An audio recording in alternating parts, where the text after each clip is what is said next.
Findings have been released from a new study on sexual harassment and discrimination in the Army. Fox's Rachel Sutherland reports. Researchers at the RAND Corporation found women in uniform are more likely to experience unwanted advances on the job, while men more frequently receive comments about their masculinity or sexual orientation. The study also found the typical perpetrator in both men's and women's most serious experiences of harassment or discrimination are male enlisted military members. But women are more likely to indicate the perpetrator was their direct supervisor or another higher-ranked member of their chain of command. Rachel Sutherland, Fox News. No vaccine means no cell service in one part of Pakistan. Fox's Simon Owen reports from London. Pakistan says its coronavirus vaccination campaign has accelerated after the government rolled out a series of threats. People working in sectors including education and hospitality were told they'd be banned from public buildings unless they got a shot. One province went further, announcing it would withhold government workers' salaries and block people's cell phone service if they didn't get a vaccine. In London, Simon Owen, Fox News. Actress Markie Post has died. Fox's Chris DeMeo has more. Post is best remembered as feisty defense attorney Christine Sullivan in the popular 80s sitcom Night Court. What is it that I do that's so strange? Well, how about the time you drove 3 hours to get a Bullwinkle Pez dispenser? The Post also had roles on ABC's The Fall Guy and CBS's Hearts of Fire. She often was a celebrity player on many game shows, including Match Game, Hollywood Squares Hour, and Password. Post losing a nearly 4-year battle with cancer. She was 70. Chris DeMeo, Fox News. Post had been diagnosed with cancer 4 years ago. I'm Joe Giro, Fox News. For all your back-to-school needs, contact Express Financial. Express Financial is consumer lending at its very best. They also have a host of dealer service programs with quick approvals. There are 3 ways to apply: over the phone at 637-9834 or visit their office in person at 600 Harmon Loop Road across the street from Cost You Less. You can also visit their webpage and apply at myexpressfinancial.com. In most cases, you'll get your money the same day. Leah Dunca from Security Title here with a little information about trusts. A trust is a legal entity capable of owning property. It can protect property from issues such as lawsuits or divorce and can be used to distribute property and avoid probate. Many trusts start as revocable but become irrevocable when the initial trustees die. Work with your estate planning attorney to see if a trust is a good fit for your family property. Call the professionals at Security Title. We are here to help. Looking for a seamless medical trip to Manila? St. Luke's Medical Center's Pacific Islands Medical Referral Package offers a convenient end-to-end medical travel service to St. Luke's Global City. With the package, they also provide assistance in the processing of your air travel requirements, airport to hospital transportation, and hospital room upgrades, all for free. To learn more, call Phil MD at 671-637-5433 or visit their office in Tamuning across the Baltej. At St. Luke's, we love life.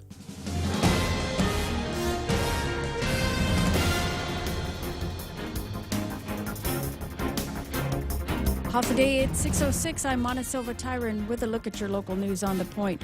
Going into effect this morning, all executive branch employees in the government of Guam will have to be vaccinated for COVID-19. That's following an executive order that was signed by the governor last week. The governor's order comes as the number of COVID cases continue to rise, and also the administration continues to look to get more people vaccinated. The executive order affects thousands of workers that fall under the governor's office, and for those workers who refuse to get vaccinated, they'll have to take a test for COVID-19 every week. Those who refuse either option would be subject to disciplinary procedures. From the latest JIC report, there were 21 new cases, 160 people in active isolation. And then the Post this morning reports that there are now 6 people in the hospital. And with the increased cases, the governor's threatening to reinstate some of her COVID restrictions to get control of the spread of the virus. Leon Guerrero saying that Guam's risk score is at its highest this year and is threatening to return restrictions should the situation worsen. Governor Leon Guerrero saying that she will not hesitate to reinstate restrictions to continue protecting our island. In a video Saturday, she reminded residents to get vaccinated to continue wearing their mask and to watch their distance and wash their hands frequently.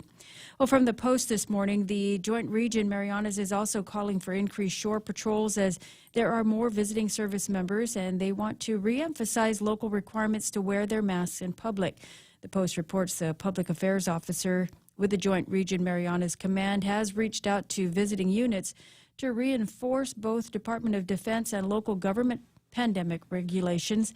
Not complying with the mask mandate amounts to disobeying an order from one's flag officer, so violations can result in disciplinary action for service members. Well, public schools just about ready to open their doors this week to students. Opening day is August 12th. Elementary schools to begin at 8:30 in the morning, while middle schools will also begin classes at 8:30, and high schools set to start at 6:45 in the morning, except for Ukadu and Simon Sanchez, which will begin at 7:15. Bus services will also be provided to all public school students with the help of the Department of Public Works. The bus schedule was published this weekend on Sunday with the Guam Daily Post. Parents should also expect that students will have their temperatures checked when they return to school. Orientation sessions also scheduled this week. Parents should contact their schools for those schedules. We'll have more news right after this.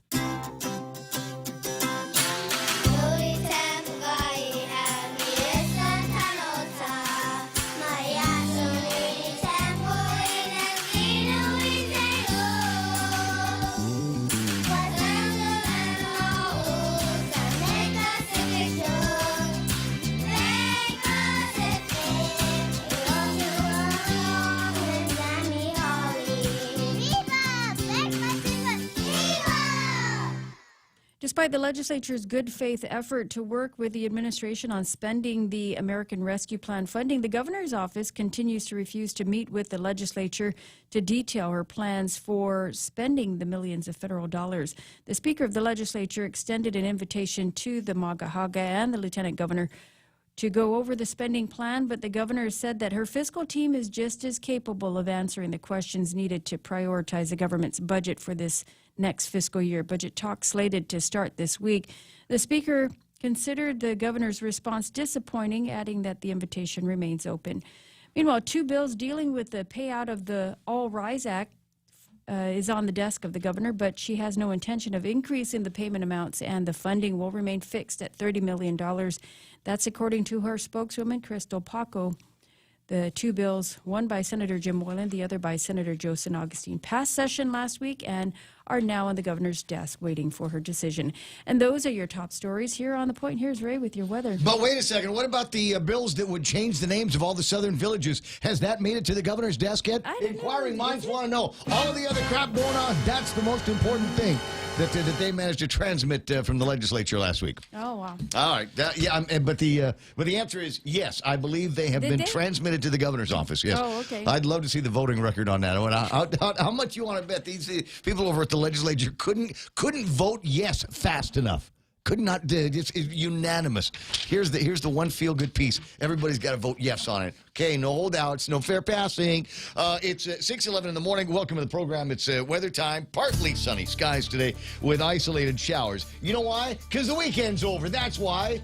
Crap weather on Friday afternoon. Crap weather Saturday. Crap weather most of the day yesterday. But it gets to be Monday when everybody has to go back to work and the kids are all freaked out and anxious about the beginning of the school year. Oh, yeah, now we got sunny skies, isolated showers. They're talking about possibility of some thunderstorms. But you take a look at here. Look at the sky. Look at this. Is a picture from Sarita Garin's camera. Do you see any menacing clouds in the sky there? Is it going to be a beautiful morning? Absolutely. You know, I'd like to see what the view was like on the other side of that camera, but that's just me. No, it's not. Mostly cloudy skies tonight with isolated showers and thunderstorms possibilities, and partly cloudy skies and isolated showers should be returning hard tomorrow and tomorrow evening. Heat index today, if the sun comes out, about 94 degrees. That's what they're talking about. Sunrise this morning at 7 after 6. Let me just check and see if I've got some pictures from Jeff over at Pirates Cove. No, nothing yet. All right, we'll get those in a couple of minutes. And sunset tonight is going to be at 6:45. Hashtag tell the others. That's news and weather together. Brought to you by Bank Bank Pacific, banking on the Pacific for 67 years. Be sure your children are off to a safe and healthy start for the new school year. Make an appointment today at the FHP Health Center to get their annual vaccines, physicals, and vision and dental exams. Our FHP pediatricians, optometrists, and dentists have developed a reliable and trustworthy reputation for delivering the highest quality of care for your family. For an appointment, call 671-646-5825, press 1. Most private insurance plans accepted. FHP Health Center, our island, your clinic. Looking to furnish your home? Furniture Kathy Style offers a wide variety of beautiful quality home furnishings at affordable prices. Find the best deals with mattresses starting at $169, sofas as low as $699, bed frames starting at $399, and dining sets starting at $499. Schedule a free design consultation and let us help you create a home you love. Follow us on social media, visit our website at FurnitureKathyStyle.com, or call us at 300-9590 for more information. Shop with us today. Portions of the program brought to you by APL American President Lines, a global presence with a local home, also being brought to you by the team over at Docomo. And you need to bring them on in your office for members of your technical team as well. What can these guys do? Well, they're going to hook you up with the business bundles program, so things that you need like internet, telephones, and mobile TV, whatever. They can book that all up and put it into a business plan for you. The more services you add, the more you save. It's Docomo Pacific Business Bundles Plus. Call or visit today. Docomo Pacific Business, work better together. The Ray Gibson Show. Morning talk that matters. Call now, 888-TALK. That's 888-8255.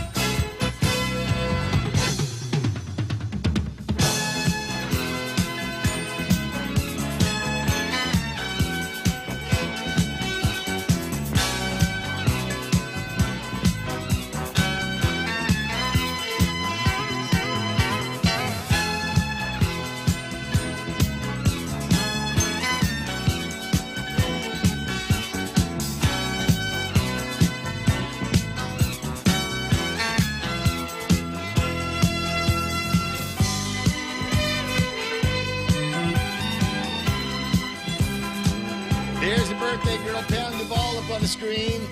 What? We got that. You okay there, Real Joe? I think you just swallowed your gum. Yeah, choking. Good morning, Mom. There we go. That's the mom of the show, celebrating her, continuing to celebrate her birthday all weekend long. It was Friday, and then we got people coming by the house all the time, dropping off some food. There's what is that? Roasted bread fruit and pork roast. Have you ever had the two of them together? No, I never tried that. Might be worth trying out. Lonnie apparently made that for Pam. And there's a couple of handsome guys playing the guitar at the house, playing guitars. How fun is that? Yeah. Wait to get this. Carlos Santana, by the way. A lot of people are looking in the picture. Might recognize her son, but the guy with the hat, the do-rag, whatever. Yeah, it's Carlos Santana. Oh, I see. Stopped by the house, didn't say anything, just kind of quiet. Hang out with Pam and the family up in Gigo. Yeah. Anyway, 6:16, welcome to the program. Excuse the mess. It is the Ray Gibson Show on 93.3. This is The Point. Delighted to be here with you on Monday morning. Did everybody have a great weekend? Everybody except Real Joe had a great weekend, and Real Joe couldn't have a great weekend because the boy, what's his name, Trouble? Yeah. Got a Ruckus. Ruckus. Yes, Ruckus. Ruckus got a muckus in his nose, huh? Yes. What'd you say? Mucus is everywhere. Did you say, was it kids' AIDS? Yeah. Sudden infant AIDS. So, but seriously though, the kid, is he okay? Yeah, he's okay. Who's watching him now? Just leave him at the house? Yeah, just lock the door? let him run around. He's in the car. Mom's watching him right now. Okay. Yeah. All right. I'm glad. Now, under the weather. Did we check for COVID though? Oh no. No, he doesn't. He doesn't believe in. He's an anti-vaxxer. He's anti-vaxxer. Yeah. I mean, he pretty much knows what he wants to do in life already. And nobody can convince him. Yeah. Not even Lulian Guerrero. The more we try, the harder it is. You know what I mean? I do actually. I'm looking at all this stuff here. It's Friday afternoon. I'm trying to have a good time with my friends, watching the sunset, drinking cold adult beverages, and all of a sudden my phone goes off, and it's an important announcement about another executive order from the governor. Did somebody pee in her mimosa when she came? She just came in pissed off from the States. Is that what happened? Yeah. Did we not sit her in the right chair in the airplane on the way back? it is? It's almost like when you leave your kids home alone and then you come back and you see they obviously house had a party. party. House Had a party. party. There's toilet paper all over the trees and the bushes. You ate nothing but junk food the entire time I all was the gone. alcohol's gone from the liquor cabinet. What did I tell you about microwavable popcorn, huh? And that's all you guys ate. So house party. could be one of those things. Everybody was having a good time while Lou was gone, and she was apparently having a good time while she was gone as well. Dancing. Got the electric, the cha-cha slide thing Put it there going. and just shut this shack down. Absolutely. All right. Well, we'll talk about that's obviously the thing in the table of contents, and the question I think from was it? Sorry, I got so many papers here that I got to shuffle through, including at least one magistrate report that has the words "sexy dance" in it. And that's where I get the theme for today's program. It says officers arrived. I'll read some of this to you. Officers arrived at the store. This is the arrest of one Draven Kanata and observed the defendant at the front of the store. The witnesses told officers the defendant frequents the store and usually asks customers for money to buy drinks.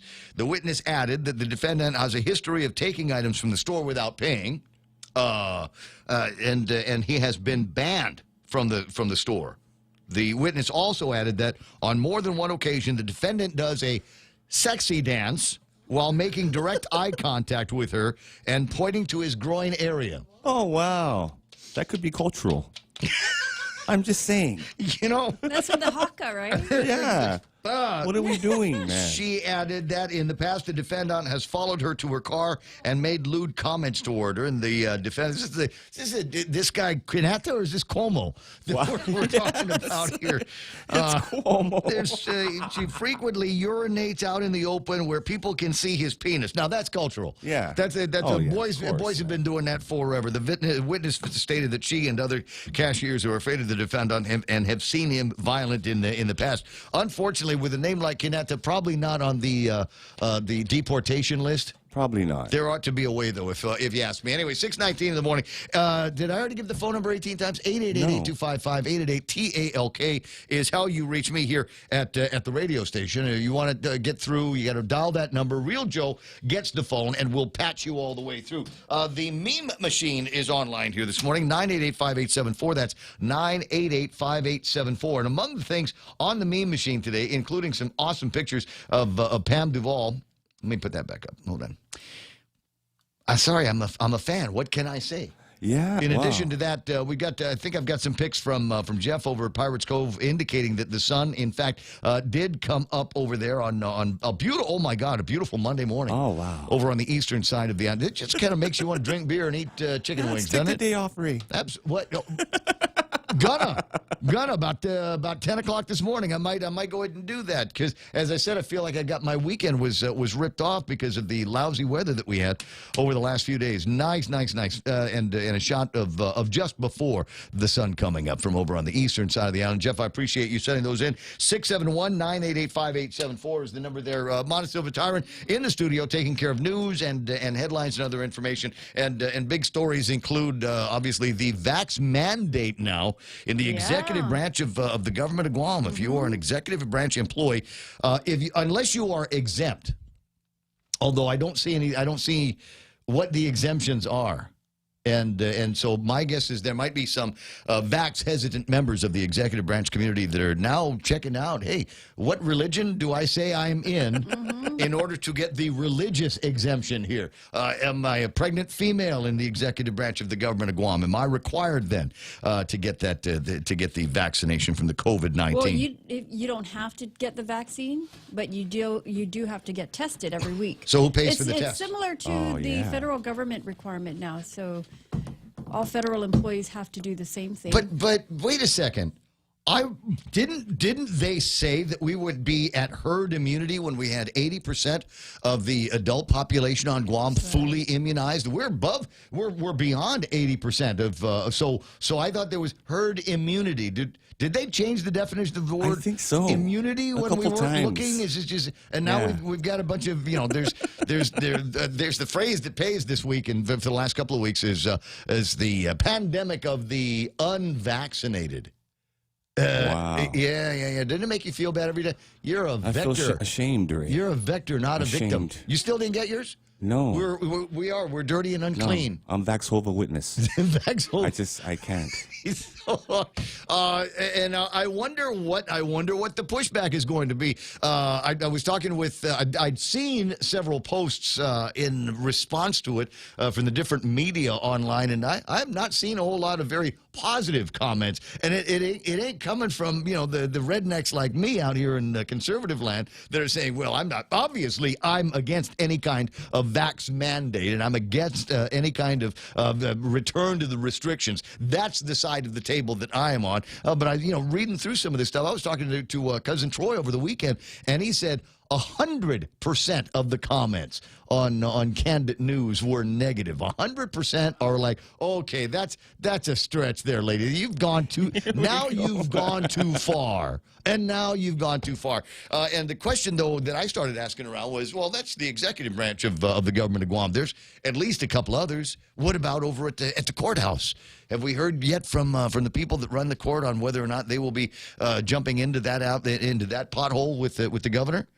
What about the legislature? I did send a letter, an email to Speaker Terlahi's office, and it says, Andrea Senator, will the second branch follow executive in mandating vax or weekly tests? Here's the non-answer I got back. I have been a proponent of transparency and decisions based on data during this pandemic and would approach this policy decision in the same way. Hansel? Gretel? Hansel? I will defer to the Committee on Rules and the body for further discussion as to rules for legislature employees and will support decisions driven by facts, science, and the best data that we can obtain. No! You know what? And I tell you what, if it was me, and yeah, I can be a little brat. Okay, I am a little brat. Not I can be one. I am one. And if it was me, after having sent the governor a kind of a nice letter last week about... well, they were together at a ceremony this weekend. Can we get together and talk about the ARP? Can we talk about the RISE Act? Can we get together and talk about saving our people of Guam that have been hurt so badly by this pandemic? And they sent a nice letter to the governor, and the governor declined the invitation to talk to her about it. So if I was the Speaker of the legislature, I would decline as a representative of the second independent branch of the government of Guam to go down that rabbit hole with her. Right. That's the way I would do it. I'd say, well, if you want to do that, that's fine. But, legislative employees, we think that they're intelligent enough and responsible enough to make decisions on their own behalf. They don't need anybody in the government mandating, bending them over the barrel that they have. If you want to continue to come to work, you've got to get vaccinated or you got to get the test every week. How much fun is that going to be? I'm curious. Yeah. So when people visit Adelup, are they going to require vaccination or... Oh, that's coming. That's coming. Okay, so this is the way it's going to work. The goalposts have never been set in concrete. The goalposts are not set. They're floating. They're just kind of float. They're inflatable. Like the skateboard in Back to the Future, just kind of it's there. And every time that we say this is the goal for our community, and after that things are going to get better. Well, they just move it. It was 80% herd immunity. I thought 80% herd immunity. We're just about done with this thing. I thought we were coming out, man. Oh, exactly. Like prairie dogging. No, prairie dogs. Oh. Not prairie dogging. Oh, that's right. Unless you learned something new over the weekend. I see. But I thought we were going to that was going to be it. That was the rainbow's end for us was 80% herd immunity. And this is me always being the guy that manages expectations. And I knew that Lucy, and I finally made the connection.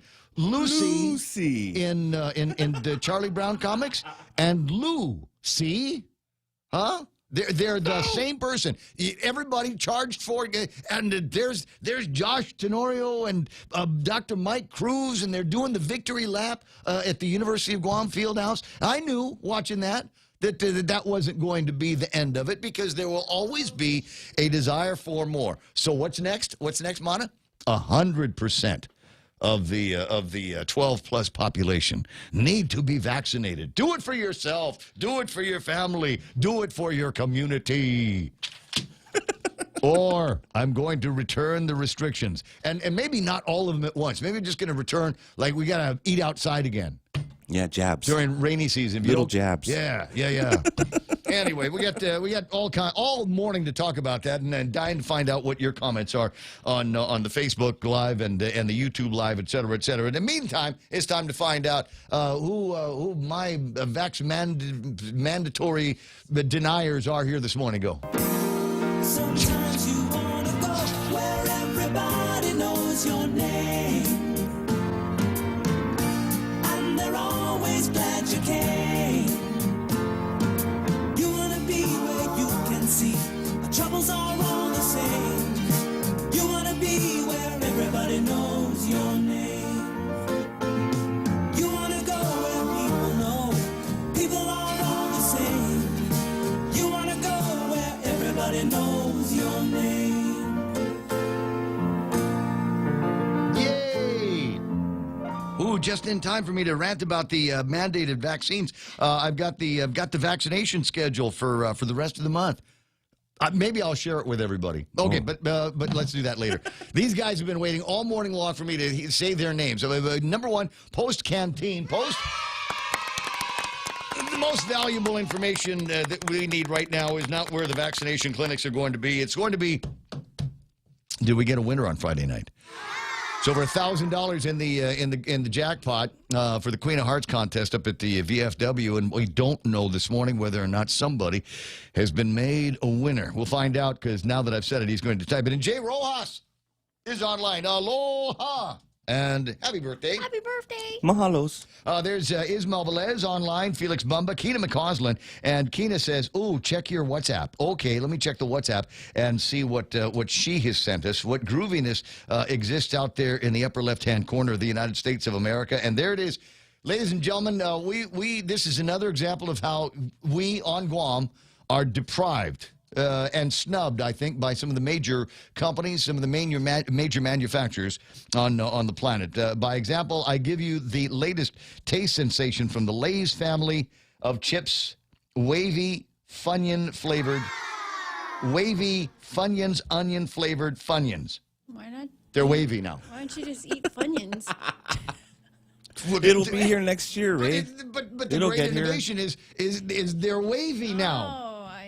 Okay, so. Yeah, but why don't you just eat Funyuns if you want? Okay, so you know Funyun flavored whenever we got the variety pack of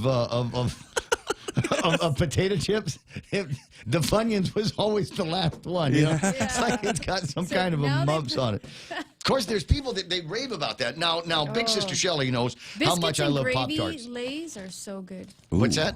The biscuits and gravy Lays. Is that in the States or on base? Can you get it on base? No. But you can't get it here. I only ever saw it in Washington. You know, the baby girl, Mayumi, is in Omaha right now. Mm-hmm.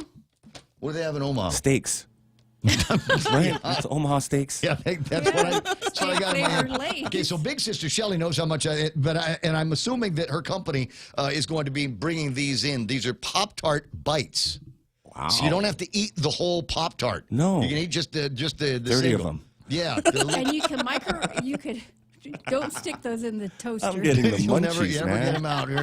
So it says 150 calories. I think it's 150 calories per bite. Have you ever seen? Wow. Yeah. Regular. I think a regular Pop-Tart run you 800 calories. So you got to go jogging for 20 minutes, 2 hours after you've had that. That is a thank you. That was very close to a thank you. I'm going to eat that. Keena McCausland, Sandra Rage is online. Sandra came out with young Manny to the Pew Pew yesterday, Real Joe. Oh, really? Yeah, it was fun. The Roni Pew Pew. The Roni Pew Pew. How was it, man? It's terrific. Nice weather? Decent? For most of the part? There's something about the PD range. Even on the best days, it's hot as hell. Oh, yeah. It's just hot and muggy, and the wind blows, and you're feeling good for about half a second, and then it just kind of goes away.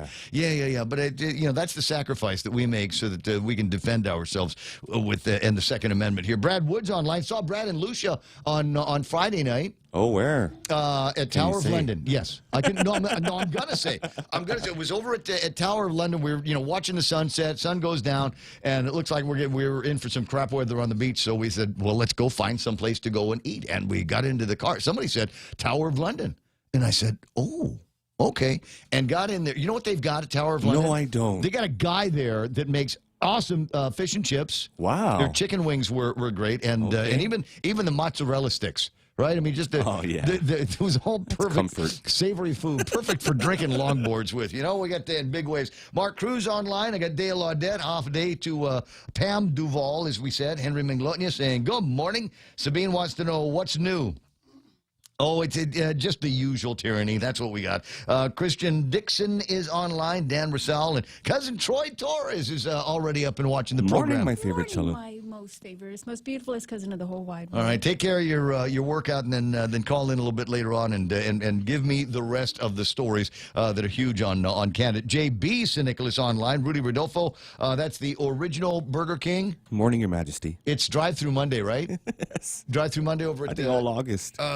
Yeah. So I think today is the day you go over to the BK in the drive-through, and you will get. I think they give you the keys to the store here. I think that might be part of the process. I'll find it in a second. Yeah, there it is. Drive-through Mondays every Monday in August. Every 10th car in drive-through gets a free fire-grilled Whopper coupon. Find that at Tumont and the Gutnia location. Anybody else playing around this morning? There's pretty Sarita Garin, Jane Nauta, Brad. As I said, Dennis Benzer is back. Came in on Saturday night. Welcome home. Came in one of the last. He's in quarantine now, right? No. Oh, wow. No, he did not have to quarantine. You didn't call somebody up and get him quarantined? Because he said he just kind of walked through. I said, yeah, I'm Dennis Benzer. Yeah. FUPA of the Ray Gibson Show. And they said, welcome home. Oh. Welcome home, sir. And escorted him out the door, carried his bags. He's got a real special treatment out there. Bennett, Lujan, Duenas is online. Kenneth Polino and plenty more on. And we'll go over the rest of the list. Oh, wait. Calvo survey.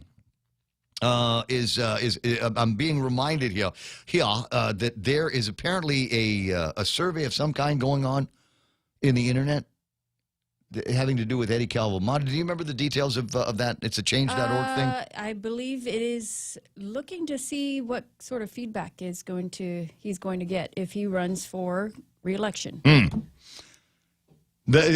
For governor? For governor. Some kind of feedback? Yeah. What do you think? I still have it. I'll send it to you. Yeah, please send me the link. He's a good governor. I'd like to see what's going on. I don't know if Troy would agree with you on that one. What's that? A message from the Guam governor? Is this the one that she did the other day, where she got all thready? I don't know. Crystal Paco just sent out a link to the video that the governor did. So I'm gonna decide whether I want to play that or not here this morning. Usually when I start talking about playing the governor's video, there's more than one or two people that come in and say, "Please don't." Please, we don't. I don't want to start off my day with that. How about Jay now to Mike Grace Bloss? I got. Let me see. No, it's all repeating now. All of the names are repeating. Derek, Gemma SB, good morning. Ray, Monterey Joe, and everybody tuning in on The Point. May you all have a great Monday. Gerald Young is online. Sabine Chargaloff in the States. There's the one I was looking for. Tun Duk Duk says, good morning from Point to The Point from Graham, Washington. Did you all enjoy your weekend? You better have, because Duk Duk is in the house for some fun. Lovely day in Southern California from Jerome McDonald, who is out there. Army Lynn is online. Army Lynn, you missed a good time over at the Pew Pew yesterday. It would have been crazy fun. Anyway, 6:36 in the morning. Other items in the table of contents. Did you do anything special? Did you do a special thing for your childrens?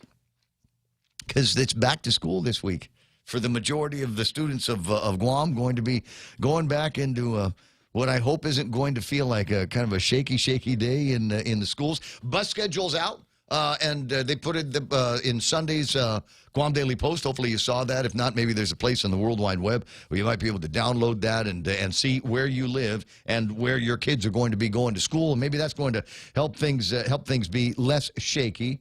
Make sure that they've got multiple masks. I don't know. We sending the kids with face shields and masks and gloves and you name it, man. All of that stuff, just to make the kids that make sure that they're safe when they go to school. And who knows, they might even learn something. But I'm curious. Did you do anything special over the weekend? You know, the kids get kind of anxious about back to school, and so you got to go buy uniforms and paper and pens and pencils and things like that. Or is that what you did? Or did you take them fun? Did you take them someplace fun. Let's go to the beach. We'll go hang out with your crazy uncles and do jet skiing out there. I had a crazy weekend, mostly by myself. But we'll talk about all of that stuff and more as the program continues. In the meantime, Monticello Tyron is going to just dazzle you with some incredible, what? Not dazzling? Just going to read the news. Don't set the expectations too high. I'll do my best. I think, you know what? I just don't want Your best is far better than other people's. Pretty good. It's 6:37 in the morning. Monticello Tyron with another look at news and headlines. Hafamana, what happened? Well, all executive branch employees in the government of Guam will have to be vaccinated for COVID-19. That in an executive order that was signed by the governor last week. The order takes effect this morning, requiring workers to either get vaccinated or you're going to have to get tested for COVID-19 at least weekly or face disciplinary action. And with the increased cases seen in the public, the governor is threatening to reinstate some of her COVID restrictions to get control of the spread of the coronavirus. The governor says that she will not hesitate to impose those restrictions that she had previously placed on the public or businesses. Public schools just about ready to open their doors. Opening day set for August 12th. The bus schedule was posted in the Guam Daily Post this weekend. Meanwhile, 2 bills dealing with the payout of the All Rise Act funding is on the desk of the governor. The bills would increase the cap and pay out amounts. The governor's spokeswoman says, though, that the governor's not likely to sign either of those bills. And those are your headlines right here on The Point. I got you. Well, thanks very much for sending this out here. So as we said, there is I guess it's a petition. It's going to be a petition, but they're only asking for 100 people. I don't know that it has been well publicized, but the headline here is, let me scooch this up here. Guam needs a proven leader. Do you support Eddie Bazacalvo to run for governor in 2022? And this is at change.org in the World Wide Web. Vaughn Santos started this petition. Who's Vaughn Santos? Why is that name familiar? Real Joe. I have no idea. Is that Vaughn Santos occasionally found in the Facebook chat here? I've never seen him. Never seen him. Okay. All right. It says Guam is in a precarious position. Guam needs a proven leader. Do you support Eddie Bazacalvo for governor in 2022? If you are ready for a change, please sign and leave your name and email address. So what have we got for? Do we have a whole bunch of people in there that say it? Oh, here's one. John Rosario. Hey. No, it's a guy, John Rosario. Says, I believe in him and know he will produce results. Viola Akfazi says, we need a pro-life governor first and foremost. All else good for Guam will follow. He is a proven leader with integrity, and God is pivotal in his character, basic of all manners and line of actions. That's not too scripted. Where do we sign? Go, do we have his number? I do have his number. We not find former Governor Jerome Bazacalvo? I will do my best. Right on. Did you already wake up the mustache? He's awake.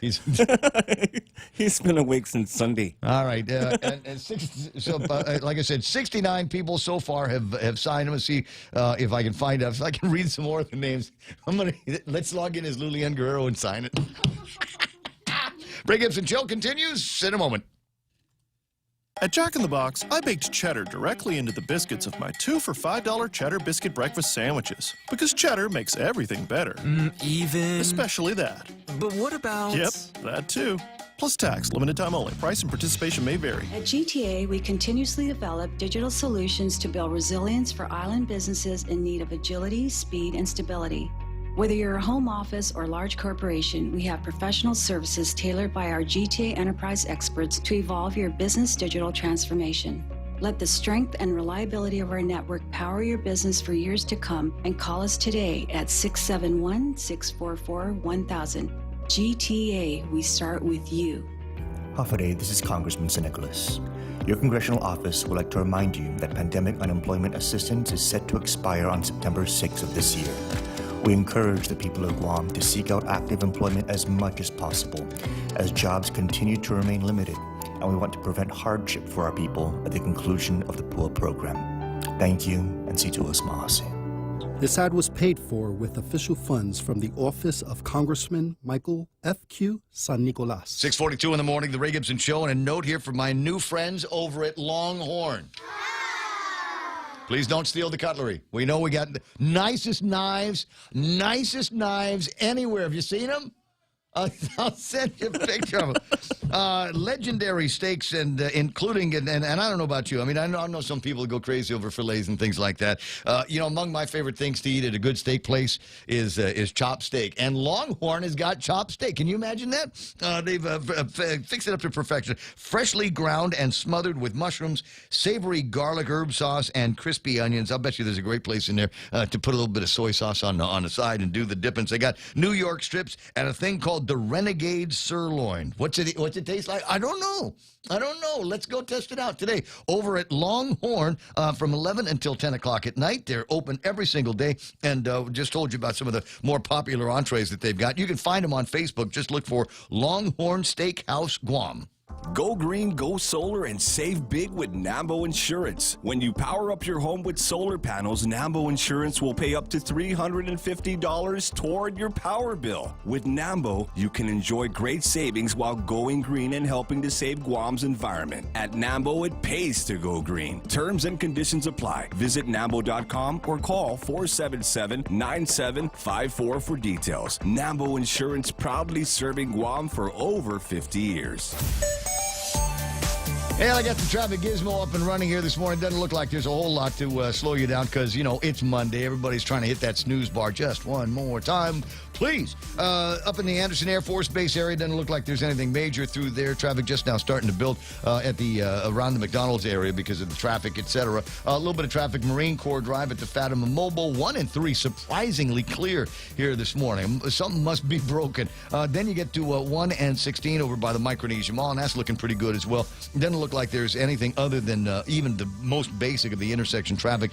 Even getting into Big Navy is not going to be a problem for you right now because that's what the traffic gods are saying here this morning. 6:44, you're right now traffic playing here on The Point. As we get back to business, Docomo Pacific is ready to keep you connected. Introducing Business Bundles Plus. Build a customized bundle with the right internet, mobile, TV, and phone plan for your business. Pay for exactly what you need and nothing you don't. And the more services you add, the more you save. Plus, you can rely on Docomo Pacific's fastest, most reliable network and 24/7 customer support. So build your own bundle and save today with Business Bundles Plus. Call 671-688-2677. Docomo Pacific Business. Work better together. Mescla, read all about it. Check out Mescla Chamorro Fusion Bistro in Tumon for lunch. Serving up some savory seafood specials such as spicy garlic shrimp, candied salmon, or better yet, the local favorite, snapper or shrimp escabeche. Available only during lunch hours. Make sure to come down and try these tasty specials and more. Call 969-2652 for more info or to make a reservation. Located at the Grand Plaza Hotel in Tumon, Mescla Chamorro Fusion Bistro. A true taste of Guam. The Coconut Wireless is back. The Ray Gibson Show. Call now, 888-TALK. That's 888-8255. Tell you what, just a couple of notes on the pandemic view yesterday. A good time had by all. Young Chansey had a chance to fire off a weapon, and big sister Amanda was going pro. I tell you what, with the Ronies, the handguns, and all the other big guns that she was able to fire off yesterday. Oh yeah, she's hooked. She's She's going to buy all the guns now. Exactly. So I'm trying to, scolding some of the parents going, wow, so you've just introduced your children to the most expensive hobby on the planet. Way to go. Way to do that now. But it's okay, because the family that pews together stays together, number one. And number two, can you imagine somebody breaking into Rico's place? So you do something like that, you take your life into your own hands because everybody at Rico's house fires a gun. And you can see his brother, there's Rico in the black shirt, his daughter, and she's a teacher going back to school this week. And young Rico Jr. is heading back to school this week as well. And one of the great special family things that they did yesterday was come out to the pew that we had over at PD Range yesterday. When is the next one? Oh. I don't know.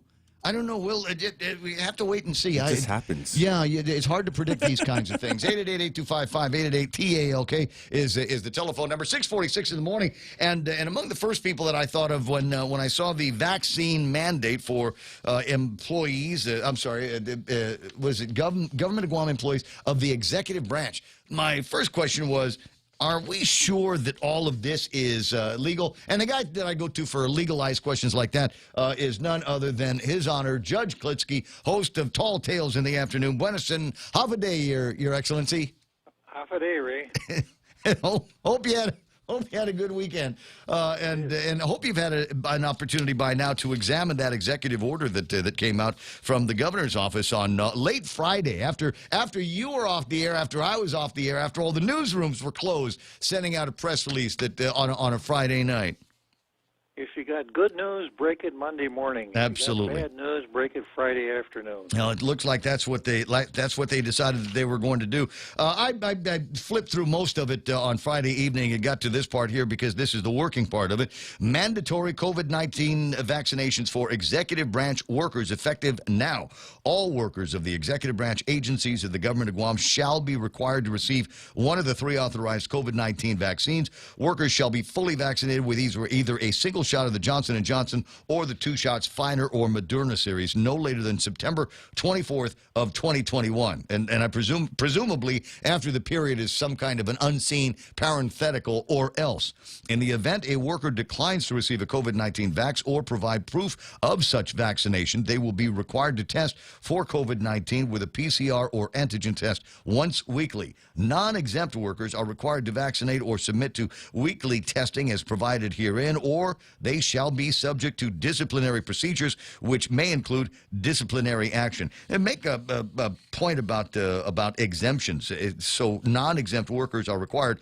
What are the exemptions? How does one earn an exemption from what I think is kind of an onerous overreach?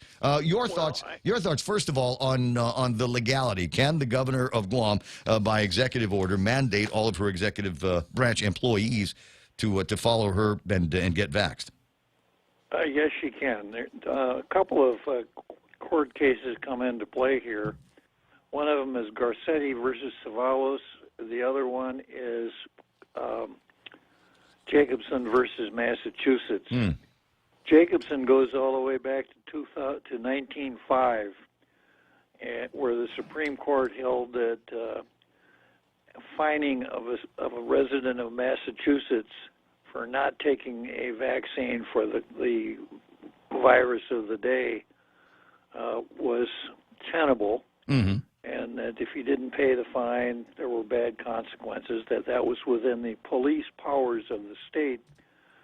And Garcetti versus Savalos holds that although the government, the United States government, must comply with the various elements of the Bill of Rights when it's dealing with citizens, the approach when it's dealing with its own employees is not quite as stringent as when it's dealing with citizens.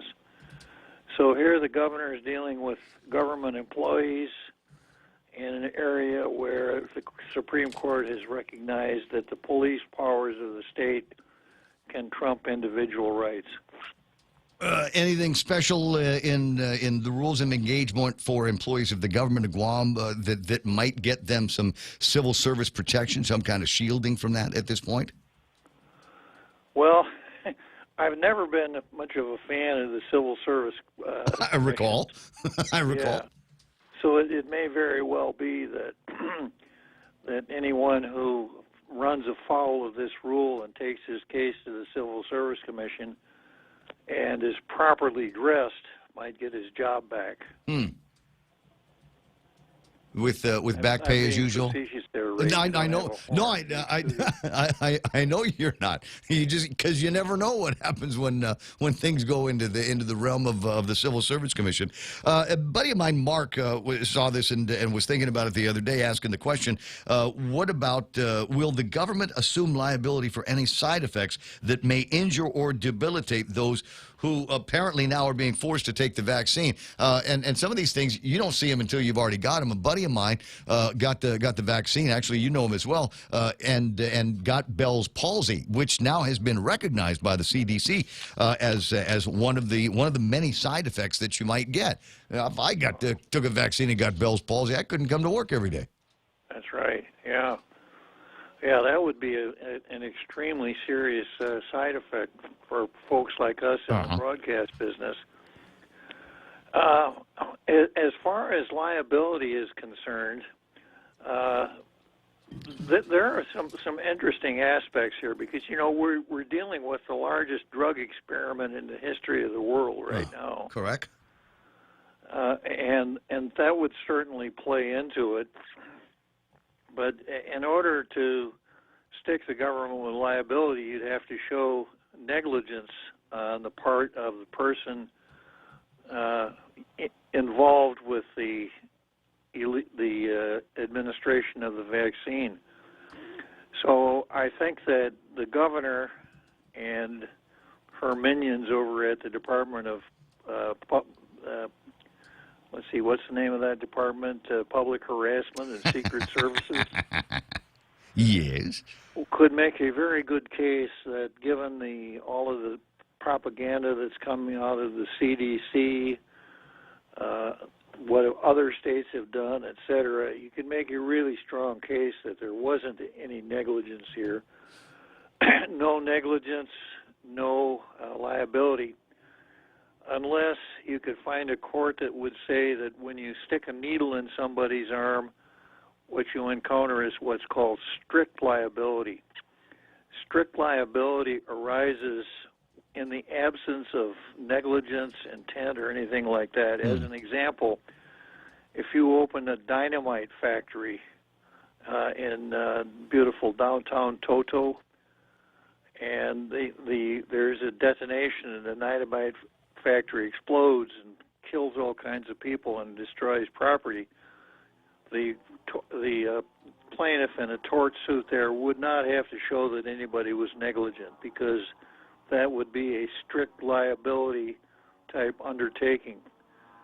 So I suppose there's an argument, not a strong one, but there's an argument that when you forcibly start sticking needles in people's arms, anything that happens that's bad would cause strict liability to descend upon the sticker. Well, I'm sorry. I'm kind of lost when you hit the dynamite thing. I didn't follow it. So what are you telling me that what did you call it, stick liability? Strip liability. Strip liability. Now that would mean that I guess it's just the blank happens rule, and so the government of Guam could not be held liable. Could be. Could be. Yes. Okay. The example I used was someone who has a dynamite factory. If the dynamite factory explodes, one who brings suit based on the injury caused by the exploding dynamite won't have to show that anybody at the factory was negligent, because manufacturing of explosives is a strict liability undertaking. If it goes wrong, you got to pay. It doesn't matter if it was your fault or not. There's if the neighborhood kid with a book of matches snuck in and set the whole thing off, and you can prove it, it doesn't get you off the hook. Strict liability. So what I'm saying is an argument would lie that when you involuntarily stick needles in people's arms, there's an argument that you might incur strict liability if it heads south. I'm not saying it's a strong argument or a winning argument. I'm just saying that a lawyer could make it with a lawyer wouldn't have to be Ray Tilpasnia to make that argument. In other words, he could make it with a straight face. The members of the executive branch include teachers who enjoy the protection, or should enjoy the protections of the Guam Federation of Teachers, or the GFT out here. Could the GFT mount some kind of campaign on behalf of their employees and members who are vaccine hesitant, so that they can continue to go to work and not have to worry about getting vaccinated or take the weekly tests? I would rephrase the question, right? Not could the GFT, should the GFT? Well, normally, my bias isn't pro-union, but in this case, it seems to me we might have the same enemy in this tyranny. So I'm kind of curious as to what it would be that they did. Well, like you use the word campaign, a public relations campaign. Demonstrations. I remember back in 1981 when the leadership of the GFT got its skivvies in a bunch, they actually went on strike and picketed. I remember that. I was a student at the University of Guam when that happened. It had to cross the picket line, and right in the front was 2 or 3 of my professors. You want to talk about awkward? Well, of course, that's the theory of picket lines. That the purpose of a picket line is to instill a sense of awkwardness in the workers who work in a factory, and crossing that line made up of their industrial brothers and sisters, so they say, no, I'm not going to do that. I wonder if they'd have much support from the vaccinated members. Well, the way the strike went down in 1981, my sense is probably not. There were some teachers who knocked down double pay. They worked a double shift to fill the vacancies caused by the striking teachers. Well, it's also possible they may have to work double shifts to take care of teachers that are like me, just very, very hesitant, or don't see a need to take the vaccine other than as a job requirement, and go, well, take your job and shove it. Yeah. There might be some of that going on. But understand now, if you do, the penalties are going to be even worse. You won't be able to apply for unemployment. Oh, wait, that's running out in 28 days. That's right. All right. Well, you think this is going to have much effect? What do you suspect is going to happen in the other branches of the government? We've got independent organizations like the utilities. There is a second branch of government, and I got kind of a non-answer. I guess we're going to have to wait out what the Committee on Rules decides for the body, and the judiciary hasn't necessarily checked in either. What are the ramifications, do you suppose, in the private sector? Do private sector employers have the same shield that the governor is behind right now? Pretty much. It could be being properly vaccinated could be a condition of employment. And once again, there may be some outliers that would have an affirmative defense. Someone who works by himself from home, who never has to come in contact with any coworkers or customers or anything like that, might be able to mount a case against it, but I think as a general principle, employers can mandate that employees be vaccinated as a condition of employment. Wish we had more time. I got Fox News Live in about 10 seconds, but I wish we had more time to explore where the rest of this is going to go, or how does it end? Does it end, I suppose, is the next question. Answers to those questions might be found this afternoon on Tall Tales. Be listening at 4 o'clock for His Honor Judge Klitsky. I'll talk to you later.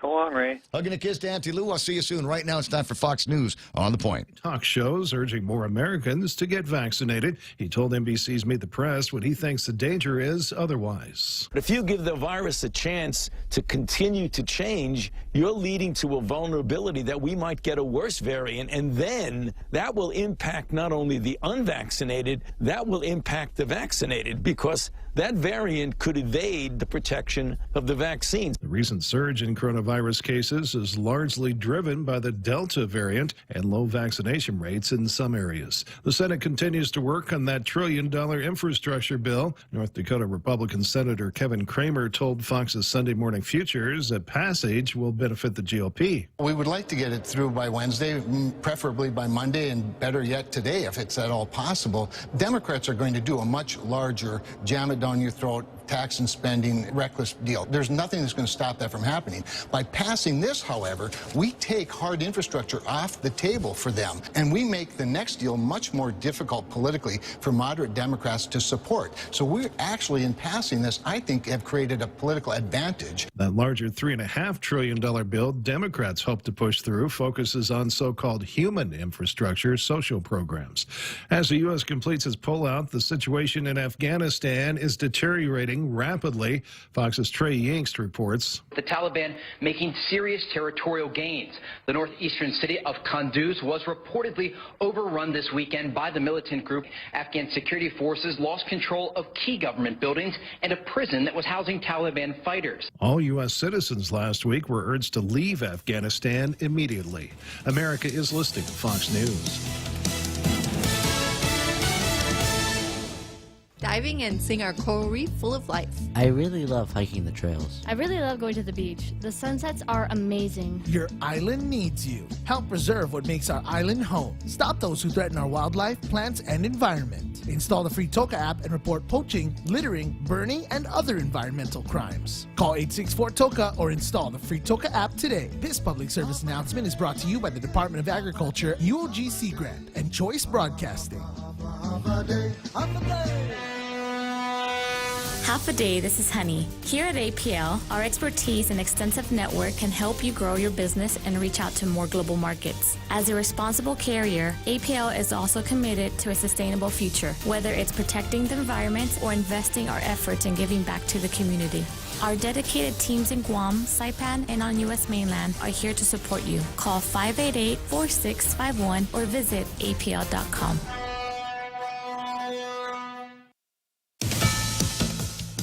Former President Trump taking some credit for the recent economic numbers. He talked about it on Fox's Unfiltered with Dan Bongino. The reason that our economy is doing well right now, relatively well, is because of the foundations that we built. What they're doing and the numbers that you're seeing are because of us, not because of them. Plus, what they're doing is a lot of artificial stimulus is being added in, which makes numbers look a little bit better. The July employment report released Friday counted 947,000 jobs created and an unemployment of 5.4%.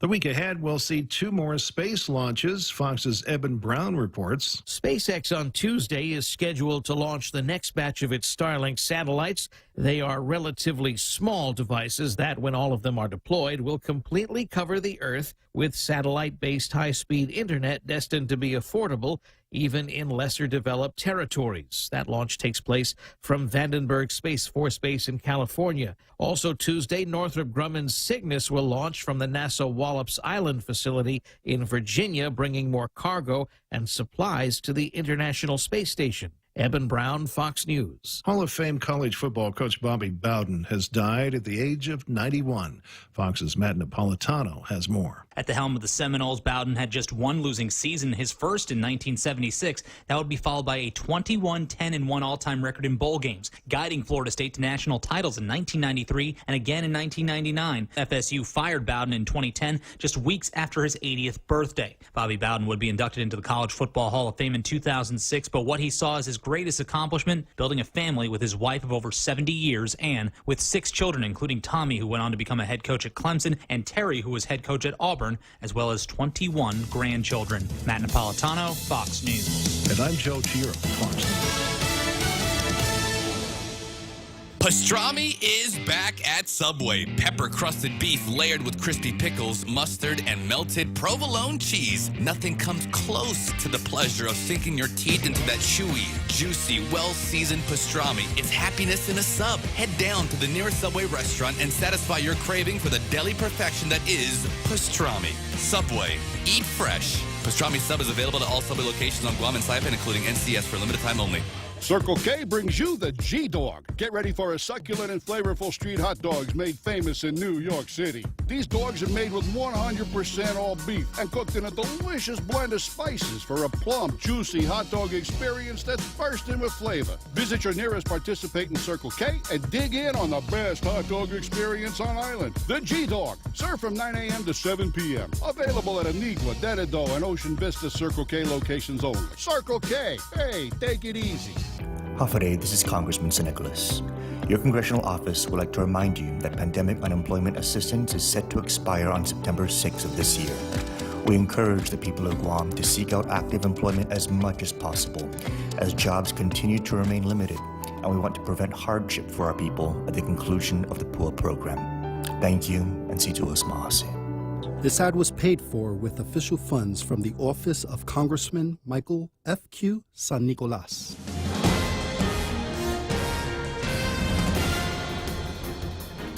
Half a day at 7:06. I'm Montesova Tyron with a look at your local news on the point.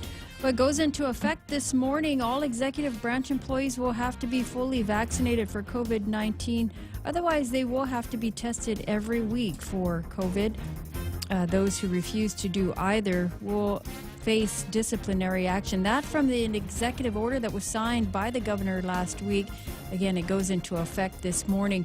From the latest JIC report, there were 21 new cases, 160 people in active isolation, and now 6 people in the hospital. And with the increased numbers, the governor is threatening that she could reinstate some of her COVID restrictions to get control of the spread. Guerrero is saying that Guam's risk score is at its highest this year and threatens to return restrictions if the situation worsens. She says that she will not hesitate to reinstate the restrictions should it continue in order to protect the island. In a video on Saturday, she reminded residents to get vaccinated, continue to wear your mask, social distance, and wash your hands frequently. Public schools open this week on August 12th. That's the opening day. There is a bus schedule that was published this weekend in the Guam Daily Post. You can take a look at that. Parents should also expect that students will have their temperatures checked when they arrive at schools. Orientation sessions also ongoing this week for parents of students enrolled for classroom instructions. Parents should contact their schools for those schedules. We'll have more news right after this. Now on Guam, 511 Tactical, offering the largest selection of tactical apparel and gear for law enforcement, first responders, tactical operators, and recreational enthusiasts. We're located next to Bargain Tactical, Guam's largest firearms dealer. Find both stores, Route 16 Army Drive between the Dungeon and Little Wangs. Open Monday through Friday, 10 to 7, Saturdays 10 to 5, and closed on Sunday. Visit us online at tacticalgearguam.com. Follow us on Instagram and Facebook at Tactical Gear Guam. 511 Tactical, now on Guam. Always be ready. It wasn't too unusual when she invited members of the legislature to her chambers to discuss the American Rescue Plans, but the governor now says that the invitation by the Speaker of the legislature for her and the Lieutenant Governor to discuss the plans further is unusual. And as such, the governor has declined the invitation by Speaker Therese Terlahi. The governor is saying that her fiscal team is just as capable of answering questions needed to prioritize the government's budget for next fiscal year. The budget talks slated to start this week at the legislature. The Speaker considered the governor's response disappointing and adds that the invitation remains open.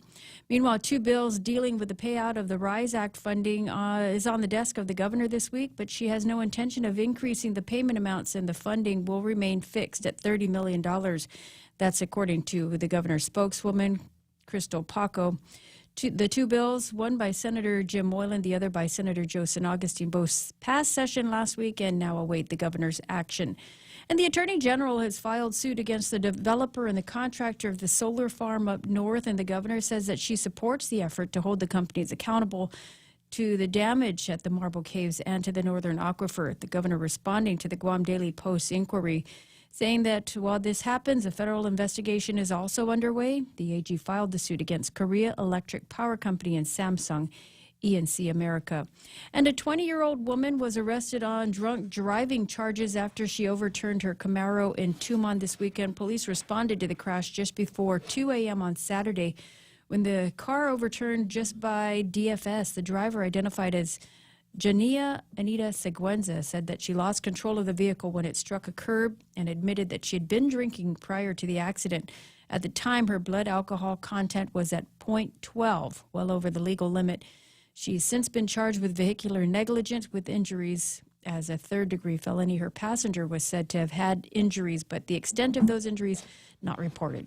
And those are your top stories here on The Point. Here's Ray with your weather. So, it's going to be fun over the next couple of days with this, vaccine mandate rule that the Governor Liu is putting out for executive branch employees. And one of the things I think is going to be fun is all of the people that are going to be spouting the phrase, what about? Because it's already happening. I'm starting this. What about people that have already had COVID-19 and are naturally immune? Does it say anything about them? Do they have to have, is there a special card that they're going to get that says, I don't need the vaccine because I've already had the actual disease and should be immune from it? So stand by for still be vaccinated. For a chorus of what about? Well, they're going to say, well, you should, but you had that kind of COVID-19. You didn't have the variant COVID-19. You didn't have the Liu variant of COVID-19. So that's why we got to vaccinate you. But like I said, it was 80% for herd immunity. What's that? You don't have to be vaccinated. You just have to be tested weekly. Just go and take that painful test where they stick the thing all the way into the back of your nose. I've still never been tested. Have you? Hell no. Why? I'm not sick. Yeah, no. I don't have any symptoms. Why would I get tested for something I don't have any symptoms How come you of? don't want to wait in line, Ray, and get tested every day? Because I'm not sick. Come on, is man. the thing. I haven't gotten. Get with the program. I've had a couple of fairly interesting boogers since COVID-19. Yeah. But since COVID came, but I haven't been sick. So why should I, number one, get tested for something if I'm not showing any actual symptoms of these things? I don't know. Crazy times we live in, and I think it's going to get crazier. We achieved herd immunity on the 29th, which apparently means absolutely nothing. It meant nothing. So what are we going to strive for? 100% of the 12-plus population of Guam. And then when we get that, then it'll be over, right? No, it won't be over after that. You know what we're going to get after that? Booster shots. There you go. Did you get your booster shots? You're vaccinated, but, well, I don't know. There's all these different variants out there. We don't know what the next big thing could be. So you better get booster shots. We're not going to be able to sleep or get out from under any restrictions until everybody on Guam 12 Plus has gotten their damn booster shots. So this is not going to end anytime soon. Well, I know how to end it. I know how to end it. Oh, the brave and courageous. The brave and courageous members of the 36th Guam legislature are in a unique position by law, have got in their hands and document that is it's a simple resolution. And don't worry, it cannot be vetoed. 8 people over at the legislature can stand up and in one loud, singular, brave voice say, you know what? We've had enough of this. We're done. You know, it was so cool when Josh was running things. Everything was like cool and everybody liked the administration again. Now you're back and you're doing mandates on everybody. What the heck? It's only 6 people in the hospital. Well, yeah, there's a lot more people that are testing positive these days. You got people flying in, you know. Just calm down a little bit. You don't have to get your knickers in a knot because the numbers are take a look at the actual curve. My buddy Mike actually, and I'll see if I can find it and post it. It'll show you the curve. And from about December or so of last year to now, it's virtually flat. Yeah, I mean, there's going to be some peaks and valleys because COVID-19 is here, and that's it. Let's just learn how to take care of everybody, and everything's going to be okay. But just wait. We're this time next year, we'll be talking about, well, you know, just as soon as everybody gets their booster shots, we'll go ahead and I don't know, it's going to P-Corps 4. They'll tantalize us with something. Partly sunny skies, isolated showers and thunderstorms are in today's forecast. I don't know. I was looking at the satellite imagery. I'm gonna put this up on the screen because I think the guys this must be like yesterday's weathercast. Because today should be looking good. We got a little bit of clouds off to the east of us, but that's going to blow through here, and then there's nothing behind it for miles. So I'm just saying, I think it's going to be a nice day. I'm going for grill marks, dude. I don't care what you do. Mostly cloudy tonight with isolated showers. Thunderstorms could also be possible. Look, even the heat index, like 94. They're saying it's going to be hot and rainy. Can it be both? I don't know. We'll find out together. Sunrise this morning was at 6:07. Sunset tonight will be at 6:45. Hashtag tell the others. That's news and weather together on a point. Family Finance has been serving the people of Guam since 1959, and they'll continue to be there for you in the years to come. Whether you're looking to get a personal loan for that summer staycation or paying off those long overdue bills, Family Finance has got you covered. Apply for a personal loan from $1,000 up to $3,900 by calling Family Finance. Agana 475-4545, Upper Tumon at 647-5626, or in Dededo at 633-4473. Family Finance, serving the people of Guam since 1959. Today, indoor air quality is more critical than ever, and the experts at Carrier have a solution for your protection and peace of mind. Introducing Carrier's OptiClean air filtration system with HEPA filters and optional UV light accessories. Designed for hospital isolation rooms, yet versatile enough for businesses, schools, and other large areas. This machine can cover 1,500 square feet. It's compact, portable, and only runs on 110 power. Contact Carrier at 647-COOL to learn more. Portions of the Ray Gibson Show brought to you by Take Care, high-quality health plan services supported by a global network of providers. They're your trusted partner for your health solutions. Take Care, Our Island, Your Health Plan. Ray Gibson Show also being brought to you by APL, American President Lines, a global presence with a local home. Real Talk Radio is back. Welcome to The Point, Guam's FM News Talk Superstation.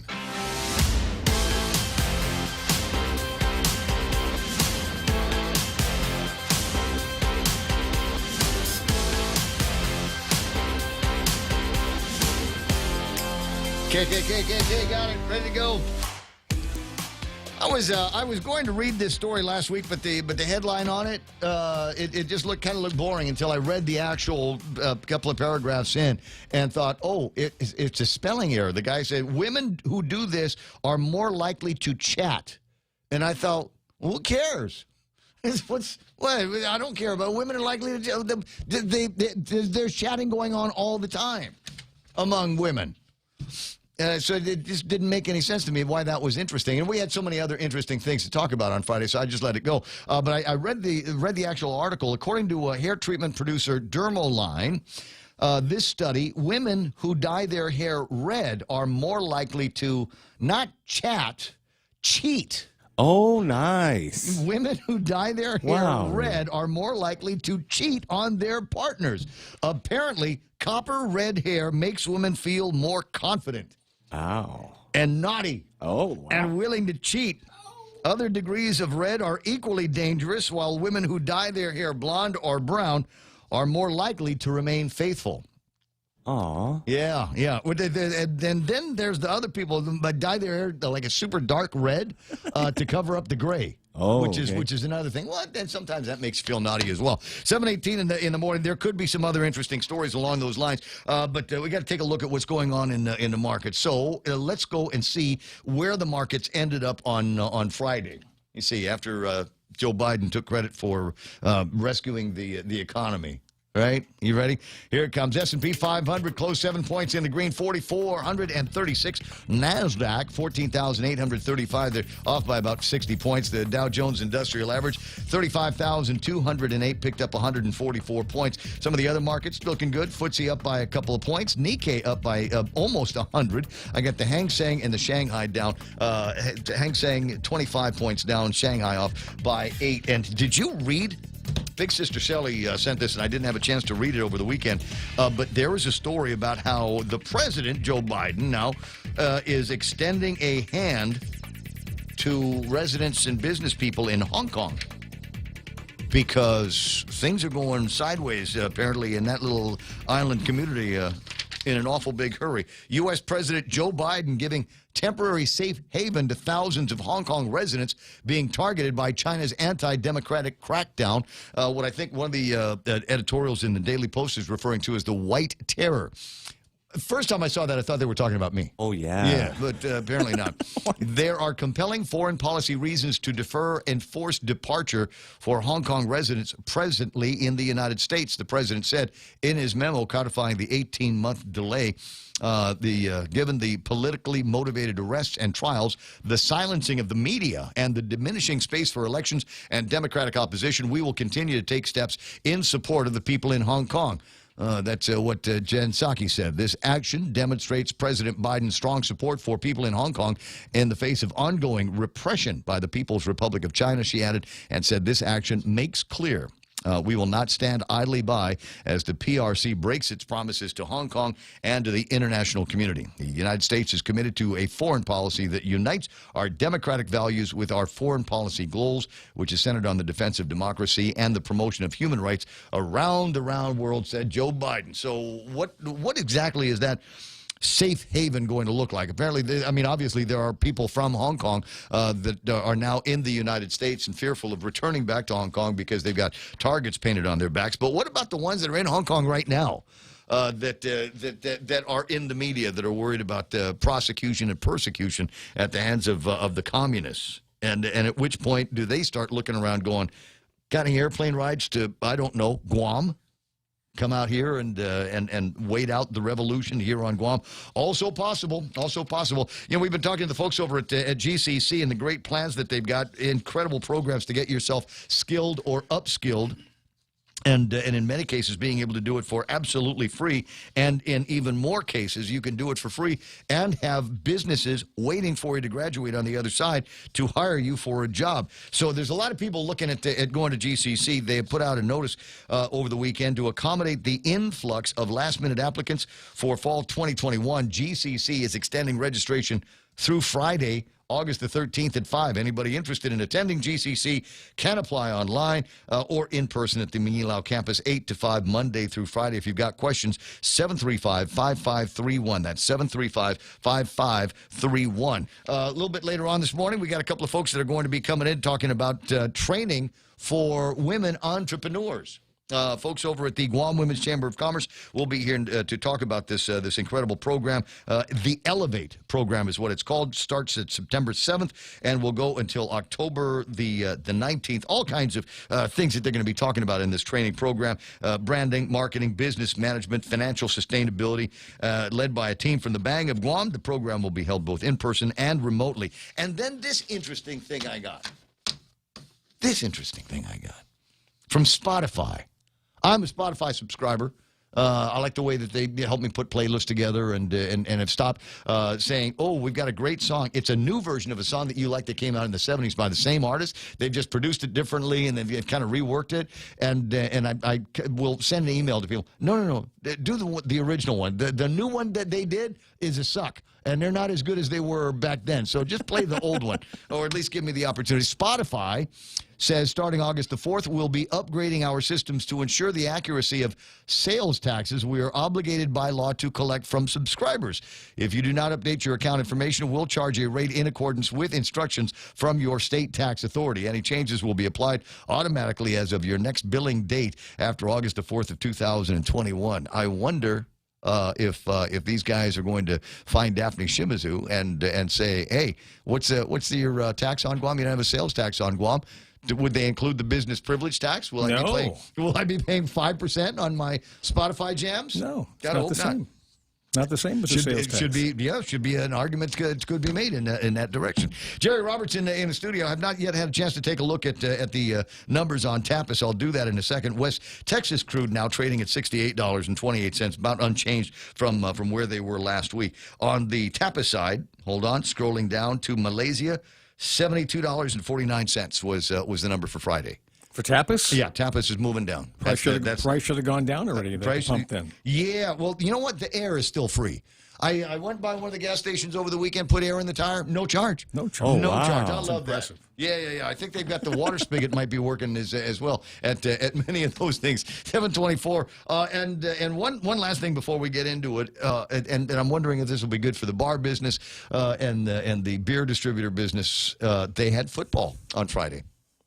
They did. Oh, the Hall of Fame game. Yeah, the Hall of Fame game. Dallas Cowboys against the Chicago Bears, right? Steelers. Steelers. It was the Steelers on that one, and I believe it went to the Steelers by like 2-1 or something like that. 13-6, or I don't know. It had to be. There it is. Dallas Cowboys got 3, and the Pittsburgh Steelers scored 16.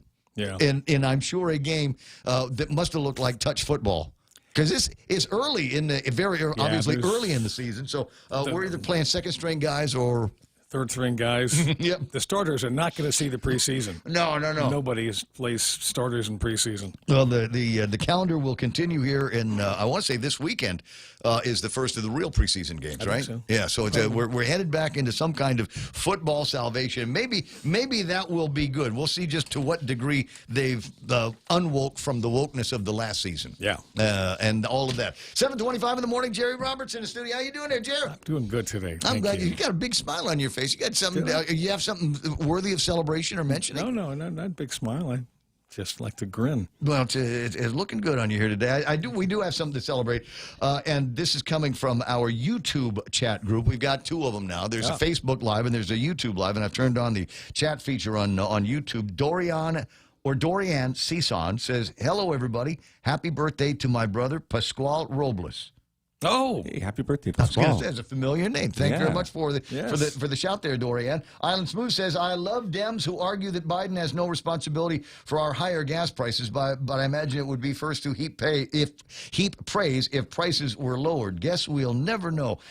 When the prices of gas go up, they say, well, the sitting president of the United States has nothing to do with price of oil, price of gas. It's complicated mathematics that goes into those numbers. But when the prices go down, they get in line and say, look what I did. Look. Savior of the planet. Let's just give credit where credit is due. He's come out against the tyranny and the totalitarian ways of the Chinese communists in dealing with Hong Kong, right? Yeah, apparently. So he's taken on the totalitarian, tyrannical people in China by allowing people from Hong Kong to stay in the United States.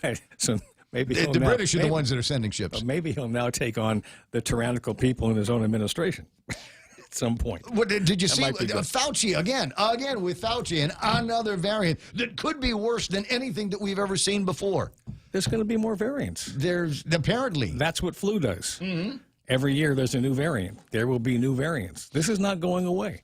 You cannot mandate vaccinations to make this thing go away. Well, that's this what they're will going not to, go away. That's what they're talking about at the governor's office. They cannot do that. Mandated vaccines.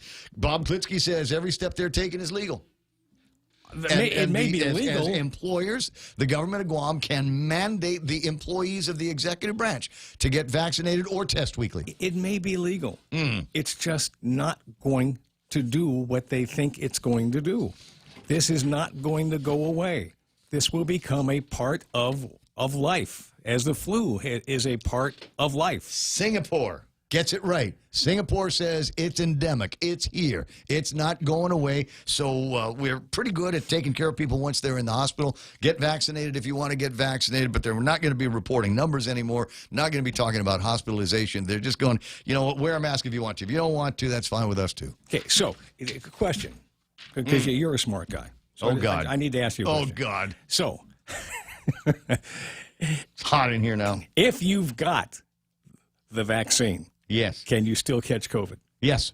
If you've got the vaccine, can you still spread COVID? Yes. Okay. If you've got the vaccine, is it true or is it suggested by the manufacturer that if you do catch COVID, your outcomes should be less severe?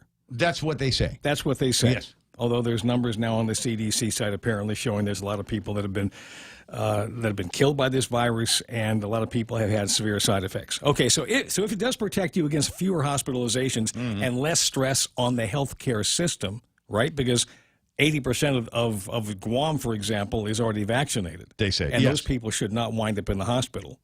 Then what are you dealing with? The remaining 20,000 people or so that are unvaccinated? That can spread it the same way as the vax people can spread it. Apparently. Right?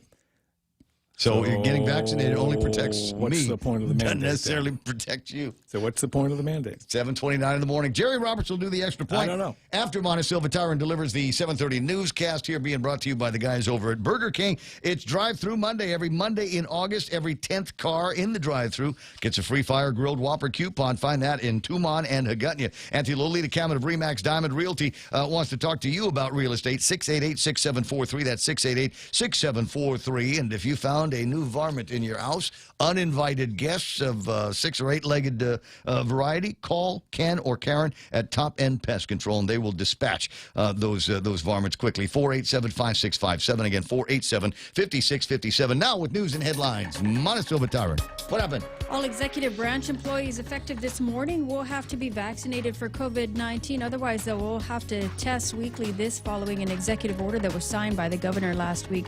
The order, again, takes effect this morning. And with the increased number of COVID cases, the governor is looking at reinstating some of her COVID restrictions. She says that if the spread continues, she will not hesitate to impose those restrictions to protect the public.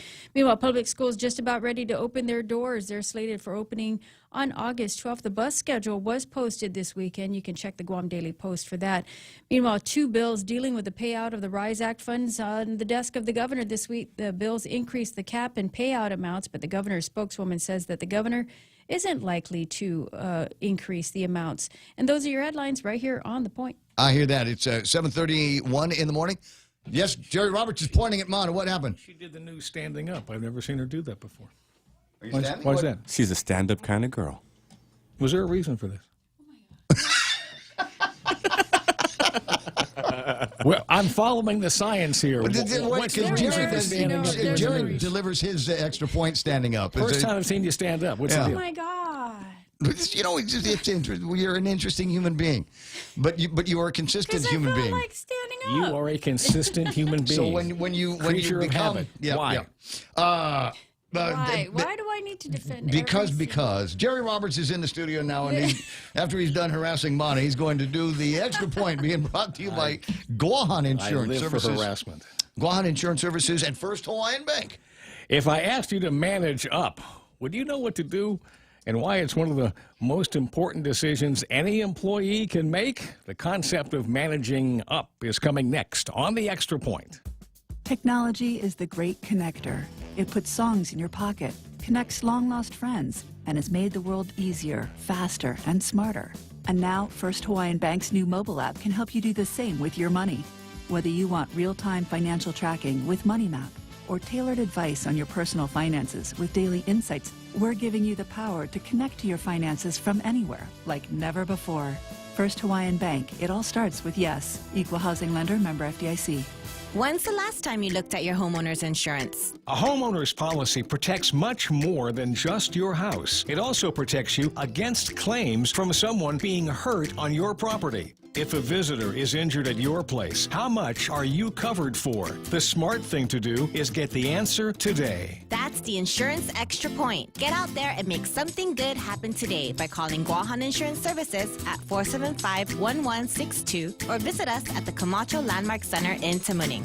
When the concept of managing up was first floated in the workplace, it was presented as a method for employees to somehow, quote-unquote, control the relationship between them and their boss. I've placed emphasis on that, the word control, because that seemed to be the goal. The thought was, if we could be successful in being proactive in establishing a relationship with a boss on our terms, we could, in some ways, manipulate that relationship for our benefit. No, it wasn't. It obviously wasn't presented that way, but you could read between the lines and see how it worked. The idea was that the vast majority of workers steer clear of the boss and would never even think of trying to expand into an ongoing relationship. Therefore, if you did, you'd be way ahead of the others when it came to getting special projects, being brought into the inner circle where important issues were being discussed, and you also stood a better chance to get training and advancement. That was the theory, and it worked. It worked then. And it works now. It works at all levels of an organization, whether that's from frontline employee to supervisor, supervisor to middle manager to department head to senior director, and from senior director to the CEO. It works at all levels because of the circumstances of the person above me in the organizational chart are identical. They must deliver certain results to the boss, right? The specifics are different in every situation, but the fact is, everyone in management has the task to hit a goal set by leadership. What that means to me, the person working for that manager, well, it's simple. If I know what my boss's goal is, I want to make my number one goal the same, to help them hit theirs. Although nobody ever said this to me when I was hired to help them achieve those goals. It needs to be my number one priority. Managing up is about relationship. When you have a strong, trust-based relationship with your supervisor, it can help you solve, even prevent problems. Frequent FaceTime with your boss leads to the strengthening of that bond. FaceTime in this case doesn't refer to the Apple software, but a one-to-one meeting. My boss can also be my mentor. This is fast-tracking that relationship. A mentor is a guide, an advisor. They take an interest in my success and feel rewarded when I do well. One-to-one meetings become a type of ongoing performance review system. Now, if you're nervous about asking your boss to be your formal and ongoing mentor, well, here's another way I've used. I ask for the one-to-one time, bring a load of questions, and get the answers. I apply the information to my work, and I go back to tell my boss what I've done with their advice. Then I ask more questions. Since they know I actually used their wisdom for good, they're happy to give me more answers. It's not formal, but it is mentoring. Eventually, maybe I ask a big question. What else could I do to better help you succeed even more?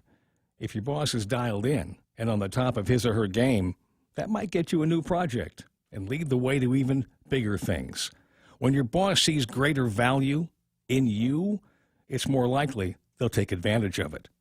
Today, I've provided the foundational idea in managing up with your boss. Tomorrow, we'll address a few challenges that you may encounter in making this happen. Don't miss it. That's the Extra Point. Be responsible and make something good happen today. For 93.3, The Ray Gibson Show, Guahan Insurance Services, and First Hawaiian Bank. I'm Jerry Roberts. Just a note here, Jerry, because I'm sure that you probably couldn't sleep all weekend long wondering what the policy is going to be here at the radio station. Yes, sir. The vaccination is not required.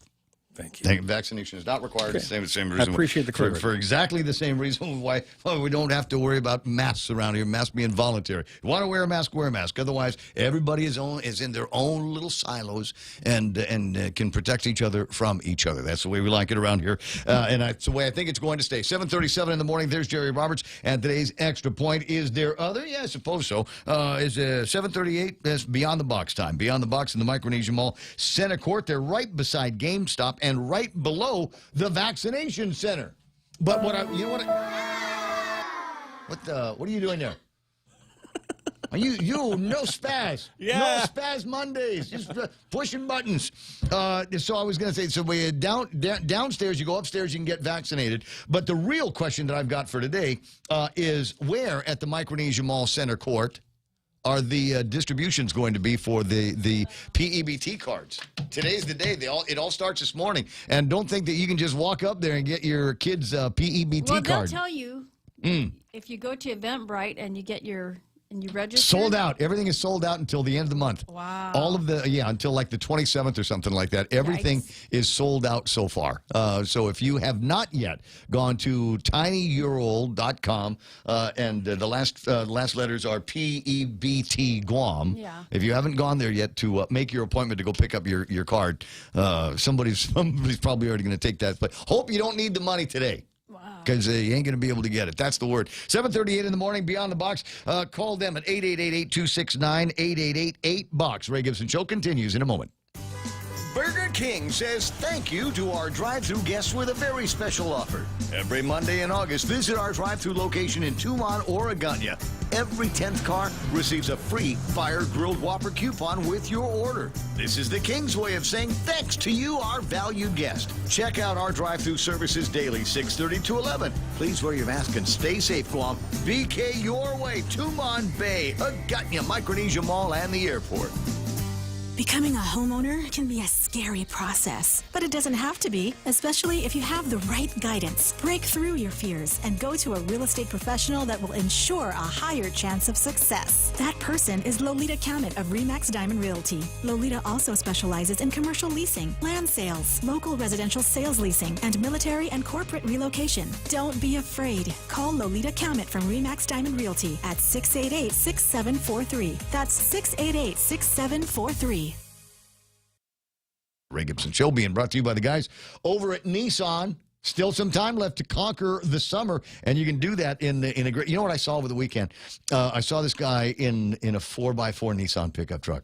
Yeah, and he was on the road that I was on. Was headed up to the transmitter site. Needed to do some work. I mean, I can do it anytime, but the weather was nice enough to do it yesterday. And then there were a bunch of guys that were going mudding yesterday, and this guy had a pristine, brand new 4x Nissan, and I'm looking at the thing going, in 10 minutes, that thing is going to be covered with mud. Doesn't that sound like a fun way to do the last weekend before school gets started? Tell you what, you want details on your next ride, whether you're going on-road or off-road or just for, goofing off, check out the guys over at Nissan. Your good credit gets you zero down payment, 1.99% APR, and the easiest financing that you are going to find. All starts with a test drive today at Nissan Guam. Top End Pest Control is who you call for all your pest control needs. Got a problem with roaches, ants, spiders, rodents, fleas, ticks, termites? No problem. They do it all. Top End Pest Control is a service-disabled, veteran-owned small business and HubZone certified. Serving Guam since 2012. Call them today for a quote, 487-5657, or email topendpest@gmail.com. Check them out on Facebook at Top End Pest Control and give them a like.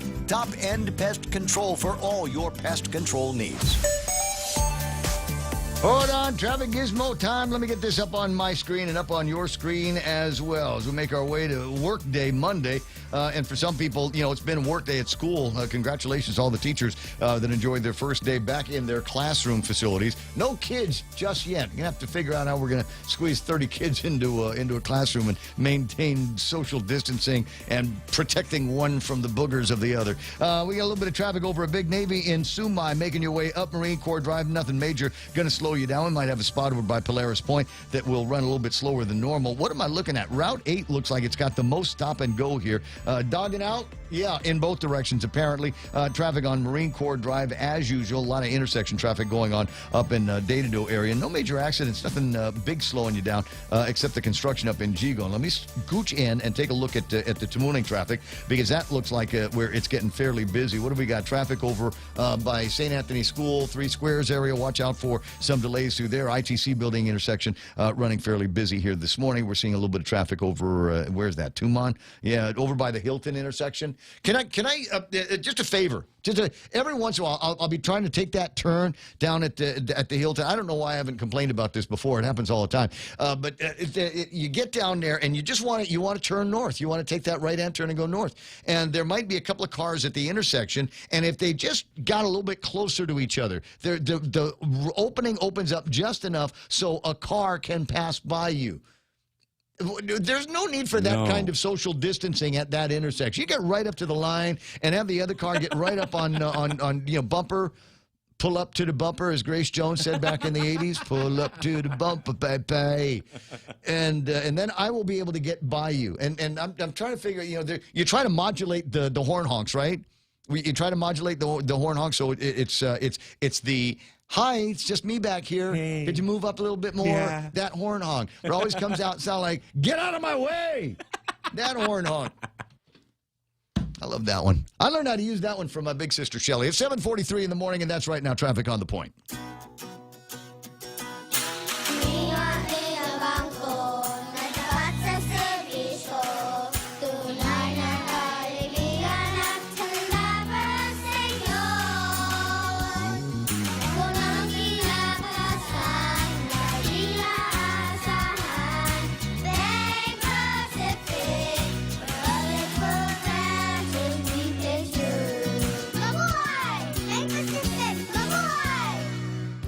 Leah Dunca from Security Title here with a little information about trusts.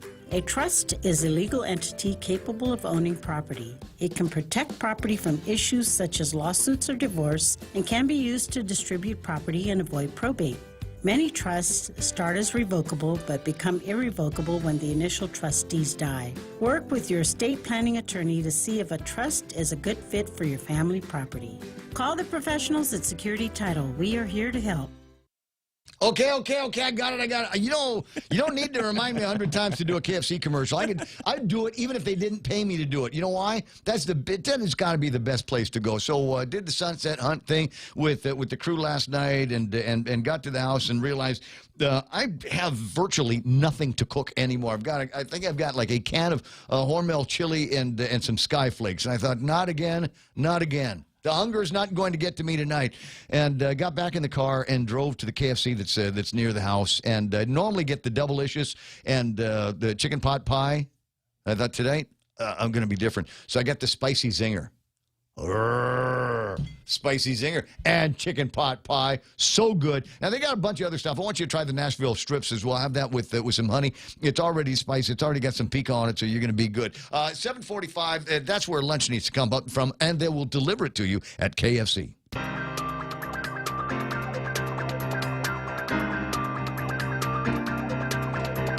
Yep. Rocking the world here. My friend Mark Cruz says, I got a friend who tested positive a couple of Fridays ago. If he was not vaxxed, he thinks he would have been hospitalized with all of his comorbidities. As it stands out, he's only got he's only has the symptoms of the regular flu. And I'm going, well, duh, yeah. That's the target right there. You think maybe you might be somebody that is susceptible to COVID-19? You think you might be somebody that's susceptible and maybe could be imperiled because of it, because of these comorbidities. You recognize you got them. You went and got the vax. Smart. Good for you. Good for you. And so I'm not totally anti-vax. I just don't see a need for it myself. And I'm beginning to get that feeling like the screws are going to be tightened a little bit more. It doesn't matter what the numbers are. Doesn't matter. You know, they always said, oh, look at the hospitalization. You know, hospitalization numbers are going up, but wow, 6? And we're going to get all panicky about that? Yeah. Do you want to pull up there and just like tell everyone to pack it up? Just the Department of Bedwetters, right? Anyway, I love this. I got this meme. I've got it up on the screen. PSA resident owners. The people who want vaccine passports are the ones who are happy to let you go bankrupt because they were afraid to go out for a year. The people who kept you in business are the ones that you will be banning. And that I'll tell you what, that is going, I'll tell you right now and in no uncertain terms, if you put, you know what, I barely tolerate the no mask, no service rule, but if I've got to show a vaccine passport to get into your business, goodbye. Nice knowing you. Nice knowing you. Glad that you've taken that step. But you can count on not getting my money maybe ever again. Maybe ever again. 7:47 in the morning, 888-255-888-TALK is the telephone number around these parts. Senator Jimmy Craig in a second. But I wanted to get Frenchie on the line here this morning. Hey, Frenchie, how you doing? Good morning. How are you? Not bad. Vive la révolution. No, don't say that to me. I'm a royalist. Wait. But loyal to who? A royalist. I'm not loyal. I'm for the king. Oh, okay. You're for the king. Would that be the revolution to me it was a complete disaster. But, it was the beginning of the end of everything we're seeing now. Well, it did, but I don't know. I'm taking some heart in the nature, the size, and the scope of the revolutionary protests in France, where they are protesting continued lockdown issues and vaccine passports and things like that. Yeah, well, it's basically a revolution of the people, for the people, by the people, and against government that is overreaching and with a health passport. And what we are going here with a mandatory vaccine, it leads to a mandatory health passport. It's a way of approaching it which is devious because it forces people to get vaccine. And basically what they want you to do is have a health passport, and then soon they will mandate health passport for everywhere you go. I guess I'm not going out anymore. Yeah, and that's why you have millions of people right now in Europe that are out in the street in the middle of the summer, which to European is sacro-religious, is their vacation, which usually lasts 4 weeks. And despite all that, you have millions of people out in the streets, very large crowd, very mixed crowd. It's not one type of people, it's people from all walks of life. People are fed up, they understand what's going on. And what Lou is trying to impose here is exactly that. She wants to impose a health passport, and health passport are nothing else than crowd control.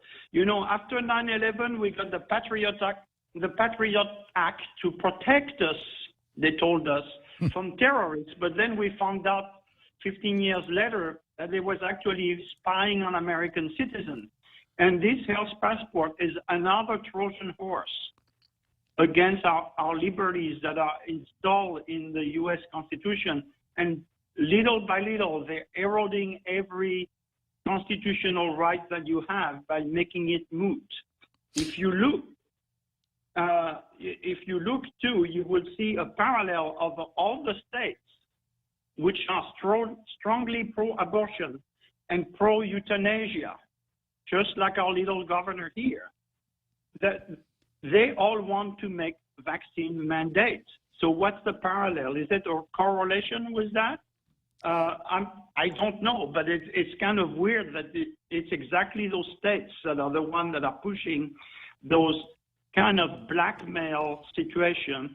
And like your, what's his name, that comes on your show with the thing said, is basically we're going to be in a situation like the flu where we're going to have variants all the time. So where does this end? I cannot predict an end outcome. There is no end outcome scenario. When we're done with this, we were supposed to be done with whatever herd immunity was supposed to mean at 80% of the adult population on Guam, and there were a whole bunch of people that said, "Yeah, okay, I'll roll up my sleeve and get my shot if that's what it's going to take." And all of those people, guess what? You've had the rug pulled out from under you now, because especially if you're a GovGuam employee, now you have to have that vaccine. Forget about what herd immunity meant. And then now it's going to be, I want 100% of the adult population, and we will now turn it from carrot to a stick. And the stick is going to be, you can't go and do fun things, hang out with the groovy people at the top of the Tsubaki Tower unless you got a vaccine passport. And then after that, it's going to be, well, booster shots because of all of the different variants that are out there. And people have got to start seeing through all of this stuff and trying to figure out where the limits of the power of the state are going to be, where they're going to be challenged. You're right on target, and it's worse than that. And those of you that weren't paying attention and just now starting to wake up to all of this, there's a whole bunch of people that you ignored last year. In fact, about this time last year, that were taking this to the street because we recognized last year that there was not going to be an end to this, and tried to get as many people in front of the legislature as possible to remind them that they're the second branch of government, second co-equal branch of government, and the legislature, as you know, can turn this off right now. 8 people, 8 brave members of the legislature can say, you know what, we were okay with everything else that you said, and we went and tried to get to everybody to 80%, and now you're screwing the people of Guam over with this vax mandate for executive branch employees. What's going to be next after that? Under what scenario do we call this thing over? 752. In fact, I've got one of those guys on the line now. So, Frenchie, I'm going to let you run. I got Jimmy Craig Moylan. Okay. I'll and talk to you. Just look at the vaccine versus treatment, and when you see our hospital here, you understand why she's so afraid of treatment, because we cannot deliver on treatment. So rather than putting treatment under the rugs, they promote vaccination. Well, we need to start talking about herd immunity in real terms, and we need to start talking about natural immunity for the people that have already had COVID. 8,500 some odd people that have already had COVID-19 or tested positive for it. I'm one of those, and I'm telling you, I'm less at risk having survived it than people that take the vaccine. 753, Frenchie, I'll hear from you soon. 888-255-888-TALK. Before I switch gears, or not, I got a note here from former Governor Carl T.C. Gutierrez, also known as the governor of Guam. He's the guy you go to get stuff done. And last week there was a fella that was, I think, righteously complaining about the danger of the playground gear at Epal Beach Park. Oh, yeah. So I've got a picture of the purchase order to a company that is going to remove and dispose of the playground set at Epal Beach Park. Did we need to invoke? Did we need to call an emergency session of the legislature? Oh, man. No, we didn't need to do that. Did we need to fly Lilian Guerrero home so that she could personally address this? No, we didn't need to do that. Did we need to delay another day of the head polishing with the lieutenant governor? No, we did not. You tell Carl Gutierrez, and the work gets done. So the very dangerous playground set is going to be taken away from Epal Beach Park at some point. The purchase order's done, so work can probably begin right away. Good morning, Senator Jimmy Craig. Hey, good morning. Rose up early this morning. All rise for the revolution of paying out the RISE Act eventually. Yeah, I'm not holding my breath on it. It's going to be September. You know what? Maybe that's what it's going to be. If you want your RISE Act money, got to show me your vaccine. Got to show me your vaccine passport. Mandatory vaccine if you want the all rise. That's incredible. Yep, with this governor as well, that could happen. But I'm glad we also passed a couple of measures to get this RISE out. The 75 to increase it, remove those just troubles that we've known for quite some time since it's been introduced by the governor there. And finally, we had some insight on Adelup agreeing to it. Hey, we got a problem here. Maybe we should address it. So we removed that in 75. We increased the payout in 75 also, and 164, another compromise that we passed too. So we should be getting that across the governor's desk probably today. Well, and then she has Governor has 10 days Jim, to get it signed. Jim, the most important thing is the bills that would rename, well, not necessarily rename, but put apostrophes and glottas over certain Southern Village names. That's passed, and now awaiting the governor's signature. All 5 of them. They'll probably get signed first, and probably the others. I'm not sure what's going to happen. But yes, I'm sure the governor will sign those first as priority, rather than addressing the rise payment. Well, there's going to be a great opportunity for speech making. I think the big governor go live on that one. And now the question that I have on that particular measure, and somebody brought it up while simultaneously asking for the disposition of Tello Taitagui's ethics complaint. But it brought up an interesting question. If we are renaming those villages, adding components to the spelling, etc., does that not mean that we've got to change those $30,000, $40,000 road signs? Oh, the ones that get hit every now and then on the side of the road. I told you, the one in Jutnia. The one in Jutnia is on its side. It's just, it looks like, you know what it looks like at this point? It looks like the gravestone, like a grave marker, because it took the whole, took the whole top off. Right. Yes, I've seen those. Yeah, that's a good point, right? Yeah, and letterheads from different establishments in those areas that may have to be changed, and envelopes to be changed too. Well, I mean, you got to do that for the people. Preserve the culture that way. I hear it, but I'm just kind of curious. Does it include the money for the upgrade? Where is Gita going to have to go out now and find some money to change those signs so that they meet with the official government of Guam spelling of the village names? Yeah, well, with the governor's priorities, that could be possible, and maybe she'll address a special committee just to do that. Could be. We shall see. Well, tell you what, Jim. You know I love you, but I gotta call you and the other members of the brave and courageous 36 Guam legislature. You guys need to get together and find the bravest other 7 of you, and take another look at the Klitsky-Gibson resolution.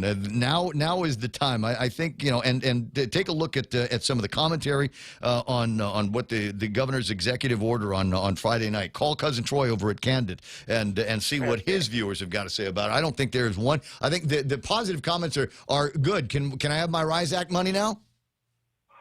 Right. Yeah. Exactly. But you got to stand up. You got to stand up. You guys represent all of the people of Guam, not just the chosen few. And you've got to stand up now for government of Guam employees who, for whatever reason, choose not to take the vaccine for reasons known maybe only to them and their families and their doctors. Yeah, that's very true. It's just like within private enterprises as well, and just within families too.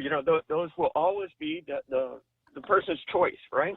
Mm-hmm. So those are things we have to be very careful of instead of mandating certain things. That's people's rights. We still got known diseases where folks don't want their children vaccinated for different things as well. Again, that's their choice too. So we just got to move forward. We can't just wait and tell everybody and hold their hands down and strap them in and said, you will get this. You will. Show me your papers. Show me your papers. Where are your papers? There's all these apps now. They're going to have us get apps that have the vaccine passport information on it. Anyway, Jim, so I ask you, I mean, really, just, not just guy on the radio and senator. I mean, just, 2 citizens of Guam here on the phone, just a couple of groovy guys. I think it's time that you, again, dust off that resolution and find some other brave and courageous members of the legislature, because I don't think the public is on her side with this. No, nor do I. But sure, I'll definitely relook at that. Absolutely. All right, I appreciate it. 8 o'clock in the morning, I'm gonna run. I'll talk to you pretty soon. Congratulations on a couple of those victories with the RISE Act. We'll see what happens. Will do. Thank you. At 888-8255, 888-TALK, closing in on 8 o'clock in the morning. Fox News Live is coming up next. Mana Silva-Tyron with the 8 o'clock news on the other side of all of that. Rudy asking, Ray, did you forget the Bitcoin numbers? Real Joe, got anything you can throw at me real quick? 43,900. 43,900? Yes, sir. Is that buy or sell? Never mind. Here comes Fox News. 100 wildfires in the West, with the largest in California. The Dixie Fire in Northern California has scorched nearly 700 square miles. It's leveled the historic Gold Rush era town of Greenville. The Plymouth County Sheriff's Office says at least 5 of the town's residents are still missing. Search efforts are underway. The fire, though raging on, it's forced mass evacuations, destroyed at least 370 structures, and threatened nearly 1,400 more. After burning for nearly a month straight, it's only 21% contained. Fox's Christina Coleman. Calls grow louder for New York Governor Andrew Cuomo to step down or for him to be impeached. Cuomo has been accused by 11 women of sexual harassment. Fox's Alex Hogan with the latest. Governor Andrew Cuomo's attorney speaking out again last night, poking holes in one accusation, saying the woman's story doesn't line up with the timeline of events within the governor's mansion. The woman who is claiming she was sexually assaulted, she most certainly was not. There was evidence that they collected and that they ignored. The Attorney General's office firing back, reaffirming that the accuser was not certain about the exact date of the incident when she claims Cuomo put his hand under her shirt. Cuomo maintains he will not step down. COVID-19 booster shots to be expected. That according to the White House Chief Medical Advisor, Dr. Anthony Fauci, on NBC's Meet the Press. Everyone assumes, and I think correctly, that sooner or later you're going to see an attenuation to the point where we're going to have to give an additional boost to people, very likely the elderly, before you give it to otherwise normal people who are not old. The U.S. government has not yet approved a third dose of the vaccine. America is listening to Fox News.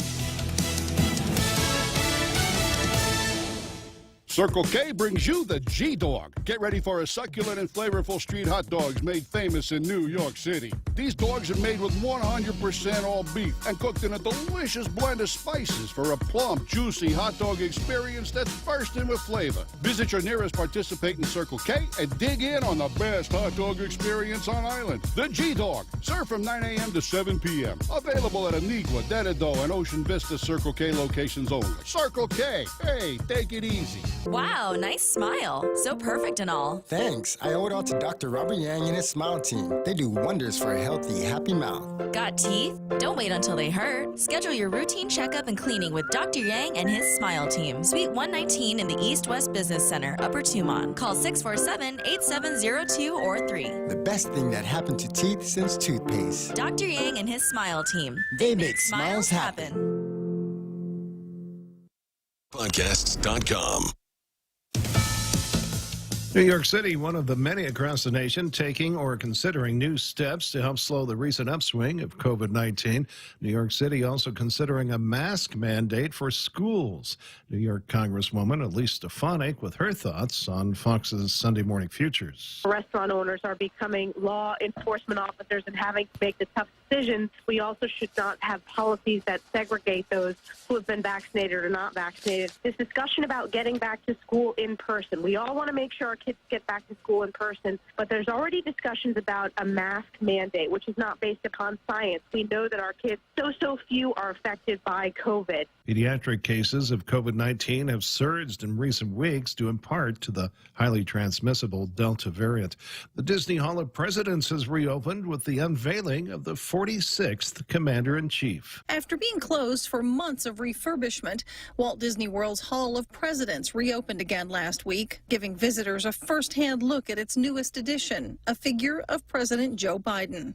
The park's official blog says it features the audio delivery of the presidential oath of office, which was recorded at the White House by President Biden himself just for the attraction. The exhibit also has props on a nearby table, including peach blossoms to represent Biden's home state of Delaware, and a pair of aviator sunglasses as a nod to one of his most notable fashion accessories. The Hall of Presidents has been part of the theme park since its opening in 1971. Tanya J. Powers, Fox News. Tropical storm Kevin is gaining force in the eastern Pacific, and forecasters believe it will likely reach hurricane strength while remaining far off Mexico's coasts. The U.S. National Hurricane Center says the storm is centered about 500 miles south of the southern tip of the Baja California Peninsula. Hurricane strength expected sometime Monday. I'm Joe Chu, Fox News. Mezcla Mezcla, Mezcla. Read all about it. Check out Mezcla Chamorro Fusion Bistro in Tucumán for lunch. Serving up some savory seafood specials such as spicy garlic shrimp, candied salmon, or better yet, the local favorite, snapper or shrimp escabeche. Available only during lunch hours. Make sure to come down and try these tasty specials and more. Call 969-2652 for more info or to make a reservation. Located at the Grand Plaza Hotel in Tucumán, Mezcla Chamorro Fusion Bistro. A true taste of Guam. As we get back to business, Docomo Pacific is ready to keep you connected. Introducing Business Bundles Plus. Build a customized bundle with the right internet, mobile, TV, and phone plan for your business. Pay for exactly what you need and nothing you don't. And the more services you add, the more you save. Plus, you can rely on Docomo Pacific's fastest, most reliable network and 24/7 customer support. So build your own bundle and save today with Business Bundles Plus. Call 671-688-2677. Docomo Pacific Business. Work better together. Chili's is pairing up premium entrees with 2-in-1 entree selections starting at $19.99. Indulge in mouth-watering combos like the sirloin and ribs combo, the ribeye and jalapeno sausage combo, or the savory sirloin and ancho salmon combo. All served with delicious mashed potatoes. Dine in today and enjoy the best of both worlds flavor experience with Chili's 2-in-1 entree selections. Available for a limited time. Chili's on the second floor of the Tucumán Sands Plaza. Chili's, savor the moment. Your local news is brought to you by Nambo Insurance. Skip the line, pay online. It's fast, easy, and secure. Visit Nambo.com for more information. Today it's 8:06. I'm Mana Silva Tyron with a look at your local news on the point. The governor signed an executive order. It's the latest one in her series of pandemic-related executive orders. This one goes into effect this morning, and it requires all executive branch employees of the government of Guam to be fully vaccinated for COVID-19. The governor's orders comes as a number of cases continue to rise, and also as the administration looks to get more people vaccinated. Now, the order affects thousands of workers that fall under the governor's office, and for those who refuse to get vaccinated, well, they will be required to test for COVID-19 with a PCR or antigen test once weekly. Those who refuse either option would be subjected to disciplinary procedures.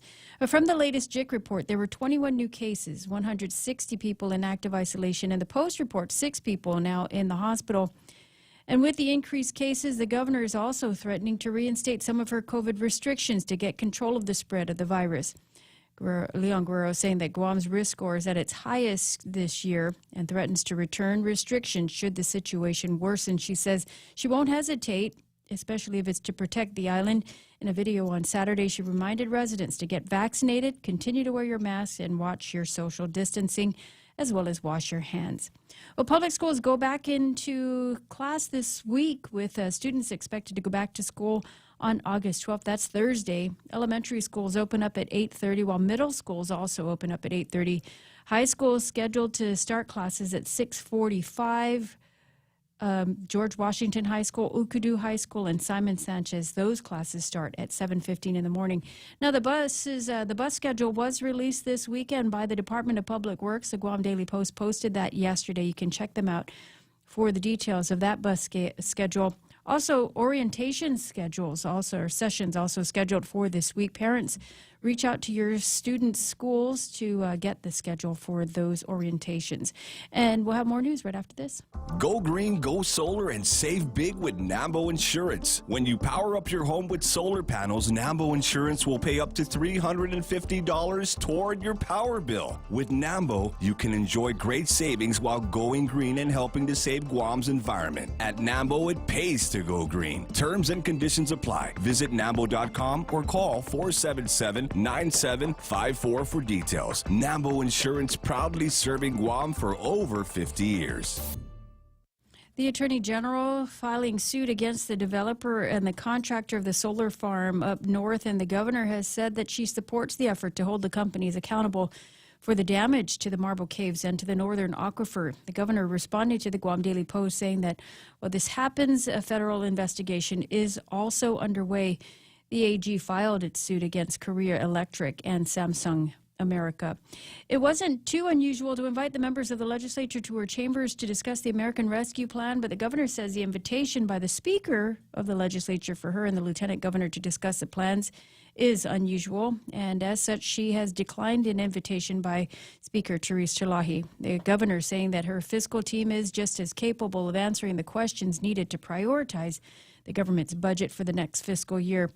Budget talks, by the way, start this week at the legislature. The Speaker says that she's disappointed in the response, adding that the invitation will remain open. Meanwhile, 2 bills dealing with the payout of the RISE Act are on the desk of the governor or headed there.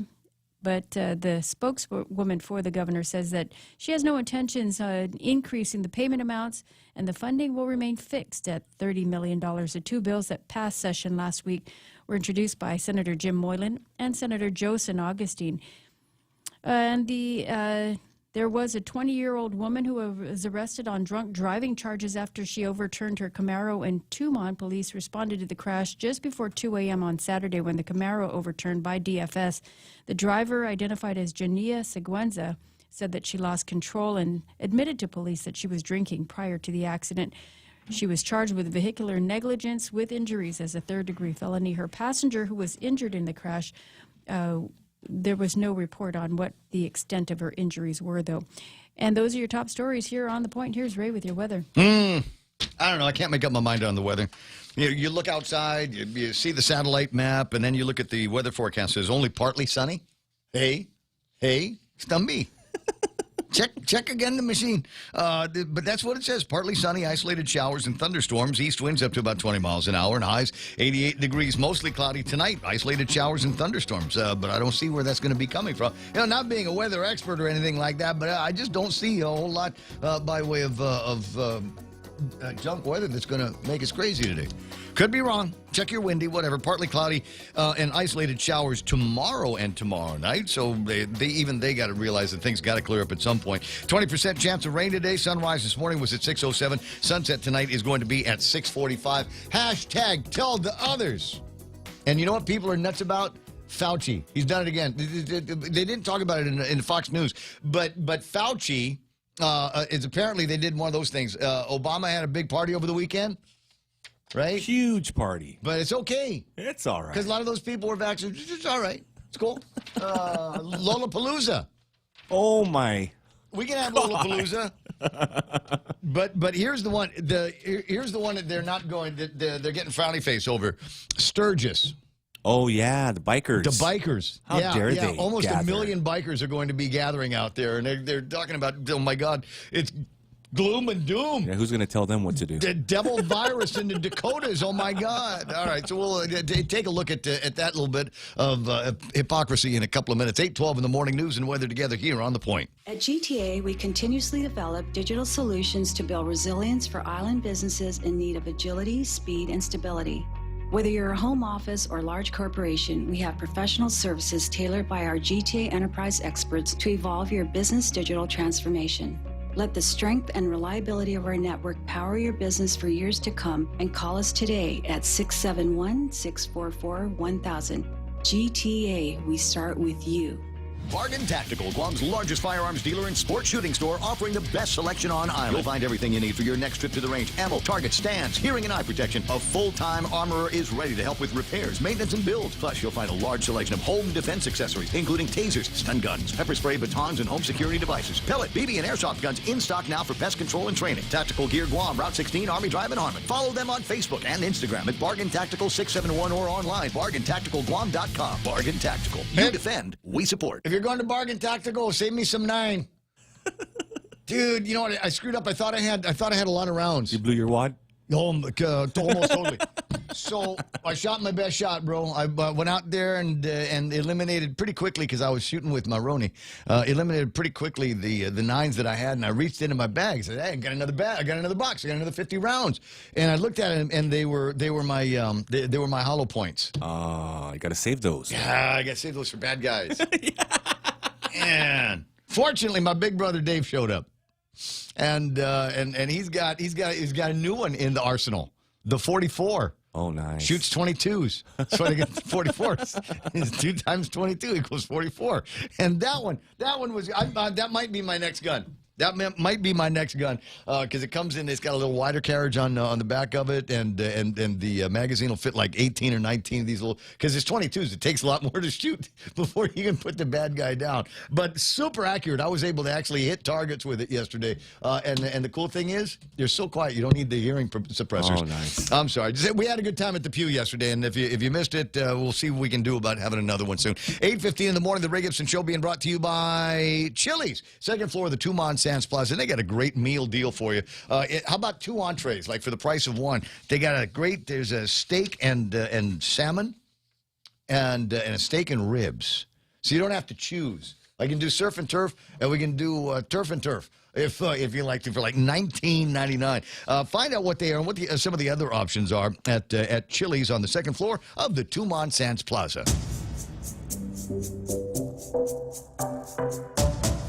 Any speaker, anytime. The Ray Gibson Show. Call now. 888-TALK. That's 888-8255. So executive order comes out on Friday after all the media is basically gone to sleep. You know, it's not like we're gonna restart the presses or something like that.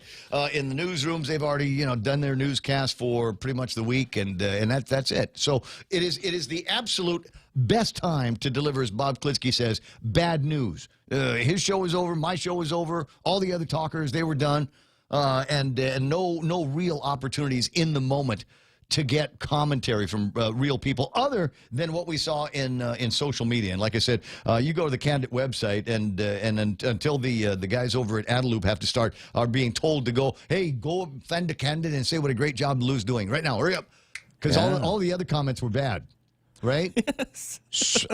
And you think I'm kidding. No, that's really the way it works around here. And I'm sure there's a good number of people that have been making sure that all of the news Facebook pages and whatever that did cover the story have got the usual rabble of government of Guam employees in there going, hey, Auntie Lou, thumbs up, love your dance.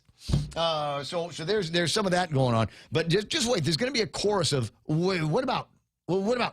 What about the people that have already had COVID-19? Do they need to come up with something? Is there a special vaccine document that they can give to their bosses at work? Here's another question. Oh, okay. So I got to go. I'm not going to get the vaccine, so you're going to have to test me every week. Am I going to get paid for being tested? Is that on the job responsibility? What about? Will they bring vaccinations to the offices? I think that's built into the executive order. But what about the testing facilities? If I work at a school and I got to get tested every week, will there be somebody from public health every Monday to meet me and stick a thing in the back of my eyeball? Right? You got people are going to ask questions, and there's a deadline for compliance on all of this. So somebody better start coming up with answers real soon. 8:17 in the morning. What about? Is this Jim on line 1? Jim. All right, thanks for calling back, Jim. I appreciate it. How you doing, buddy? Good morning, Ray. Hey. Well, I don't know. Correct me if I'm wrong. And I'm not a lawyer. Don't pretend to be. Don't pretend to play one on YouTube either. Well, we got people pretending to be doctors all over the place. I'm going to try not to pretend to be one of those either. That seems to be a very questionable profession right now. Also, you mean like Dr. Fauci says it's okay to go to Barack Obama's birthday party or hang out at Lollapalooza, but if you're a white guy on a motorcycle in Sturgis, you're a super spreader. You're spreading the devil's virus. Yeah, or if I want to go riot and burn buildings, So. Oh yeah. But anyway, I've never been a real big faith believer in, quote unquote, the court system, judges, and the American Civil Liberties Union. But correct me if I'm wrong. Do we or do we not have the legal, already court case precedent right to either accept or decline any medical procedure or treatment that we see fit as adults? Now, I know there's been cases of, courts ordering things for children, for minors, etc. But the adults, they've said, no, we can't force you to take an operation or a treatment or whatever against your will. Now, I could be wrong about that, but I was under the impression that we had the legally already case precedent protected right to accept or decline medical procedures as we see fit. Well, I think you do. I think you do. However, and they will say, fine, and we have a right, nay, James, the mandate to protect the population. Therefore, if you are not vaccinated, we're going to make your life hell. And here's what they've done in New York. They're starting up with the mandatory vaccine mandates that they're working out there. But they've got problems. This is going to turn into a racial issue because a significant number of people of color in New York cannot and have been unable for whatever reason to get themselves vaccinated. Not everybody is rolling them out as fast as we are. So if you come out with a vaccine mandate on people, but you've got a population of folks for whom getting the vaccine is impractical, inefficient, or otherwise hard to do, aren't we telling them that they can't go to the grocery store as us?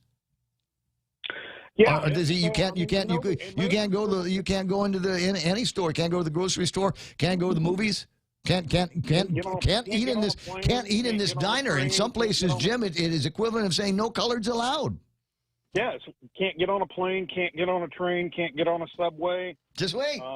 Probably make it to where you can't get on a public bus or flag down a taxi. Governor Cuomo already came on the radio or on the TV, and he said, hey, all of you private businesses, you have the ability to change your business model to vaccine customers only. If you don't have a vaccine, we don't have to do business with you. You can do that, and I don't have to mandate that. I mean, that's the next thing I see coming.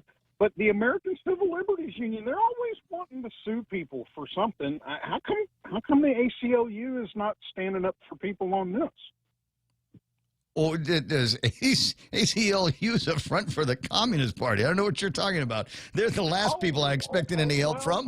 Okay, that's right. That's right. I forgot all about that. I'm glad you reminded me of that. They have been largely silent through all of this. Pretty much, yeah. And that was the reason why I facetiously brought that up, is because what this all comes down to is, everybody's talking about. Well, I say everybody, not everybody, but. You hear people say things about tyrant this, tyrant that, wannabe tyrants. Okay, well, it still comes down to a power play. Okay, this is nothing but a power play.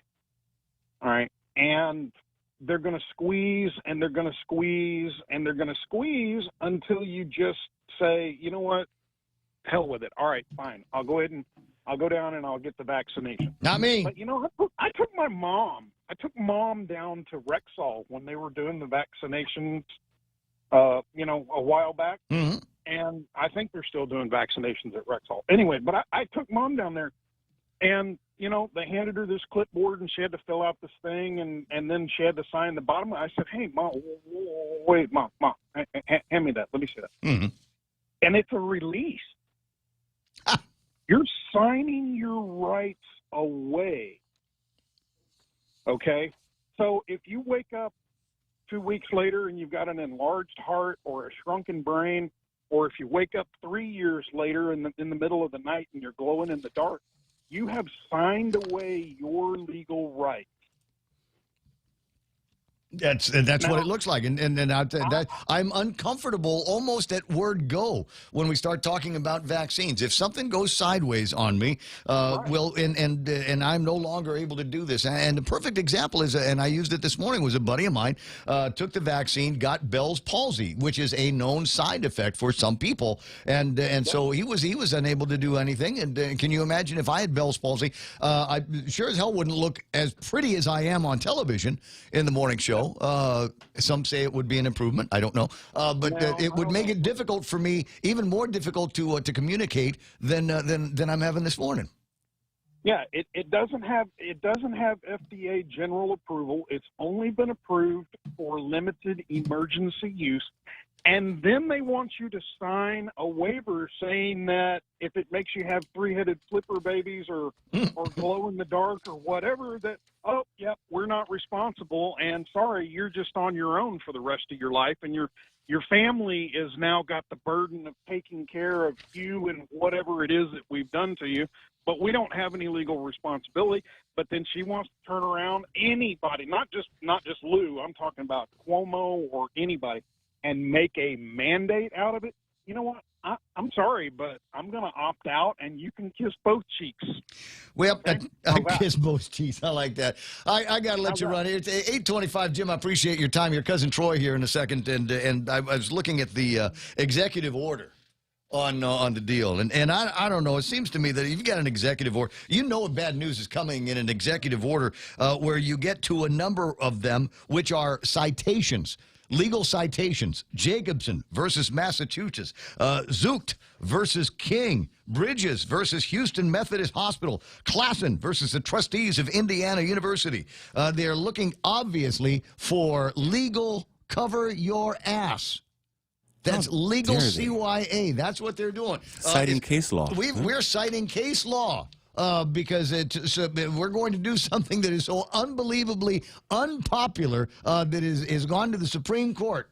And versions of it have gone to the Supreme Court numerous occasions, up to and including the specific language that it is within the police power of a state to provide for compulsory vaccination. And you can thank that's Zucht versus King and the oft-quoted Jacobson versus Massachusetts. So no wiggle room for you. I have a right to defend myself in my home. You hear the story about there's a story. This is actually happening right now. There's a little kid out somewhere in the States, Forgotten Fork, Wyoming. We'll just use that. And the kid has been so brainwashed by family, friends, internet, school teachers, whatever, so brainwashed that she wanted the vaccine, but she's under 18. And she went to her parents and said, I'd like to get the vaccine. And both of them, medical professionals. I mean, like way up there, medical professionals. As in, we're in the vaccine business ourselves. And they said, no, we're not going to give you the vaccine right now. Well, the kids sued them. Oh, nice. And with the help of the state. And the child has been removed from the custody of the parents because the kid wanted to get the vaccine, but the parents, legal guardians of the child, were inclined not to give her the vaccine. She's Chamorro? No? I don't know, bro. This is not the real dad. I don't know. 8:27. Is that Cousin Troy on the phone? Thank God. A voice of reason. Good morning, cuz. How you doing? Good morning. I'm well, thanks. How are you guys? Good morning, my most favoriteest, most beautifulest cousin in the whole wide world. He won't say anything until I got to get that out of Mana first. Proper greeting. Yep. Good morning, my favoriteest and most beautiful cousin in the whole wide world. Dude, what have you been up to? You waking up early this morning. I figured, it was Monday after a great goof-off weekend. I figured maybe you'd be one of those guys that'd be waiting on last call at the snooze bar. No, I went to church last night. What? I got some alcohol afterward and went to sleep. Okay, sound like a great Saturday night. I don't know. I did the usual sunset and then KFC for dinner. 8:28 in the morning. All right. So, Cousin Troy, we were talking over the weekend because I woke up Saturday morning. I thought it was just a bad dream, bad alcohol-induced dream that the governor signed an executive order, essentially forcing the employees of the executive branch of the government of Guam, teachers, cops, fire guys, whatever, to go and get the vaccine, whether they wanted it or not, or get tested every week. And I thought, well, that's a new level of the, what am I going to call this here? Medical jihad that we seem to be going through. I think there was a suit in Kinamai that I believe 9 or 11 firefighters brought against Governor Ralph Torres. He instituted a similar requirement, but it was for, I don't know if it was for all government of the CNMI workers or if it was just the emergency responders because of their close contact. with people, but 9 or 11 of the Department of Fire and Emergency Services personnel were fired as a result of not getting their vaccines as mandated in an executive order by the governor. And I believe it's currently, I don't think it's been adjudicated. It's currently the court system. But, you know, there are cases, and I guess Bob Kritzky would know this a lot better and know the details better. There are cases throughout the states as it's happening. And from what I've read, the government seems to win all the time. Yeah, it doesn't look like there's much hope for folks to be able to do this. I don't even think you could claim Jehovah's Witnessery in order to get out from under all of this stuff. And I can't help but think that at some point there's going to be a mandatory, compulsory vaccine for even me, and I don't want one. I don't need one. No, the executive order does make that that exception for, but it says it's weird. It says sincere, like something like sincere religious objections or something like that. Right, but you'll still have to test. Is the way? Yeah, I'm sure that's the way it's going to work here, because that's the way it's worked everywhere else. I mean, you can fill out a form that says I object to this under religious grounds and wish to be exempted from it, and they'll say, okay, well, you just have to test every week for the rest of your life. Well, I guess if your religion prohibits you from consuming cotton balls, you'd be safe from the test. I suppose. I don't know. But now, you and I were also talking. I'd read, and I think it was the PNC Facebook story, and I was going through that and did not see a remarkable number of positive comments about this. In fact, most of them were running negative, thinking that from even people that I know were vaccinated, they think it's an overreach. And you said it was running about the same on the candidate site. I think 100% of the comments on it are on that particular image of the executive order were negative. If not, it's 99% negative. Do you think that'll make any kind of difference over at the governor's office? Do you think that they care about that kind of thing? And I've suggested that Lulian Guerrero is not afraid of anybody. I think Therese Terlai had an interesting invitation to Lou last week to go and meet and talk about the RISE Act and ARP fund opportunities, but the governor has since declined that. So I mean, it's like, yeah, well, whatever, thanks. She's not afraid of anything that anybody has to say about her or about her leadership. And I guess that's that's her thing, right? That's fine. So I'm vaccinated, right? Yeah. And I think the vaccine is good for me. But I just it leaves a bad taste in my mouth. The whole forcing people to do things, just in general, it's about really anything. Forcing people to do things just seems so un-American. But I don't know. I understand that the vaccine is, according to all of the, well, at least the official literature on it, it's supposed to help you from getting very sick. And so it's a good thing if you get vaccinated, but to force people to do it or to risk the, that they'll get fired from their jobs, just, well, it obviously doesn't prevent you from getting COVID-19, and it doesn't prevent you from spreading the COVID-19. The only thing apparently it does is it makes the symptoms a lot more mild. Well, I'm willing to take a chance on having radical symptoms and unradical symptoms. I take a chance every time I get in the car and drive. I take a chance every time I run on the side of the road. So to be fair, the governor did, at least in that video that she made last night or this morning, she does point that out. She says, it's not going to keep you from getting infected, but it'll lower your chance of becoming very sick. I guess, that kind of honesty and communication with the public is important. But, I mean, does it matter anymore? I don't know. Wait, I thought here's the thing, and I'm going to let you go because the quality of the connection's gone to hell for a second. The problem that I have is with the constant moving of the goalposts here. Remember, it was just going to be 2 weeks to flatten the curve. Yeah. Okay. And every single time we've been told, even the President of the United States, get the vaccine and you don't have to wear a mask. Well, apparently not. Apparently not. Now the CDC has come out and says even if you're vaccinated, you got to wear the mask. They said get everybody, 80% of the adult population on Guam, we will have achieved herd immunity. Immunity. There's a meaning behind the word immunity, and apparently it's changed because it doesn't make any difference now. Another 100 people have got a booger that is COVID-19, and it's put a couple of them in the hospital. And that means that now everybody in the government of Guam's executive branch has to get the vaccine. Forget about immunity.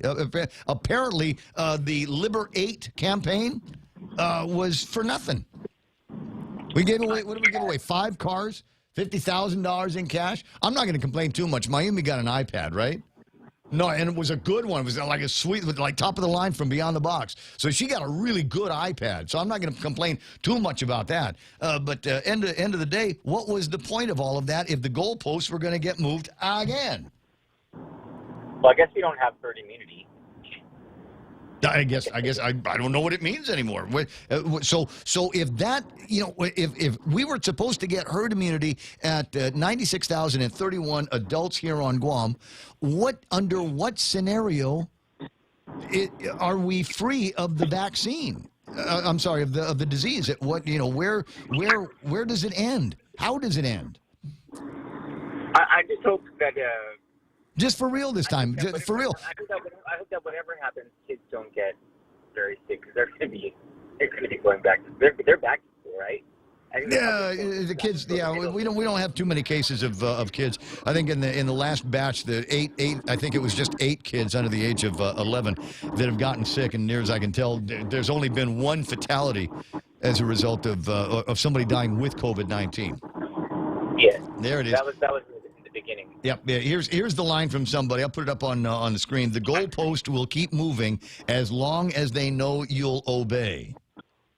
Maybe this is what was meant by bioterrorism the entire time. Could be. All right, cuz I'm gonna let you run. I'll talk to you pretty soon. Okay, you guys have a good day. I'm going to have an incredible day. 888-8255.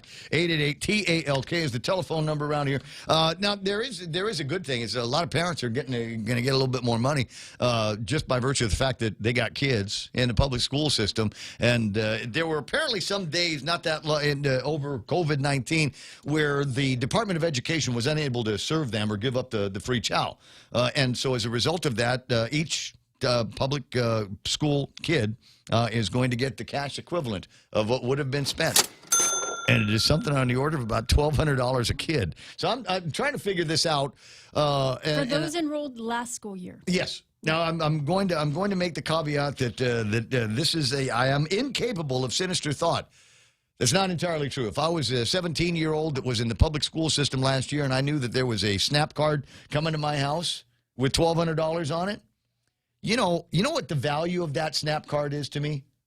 It's whatever I can exchange it for. Somebody will be more than happy to take my SNAP card for $1,200 and say, yeah, well, I'm not going to give you $1,200 for it. I'll give you $900. No problem. Give me $900 in cash. Here's my $1,200 SNAP card. Because otherwise, it's free money for the kid. They didn't have to work for it. And so the kids are going to figure out how to fence that and then go buy themselves, you know what I'm thinking? Those little, like a unicycle. Have you seen that yet? Oh, yeah. The unicycle, they got where, yes, I'm going to buy the $900 version of that. Game Boy, PS5, my guy, 8:38 in the morning. It's the Ray Gibson Show. We'll more growling and screaming and yelling about stuff on the way here. I think I got another caller who wants to talk about mandates. Is that right? Okay, we'll get around to doing that after Mana's done her headline news, which is coming up next. A message from KFC's Colonel Sanders. I spent months searching the world over for the very best Nashville hot chicken recipe. Then I found it in the last place I ever expected, Nashville. KFC's new Nashville hot chicken with a legendary blend of spicy and smoky flavor. KFC's Nashville Hot is back on Guam for a limited time. Get yours today. It's finger licking good. Looking to furnish your home? Furniture Kathy Style offers a wide variety of beautiful quality home furnishings at affordable prices. Find the best deals with mattresses starting at $169, sofas as low as $699, bed frames starting at $399, and dining sets starting at $499. Schedule a free design consultation and let us help you create a home you love. Follow us on social media, visit our website at FurnitureKathyStyle.com or call us at 300-9590 for more information. Shop with us today. 20 away from, I saw it. Tina Rosemunya Barnes sending me a link on the WhatsApp to a story in the PDN about Tendon Inda.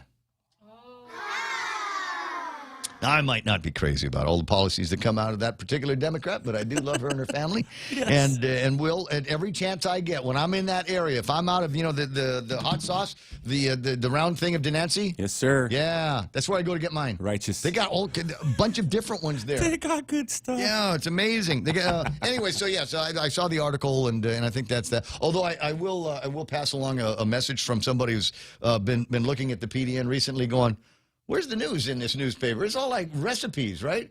It's all recipes and Dear Abby and comics. That's it. There's no real news in it anyway. 20 away from 9 o'clock in the morning. Speaking of real news. Hey, no news is good news. Who said? It's not when you're in Gary the news Gnu. talk business.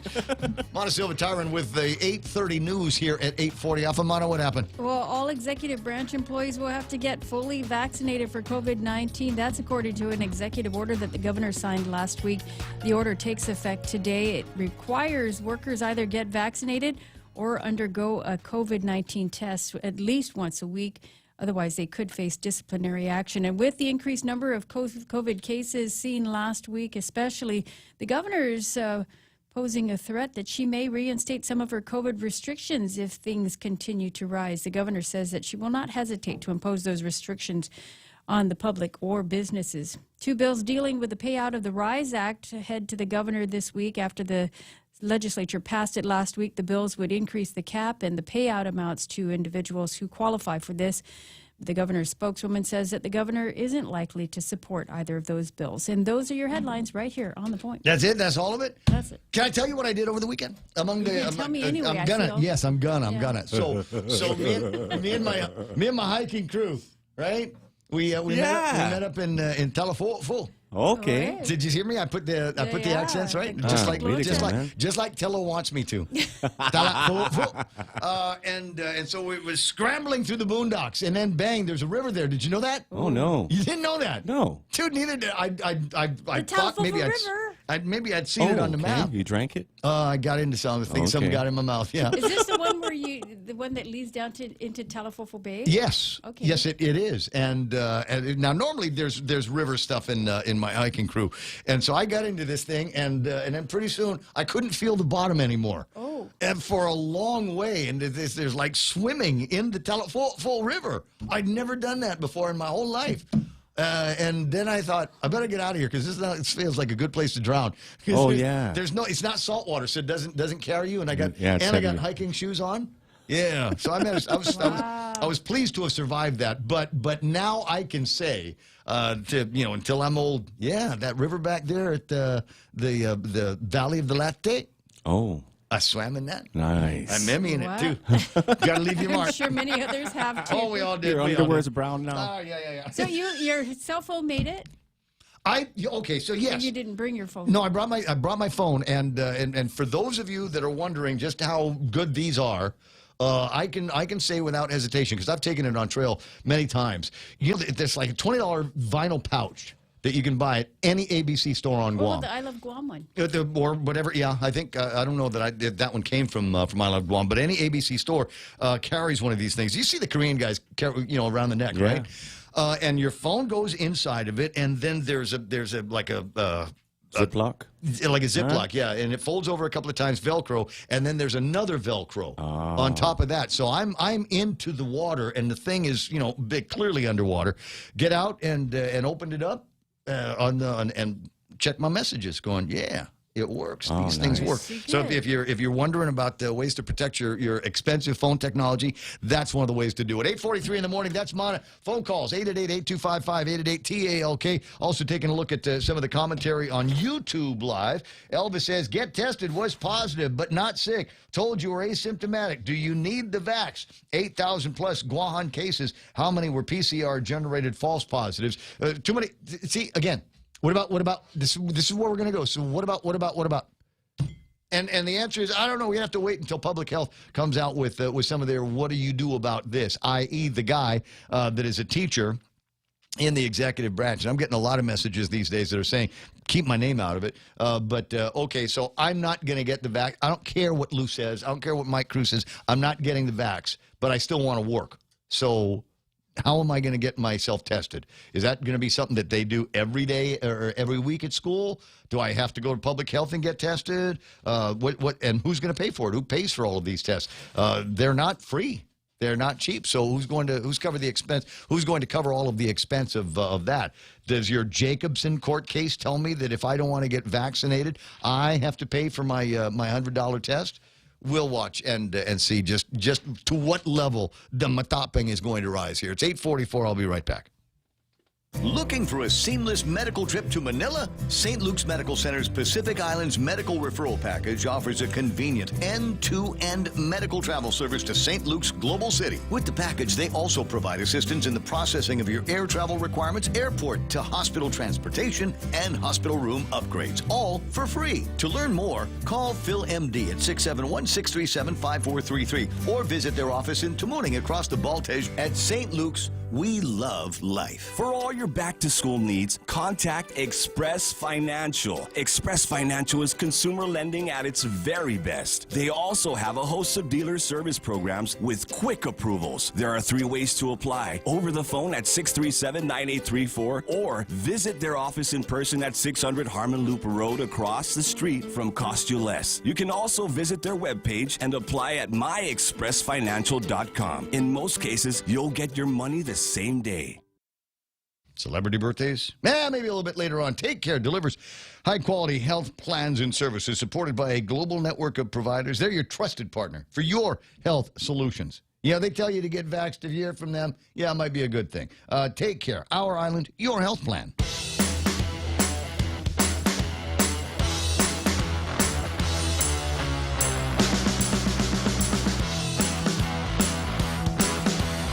It's 8:46. And it is possible that the training ladies are coming a little bit later on from Guam Women's Chamber, but it's possible that some of you may be listening to this broadcast and going, you're not helping. You're not helping. As everybody's just trying to get out from under this COVID-19. Yeah, I'm helping. You know how I helped? No. You know how I helped over the weekend? I washed my masks. I got everybody's. Oh, wow. No, didn't everybody have a little, like a Christmas tree collection of masks? Yeah. I got that little hook. I actually installed on the door of the house a hook. And the hook is there so that I can hang my masks on it. And every single one of them has developed some kind of an aroma. And it's not a pleasant aroma. Normally every time some kind of thing comes out of your body and you smell it, hey, that's not so bad, right?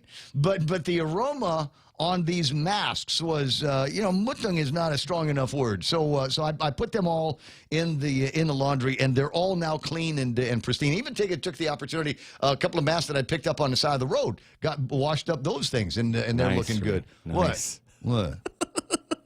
Thanks for the reminder, though. They are there only to meet the requirement that I put a cloth mask in front of some kind of cloth or mask in front of my mouth, whether or not it actually prevents me from getting COVID-19. I've got to meet the requirements. I went to a drive-through the other night. Not KFC. I went to a drive-through and I pulled up, and the lady looks at me and it, almost attitude, for which I might write a note to the owner of the thing. Almost attitude there, sir. You'll have to put your mask on. And I said, I don't have a mask because I put them all in the laundry. And the lady looks at me and and then continued about her business of concluding the transaction. And so I guess, like, what are you going to do? Are you going to not give me the food that I ordered? Are you not going to let me pay for this because I'm not wearing a mask? Are you going to close your window over there? Huh?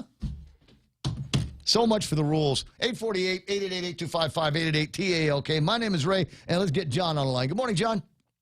Good morning, Ray. Thank you for having me on your show. I appreciate you calling in.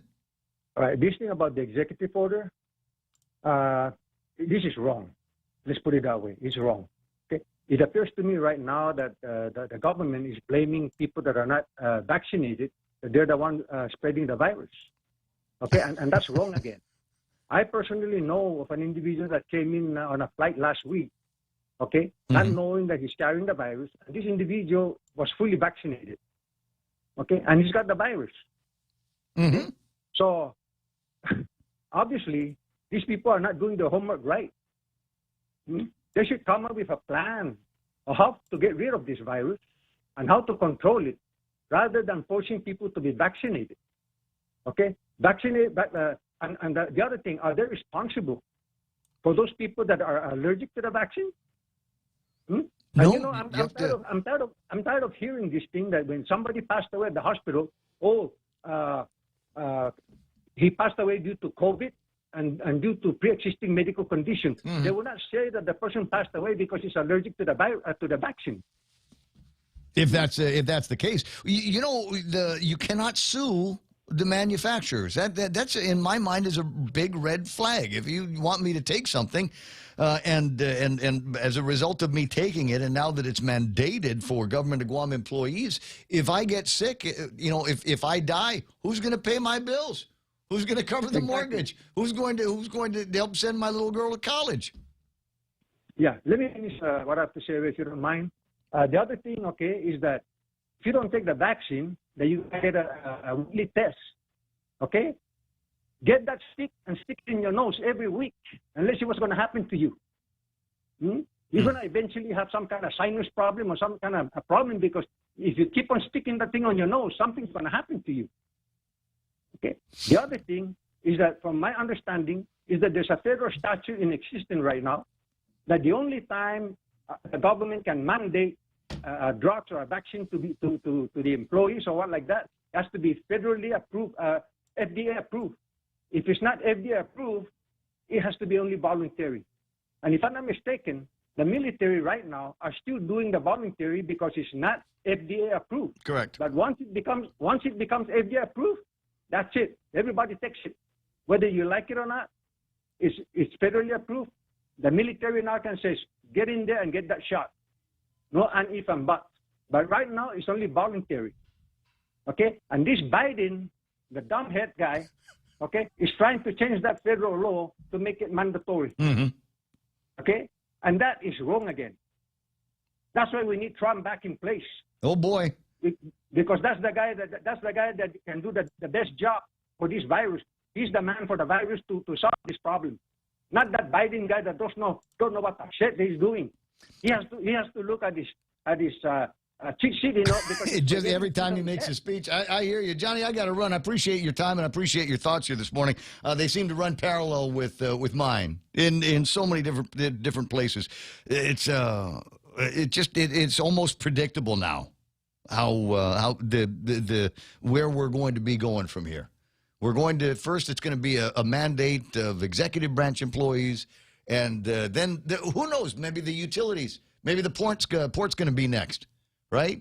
Because that's Rory. That's Blue Point's Rory, and Rory's going to say, "Well, yep. Guess we're next." Utilities going to be the GWA. GPA, I'd sent a message out, and the CCU, members of the CCU, want to see where the numbers are before they provide their guidance on what it's going to be.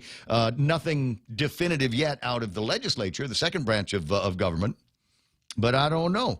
So I wonder if this is still on. I've been invited to a cocktail party, $25, and it's going to be at Ocean Serena Ballroom at the Sheraton.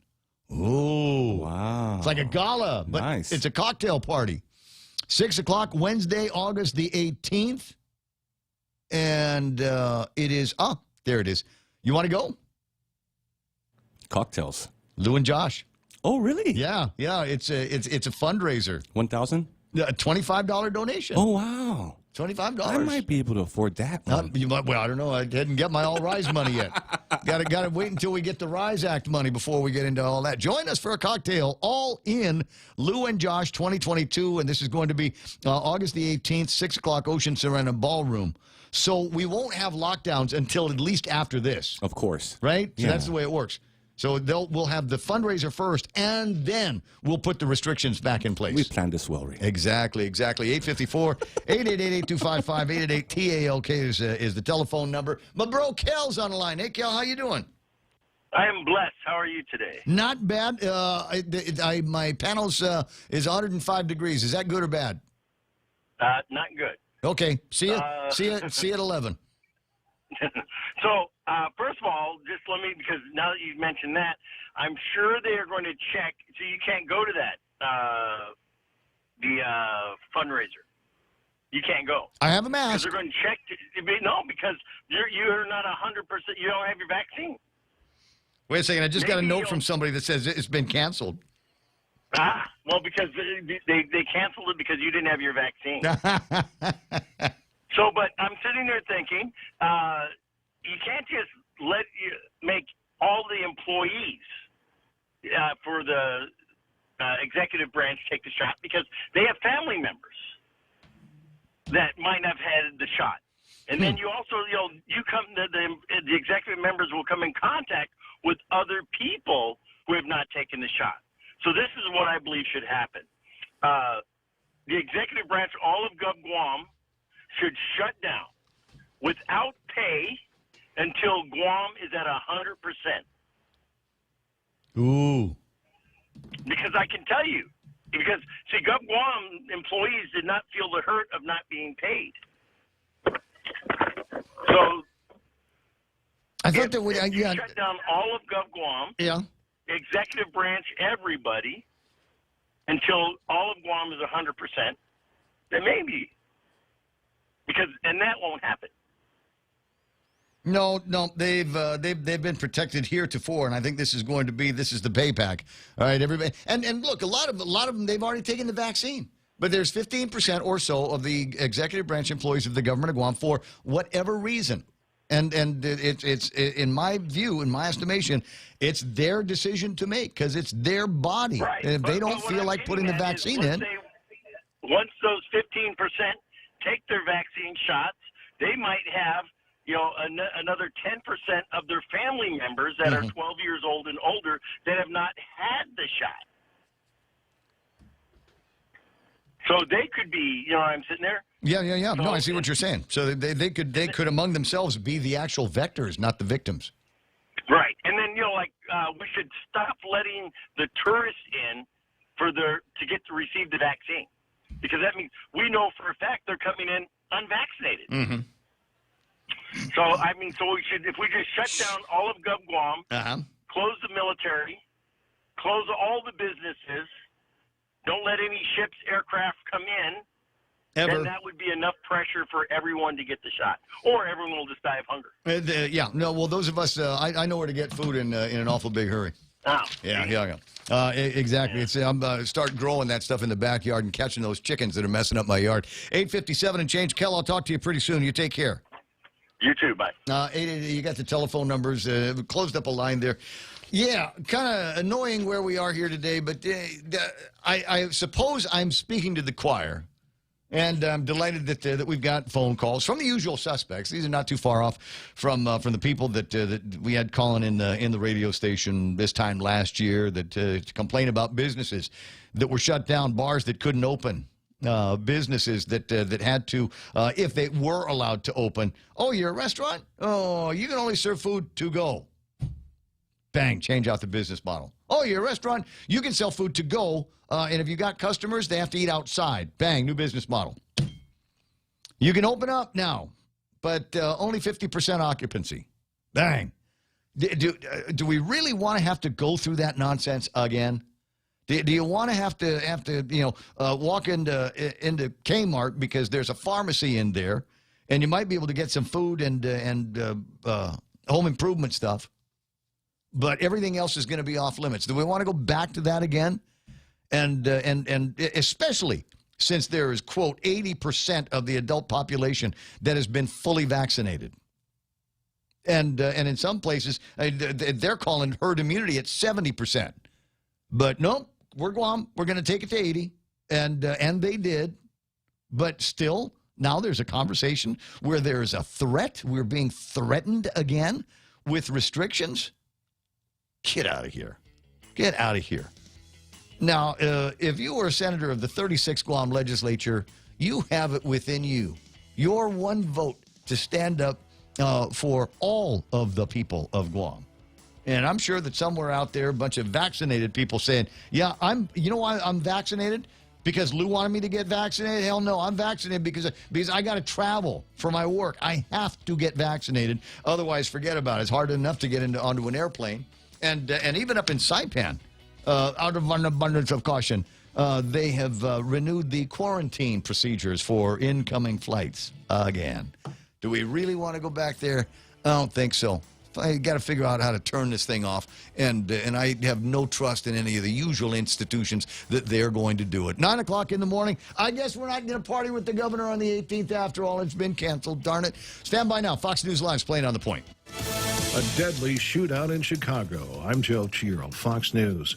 A Chicago police officer is dead, another in critical condition after gunfire erupted during a traffic stop last night. That police officer who gave her life in the name of public safety was just 29 years old. She'd only been on the force since 2018. A police source tells me the other officer was shot 3 times and one of the bullets went through his eye. They pulled that car over. 2 men and 1 woman were inside. One of the men opened fire. The officers returned fire.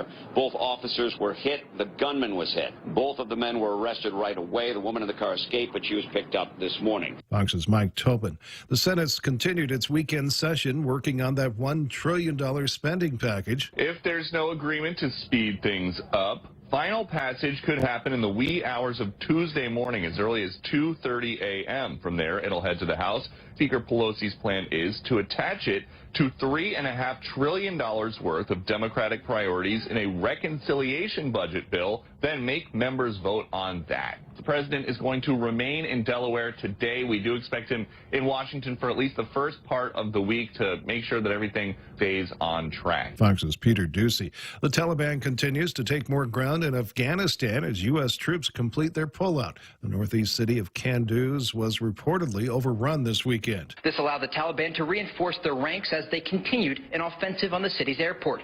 Meanwhile, Afghan forces backed by the United States conducted airstrikes in Helmand province, killing a reported 54 Taliban insurgents. Local officials claimed a school and clinic were hit in those strikes.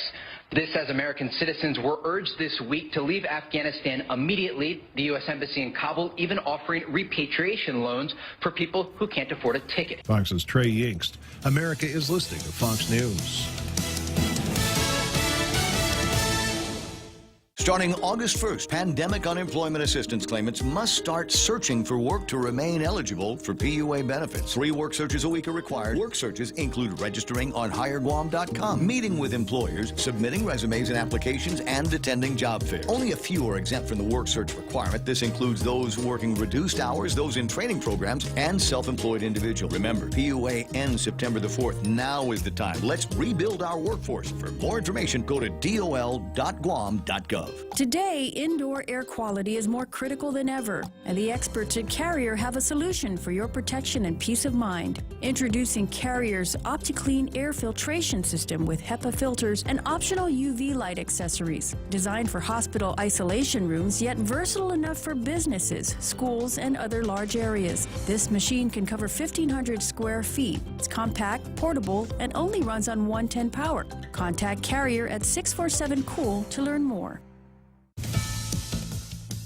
The woman named Executive Assistant Number 1 in the New York State Attorney General's report about Governor Andrew Cuomo's sexual misconduct allegations makes her name public. Fox's Alex Hogan reports. She spoke out exclusively to CBS and the Albany Times about why she's filing this criminal complaint this week against the governor. It was the right thing to do. The governor needs to be held accountable. What he did to me was a crime.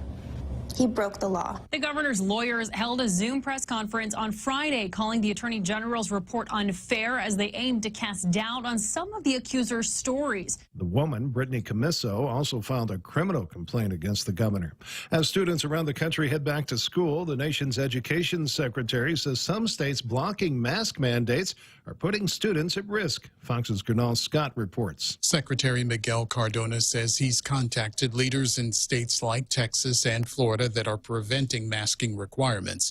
On CBS Face the Nation, he says he remains committed to in-person learning done as safely as possible. I believe strongly that we need to do everything, including our mitigation strategies, to make sure our students are safe.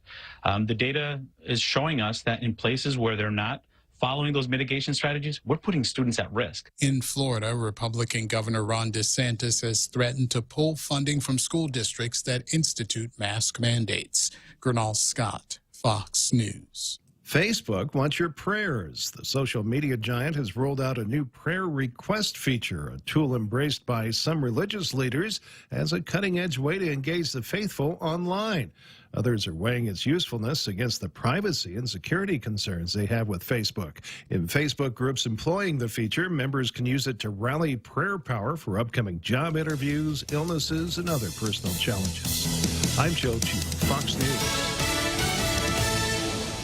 Be sure your children are off to a safe and healthy start for the new school year. Make an appointment today at the FHP Health Center to get their annual vaccines, physicals, and vision and dental exams. Our FHP pediatricians, optometrists, and dentists have developed a reliable and trustworthy reputation for delivering the highest quality of care for your family. For an appointment, call 671-646-5825, press 1. Most private insurance plans accepted. FHP Health Center, our island, your clinic. As we get back to business, Docomo Pacific is ready to keep you connected. Introducing Business Bundles Plus. Build a customized bundle with the right internet, mobile, TV, and phone plan for your business. Pay for exactly what you need and nothing you don't. And the more services you add, the more you save. Plus, you can rely on Docomo Pacific's fastest, most reliable network and 24/7 customer support. So build your own bundle and save today with Business Bundles Plus. Call 671-688-2677. Docomo Pacific Business. Work better together. JV International Safety Equipment has it all for you. Fall protection, rain gear, traffic signs, speed bumps, custom signs and banners, PPEs, fire extinguishers, plus more. Check them out on Facebook at JV International Safety Equipment Company or visit their website, www.jvisec.com.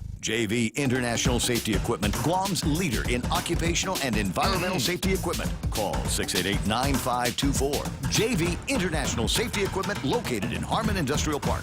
6 after 9 o'clock in the morning, and portions of the program brought to you by APL American President Lines, a global presence with a local home, also being brought to you by the guys over at Subway. And I've been talking about getting pastrami at Subway for weeks, right? So it's pepper-crusted beef, pickles, yellow mustard, melted provolone cheese, and I got a chance to try, because I went there Friday, got a chance to try the Hearty multi-grain. And because if you were, they don't do 9-grain honey oat anymore, but this multi-grain deal is excellent, a great replacement for it.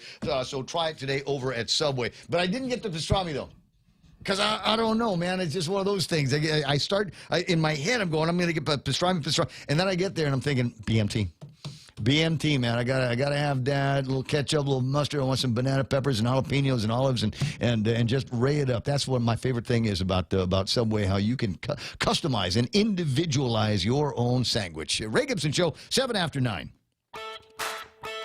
The Ray Gibson Show, bringing you closer to the action.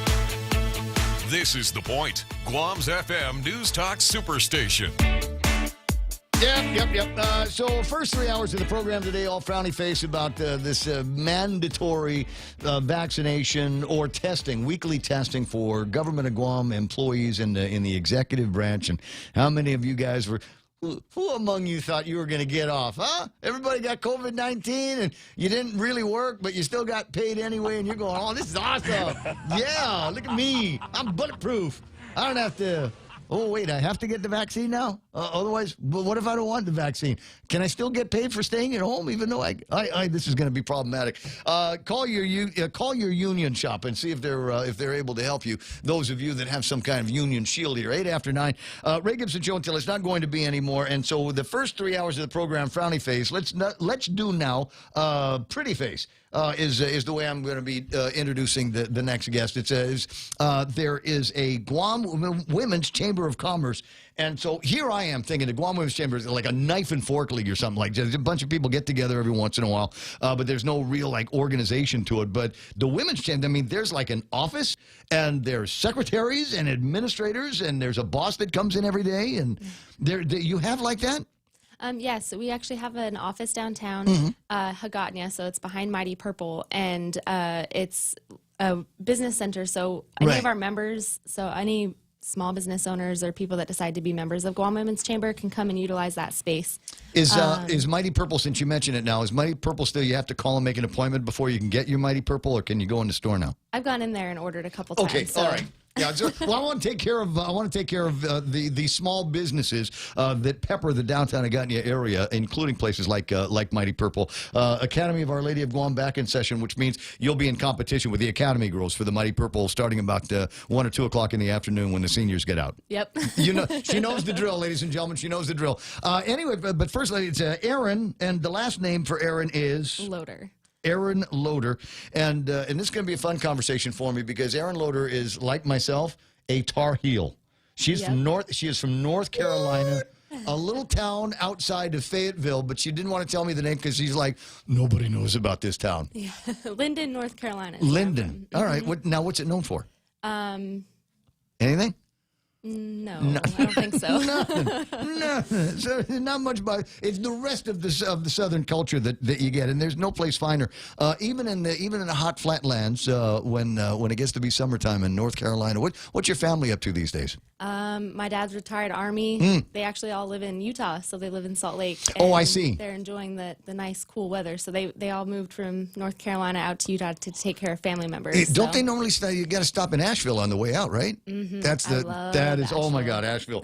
Asheville. There's a. We'll get around to the Women's Chamber thing. It's just fun to talk to somebody from that knows North Carolina as well. But you got Asheville, and there's a castle that they built out in Asheville, and a family of gazillionaires in those days built themselves a castle, and it's like, it's not like now you can just get somebody that form something out of concrete and then you slap it on the wall. They actually brought in artisans, woodworkers, and artists, and guys that worked with stone and masonry and things like that. So there is, before you get to the castle, this incredible art community that's down there, and some really, really good eating. Oh yeah, the best burger we've ever had in our life is in Asheville. Was someplace at Asheville, and the vegetables. I mean, if you're a big vegetable or green person, you're gonna love it because it was in the ground yesterday, and now it's on your plate, and it's absolutely tasty. There's something magical about that part of the country. I'm sure you agree. Yeah, absolutely. We had actually we went and visited right before we moved here, and I was like, man, I would live here long term if I could. Absolutely. Now, you a big NASCAR fan?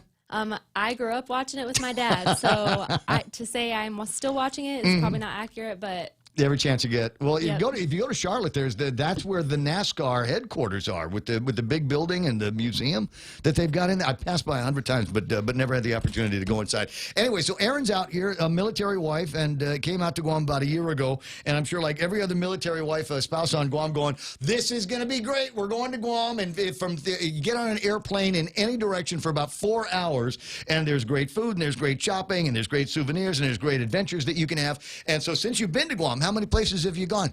Nowhere. Just welcome to Guam. Here's COVID. Yep. Well, luckily we're divers, so we're making the most of it while we're here. We're going to try and do all the dives, so then eventually maybe we can make it to Palau or Japan. Well, Palau's opened up to a degree. I know some people that have been able to get down there, but the problem is not as many flights, not as frequently as there used to be. So you'd have to go down there and, I don't know, do a liveaboard for like 3 weeks before you can come back. But diving down there, absolutely incredible. Who do you dive with here? Do you have a store that you're kind of tied in with? Not necessarily. My husband's a dive master. He's been all over the world. So I just jump in the water with him, and we just go rent our gear and Oh, very, very cool. Okay. All right. Well, it's fun, a fun conversation with you. Erin is with the Guam Women's Chamber of Commerce, and hers was the name that I reached out to start talking about this. I hope it's still, I mean, it's got to still be on you because you're going to be doing a combination of in-person and virtual training on this. But there is a program that's going to launch early next month called the Elevate program. So give me the nuts and bolts on that. So kind of how this got started is the University of Guam last year put out a survey and statistics stating that women were kind of the most affected people by this pandemic. You know, we're working from home, we're juggling multiple jobs, taking care of kids. Childcare is obviously a problem with COVID. And kind of with that said, also on the island, women-owned small businesses are a lot lesser. And so we actually applied and received a grant from GITA, which is actually allowing us to offer this program for free. Interesting. Nice. And this program is kind of going to be a catch-all for small business owners, entrepreneurs, hopefuls. If you have a business idea, we really would welcome you to come. This is actually going to cover everything from business. So we'll start out kind of, what is your why? Why are you wanting to do this? I like that. What is your why? Yeah, you know, anybody can have an idea, but what is the why behind it? And if you don't know that, we're hopeful that you'll come and join us because we'll help you discover what the why is. So in my mind, okay, got this crazy idea for a food truck that's going to sell just whatever's, right? That's the why, or is the why I want to be financially independent, or I'd like the challenge of being able to put together a business? Yeah, that would be the why, like kind of your reasoning behind it. Yeah, anybody can do a food truck, but why are you doing it? What is your purpose for it? And we want to kind of help you find that. But also with that, there's other things, you know, you need to be financially stable. Yeah, figure out, you know, that should be number one. Is yeah, I've got this great idea. How do I pay for it? Or better yet, how do I have somebody else pay for it? Right. So we'll go through legal, you know, different types of businesses, all that kind of stuff. We'll have an attorney come in and speak to us on legal aspects of business. But then we've partnered with Bank of Guam, so we have a whole session of Bank of Guam coming in and speaking to teach people about credit and why it's important, and business credit and why it's important. You know, how to manage the business as far as like bookkeeping and how to stay in the green. All of those sessions are really important. Is this for just businesses. women? Because I know a lot of bosses like me that could use that advice as well. And right now it is targeted towards women. Our goal is to hopefully kind of give women a little bit more confidence to start those businesses here in Guam. So for right now, yes, women just okay. That's I'll send one of the girls and let her take all of the notes and come back and bring them to me, and then we'll figure out what the whys are in all of this stuff, and maybe opportunities to spin out from one business if you've got an idea and you're already working for somebody, and is like, is it possible that we could take this primary business and spin something else out using some of the things that you learn at this Elevate program that's going to be coming up. Now, all of the things that you're talking about, this clearly not a one-day seminar kind of thing, is it? It is not. So it will start on September 7th, and it will go every Tuesday and Thursday for 2 hours, so from 9 a.m. to 11 a.m. Until the end of October. So a little bit more time-consuming. We're hoping this will be a cohort program, though, so people that will start it will finish it, and then you'll automatically have 25 people by your side that are doing the exact same thing. Well, I was going to say it's great partnering opportunity. So you go in there, you've got your why, you've got your brilliant idea as an entrepreneur, and all of a sudden you walk into a room with 24 other empowered ladies that are hearing the same thing, and pretty soon we start sharing ideas, and maybe you and I can go into business together. Yeah, absolutely. And pursue our dreams, especially if you've got things that are running parallel in terms of what kind of business it is that you want to operate. You might actually find a partner who might actually have better credit than you and help you get started, lift your business all by itself. So a couple hours a day, 9 to 11, you say Tuesdays and Thursdays. Trying to work that schedule out in my head. Probably not a problem for me, but for some women, as you point out, the same reasons why they're having a hard time getting ahead in business might be reasons that prevent them from being able to participate in this in a live basis. Now, things being as they are, uncertainty now brought up by the governor's recent comments. Will these be recorded? Will there be virtual versions of this? Are they all face to face? How are you guys managing the presentation of the Elevate program? So if things stay the way that they are, we hope to see people in person. Yep. Primarily, we want our business center filled with 25 women. We want to see your faces. But with that said, obviously there's fears of COVID or people that may have childcare problems. So we are also offering this virtually. We have not really fully discovered if we're going to record it. I don't anticipate doing that. If you're joining, we want you to attend every session, whether it's virtually or in person. And we'll be sending out links to the people that do register for the virtual sessions every week. So if they couldn't make it in person, we would hope that they would still log in online. Even child screaming in the background, It'll be. we'll We'll just be mute there. you. Yes, we'll just mute you. Unless you're in the emergency room, you should be able to find a way to get into this.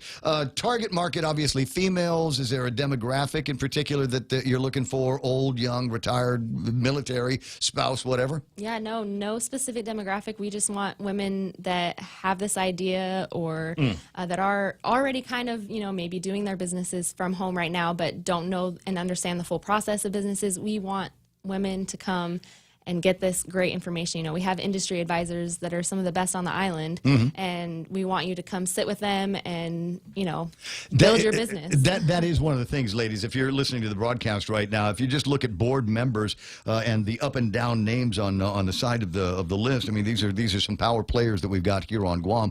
Many of them in their own businesses, many of them occupying special, high seats in many of Guam's most important businesses. A lot of recognizable names that you're going to see here, and a good majority of them are going to be participating in this class, teaching you what they know about all of this. So this isn't a boot camp thing. We're talking master level people that are going to be coming in and talking to you. So you'll be learning from among the best in the business here on Guam. Will there be any male presenters? Well, I'm asking. There will. We have someone from Bank of Guam. We haven't really disclosed all of our speakers quite yet, but Bank of Guam will be doing the big marketing aspect of it. We also have one female that will also be presenting during that session as well. But we actually have numerous male A lot of folks are going to be coming out for this one way or the other. And again, so it starts in September 7th. What's the deadline to register? I'm assuming it might be September the 7th at 8:55. So we are going to cut it off at August 25th. We have to have time to get these materials ready, for people. This is going to be a hands-on workshop, so we want to make sure that we have presentations done and any little worksheets that we may have for people. Leave behinds. I love leave behinds. Excel spreadsheets that I've never seen before that'll help me keep my inventory straight and all of that. Those are the kinds of things that a lot of people are needing. So, yeah, I've got the idea. I might even have some money to throw behind this, but there are going to be some things that I don't understand. Marketing, as an example, has changed significantly in the last 20 years. It used to be, you're buying that in a radio, buying that in a paper, and for all intents and purposes, you're covered. And then social media comes along. And you say, okay, well, I got to put it in digital. Well, which digital? Because there's so many of them now. There's so many different places for you to get out there. And the good news is that it's fairly low cost. The bad news is it's you don't know if that's the biggest audience that you can get. Really, are the fish there that I'm trying to catch, or are they on Hulu or Netflix or someplace else that you can take the ads to? Anyway, fun conversation that you can have with everybody on this. So how much is this? So I got my daughter, and she wants to do like a yoga thing, and do I have to pay for tuition to attend? Nope, it's free. So you just have to go to GuamWomen'sChamber.com to register. Like I said, we received a fabulous grant from GITA that is allowing us to provide this for the island. How many people can you take? Right now we're going to max out at 25. That's in person. So that's all that the Women's Business Center can hold. So we're working out logistics on the back end for the virtual attendees as well. So no limit on virtual attendees, or the standard Zoom size prevails? Yeah. Okay. Just so it doesn't get all too cluttered up. But if it was me, I'd want to be in the in-person, because that's a great opportunity as the lecture winds down to be able to raise your hand and say, what about? Yeah, it's going to be a little bit easier to have those conversations in person.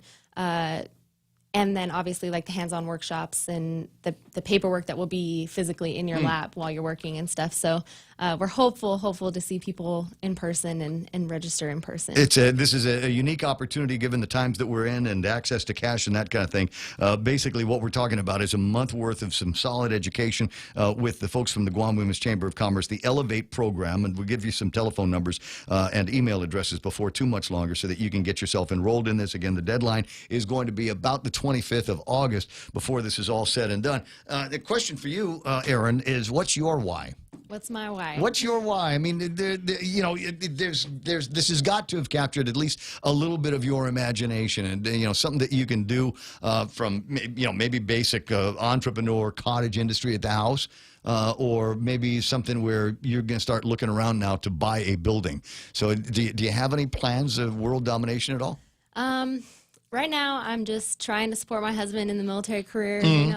His career kind of comes first in our life. I'm really big into marketing.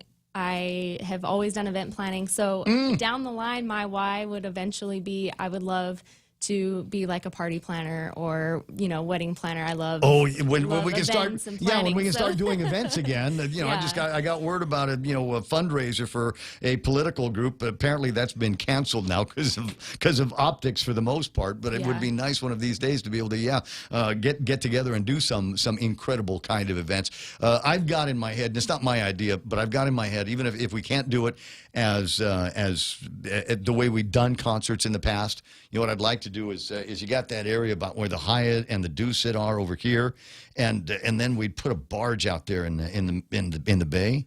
Oh, that's amazing. And then bring in Van Halen or somebody, right? Just a Journey or somebody to come out and play some rock and roll or something like that.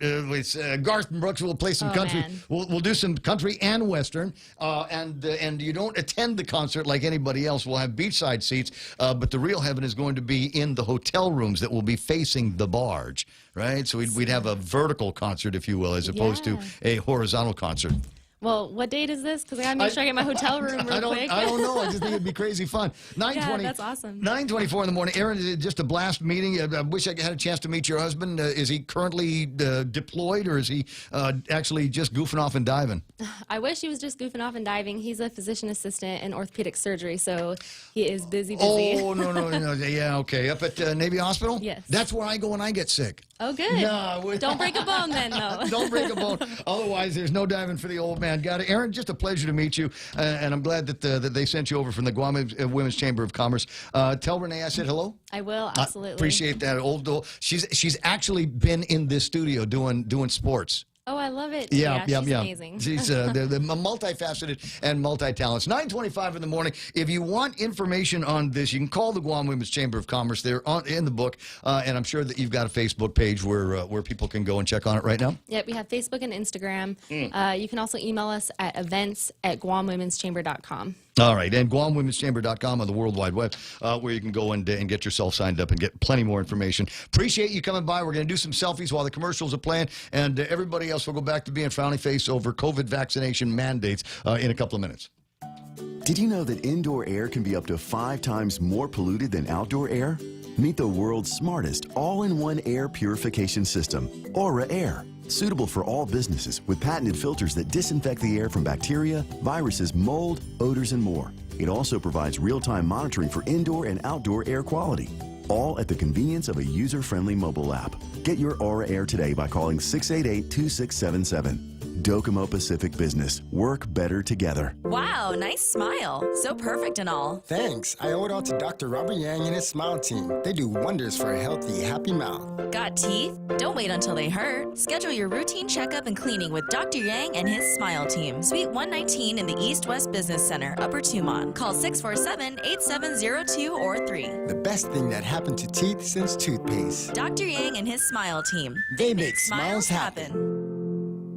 Need to finish the job or start one the right way? Get the right stuff at East West Rental Center. You can switch to easy mode using industrial strength equipment. With years of experience helping builders, East West Rental gives you exactly what you need. Tools for landscaping, concrete, lifts, trucks, tables, tents, chairs, water blasters, excavators, forklifts, air compressors, and more. Call East West Rental Center at 646-1463 or visit them in Upper Tumont. Open Monday to Saturday from 7 to 5, Sundays 8 to 5. Pastrami is back at Subway. Pepper-crusted beef layered with crispy pickles, mustard, and melted provolone cheese. Nothing comes close to the pleasure of sinking your teeth into that chewy, juicy, well-seasoned pastrami. It's happiness in a sub. Head down to the nearest Subway restaurant and satisfy your craving for the deli perfection that is pastrami. Subway. Eat fresh. Pastrami sub is available at all Subway locations on Guam and Saipan, including NCS for limited time only. Wait, what did you want me to do? I want you to conquer the summer. Oh, with Nissan. Easy to do.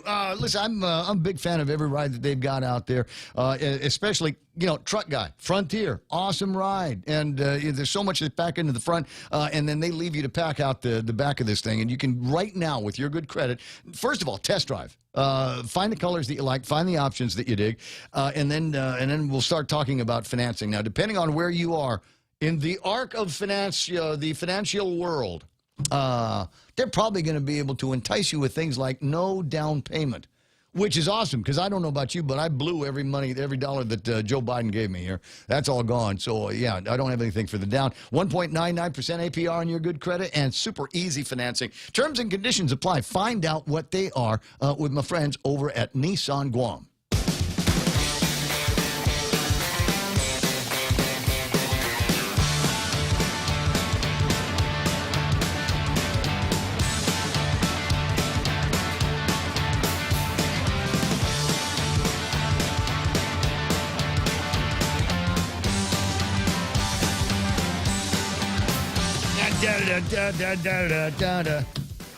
How about what happened? 888-8255-888-TALK. Ray Gibson Show. Because it's Monday. But no, it's all I got. It's all I got now.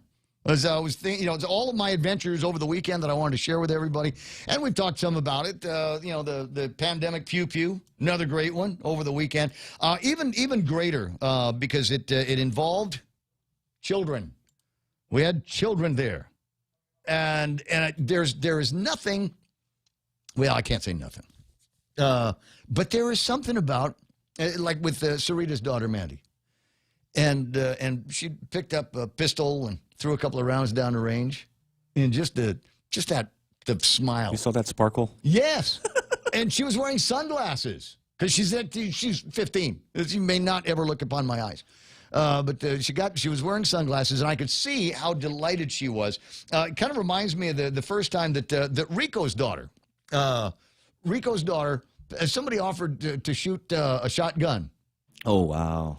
And she pulls the weapon up, braces it against the shoulder, and leans into the shot. And it's a shotgun. You don't have to aim. There's no aiming. It's pointing. Yeah. You just put it in a general direction, and something is going to go down.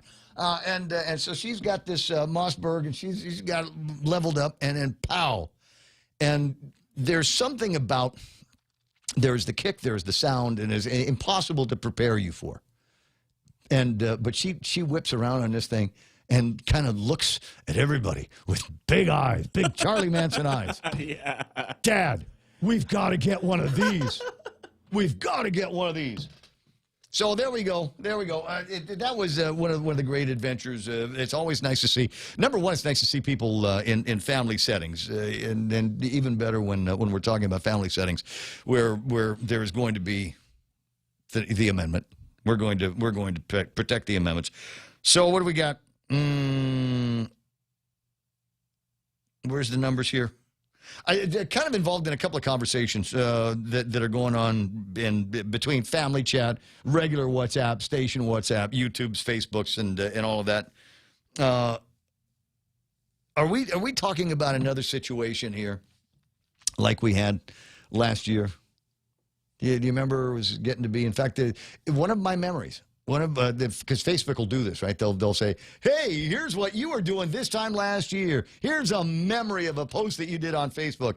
And the memory was, it's all too familiar now, isn't it? The memory was of the night they shut the venue down. They shut all the bars down.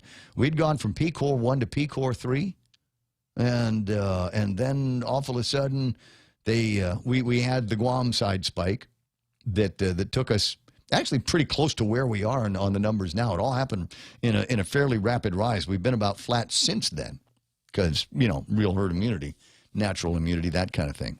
And so it was about a year ago that I was at Venue and buying the last free drink that I was going to get before they closed them down. And the saddest thing, among the saddest things, was I don't think it was never conclusively proved to me that the spread of anything came from the bars and restaurants here on Guam.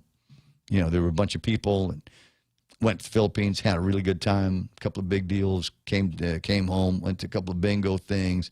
Otherwise, running around with beautiful people, and then the sickness began to spread. But lots of doctors, lots of hospitals, plenty of masks, hand sanitizers, and eventually got ourselves out from under it. And I think the numbers are well within control. Of course, I'm not the governor. I'm not the director of the Department of Public Health. Is it worth getting all that excited about where the numbers are now? Is this going to be a repeat of the fall of last year? Are you down for that again? And here comes the chorus of, but what about where 80% plus adult population is fully vaccinated? Does that mean anything? Or are we going to get the numbers higher? But what about the numbers now? 80%? That should have gotten us to what they were referring to as herd immunity. But you know what? We're all suckers, so maybe it's herd stupidity. Because you thought we were going to be done with COVID, right? You thought P-Core 4, no more masks, no more social distancing. They've advertised the galas. The two big ones, right? We got Red Ball and Pink Ball. Yeah. They have bought full-page ads for the galas coming up. But are we going to be able to do that? There is that uncertainty. If you are one of these people that were thinking, oh, I'll be okay. The COVID-19 is ending. I should be able to get a job just in time for PUA to run out. Going to massage that, get that last check in the first week of September. Everything is going to be okay, and then I'll have a job after that. Well, I'm in business. I am a businessman, and many of my advertisers are probably looking at the information and the news that came out over the weekend and where they might have thought very seriously about opening up or expanding to pre-pandemic levels. Forget about it. They've done it again. They've introduced what I had hoped we'd gotten rid of, and that is that sense of uncertainty about the future. And now, with one executive order and a videotape that is on Facebook, I think every single businessman on Guam is now tapping the brakes, maybe slamming the brakes, going, oh, okay, got it. Never mind. Cancel the orders. It's like when you're trying to call the hermit crab out of the shell, and it comes out, and then he goes back inside. Yeah, cheesy might be something that's going to eat it. Dr. Ron McNinch is on the line to temper my conversation. Good morning, Doc. Hey, happy day, Ray. Happy day, Guam. What you doing? How was the weekend? All right. I kept busy for the most part, and I had exams to grade and stuff like that. Blah. Luckily, they weren't graduate students, so they were actually kind of nice. So, like multiple choice? Is that what you're saying? No, I mean, just sometimes graduate students are more difficult to grade than undergraduates. So give the pretty one the A. It's okay. No, we know that's standard academic practice here. It's 9:35. I've had, and I understand the pain of this that you're talking about, because I from time to time will be asked to judge certain things, and the contest, let's say, shall be on in a written basis, right? We're going to do it in research paper form. And they'll say, okay, we got 20 of these papers that you got to read and give me a score on them. And, sometimes this might be some of the dullest possible reading of all time. I mean, you got to really, really be into it in order to pass a grade. Yeah, I mean, but again, they do have to show their technical knowledge and understanding of things. Mm-hmm. And luckily, I'm in a field where we have a lot of new stuff come up all the time. And so it's kind of fun because, the media have new crises every day.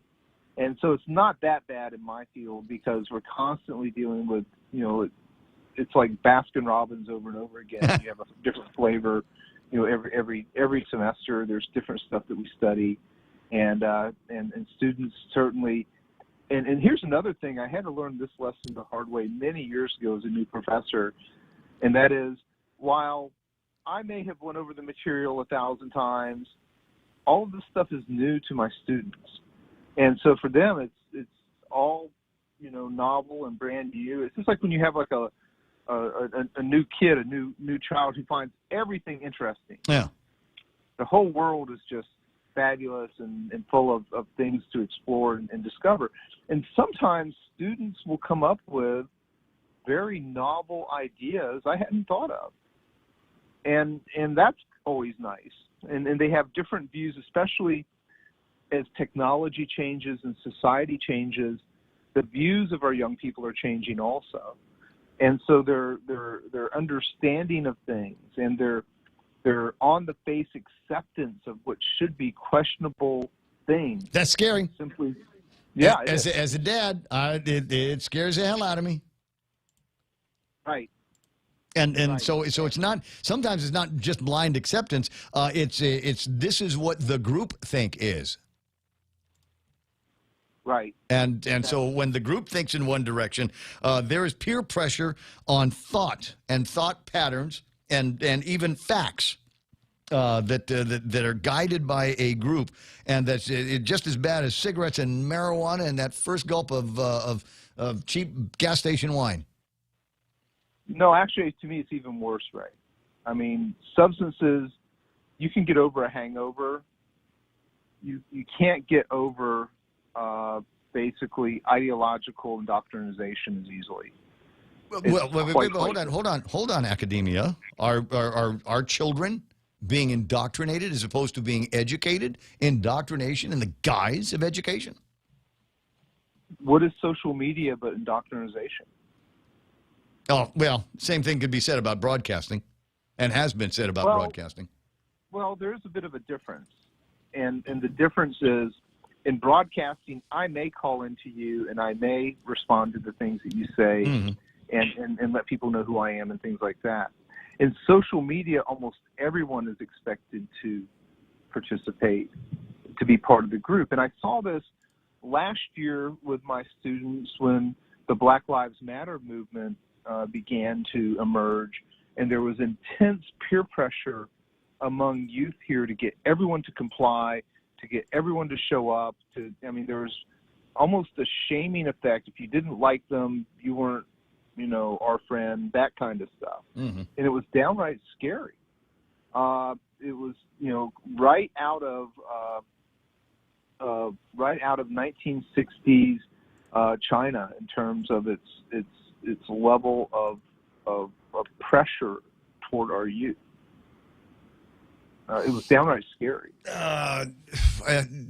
Depending on where you are in that narrative, there were a number of things that were alarming, up to and including the Black Lives Matters, like a copywritten slogan. It's owned by a group of people for whom division equals profit. And there's a corporate type interest there. No question. And that part was kind of muddled. But it's been astroturfed, man. You've got this, and it's made to feel like it's a grassroots movement. It's not. It's being pushed by a corporation, by individuals at the top of a corporation who are pushing racial buttons to keep a divide going. I mean, there's not even a discussion. You're not even allowed to discuss it. You could not say anything but Black Lives Mattered. Right. It is a brand. It is. And if you said all lives matters, blah, blah, blah, then I'm getting lectured by certain people about that and how colorblind can I be, how naive can I be, and not aware of any privilege that I have, white kid growing up in Browntown. Right. That's what I'm talking about when I'm concerned about just overall indoctrination. Well, the Kool-Aid, my friend, has been drunk, and that's not my phrase. I was talking about this vaccination mandate now that the governor is pushing on the executive branch, and thinking about some of the other branches and just how much hell is there to pay for a decision like this. And it occurred to at least one observer that there's going to be about 15% of the people that are going to scream bloody murder about the vaccine mandates.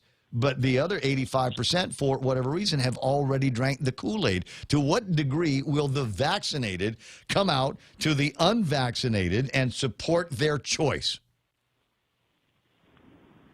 Yeah, I mean, if it comes to bullets, Ron McNitch vaccinated for a variety of reasons, including your own safety, understanding that you've got comorbidities. To what degree will you defend my freedom of choice?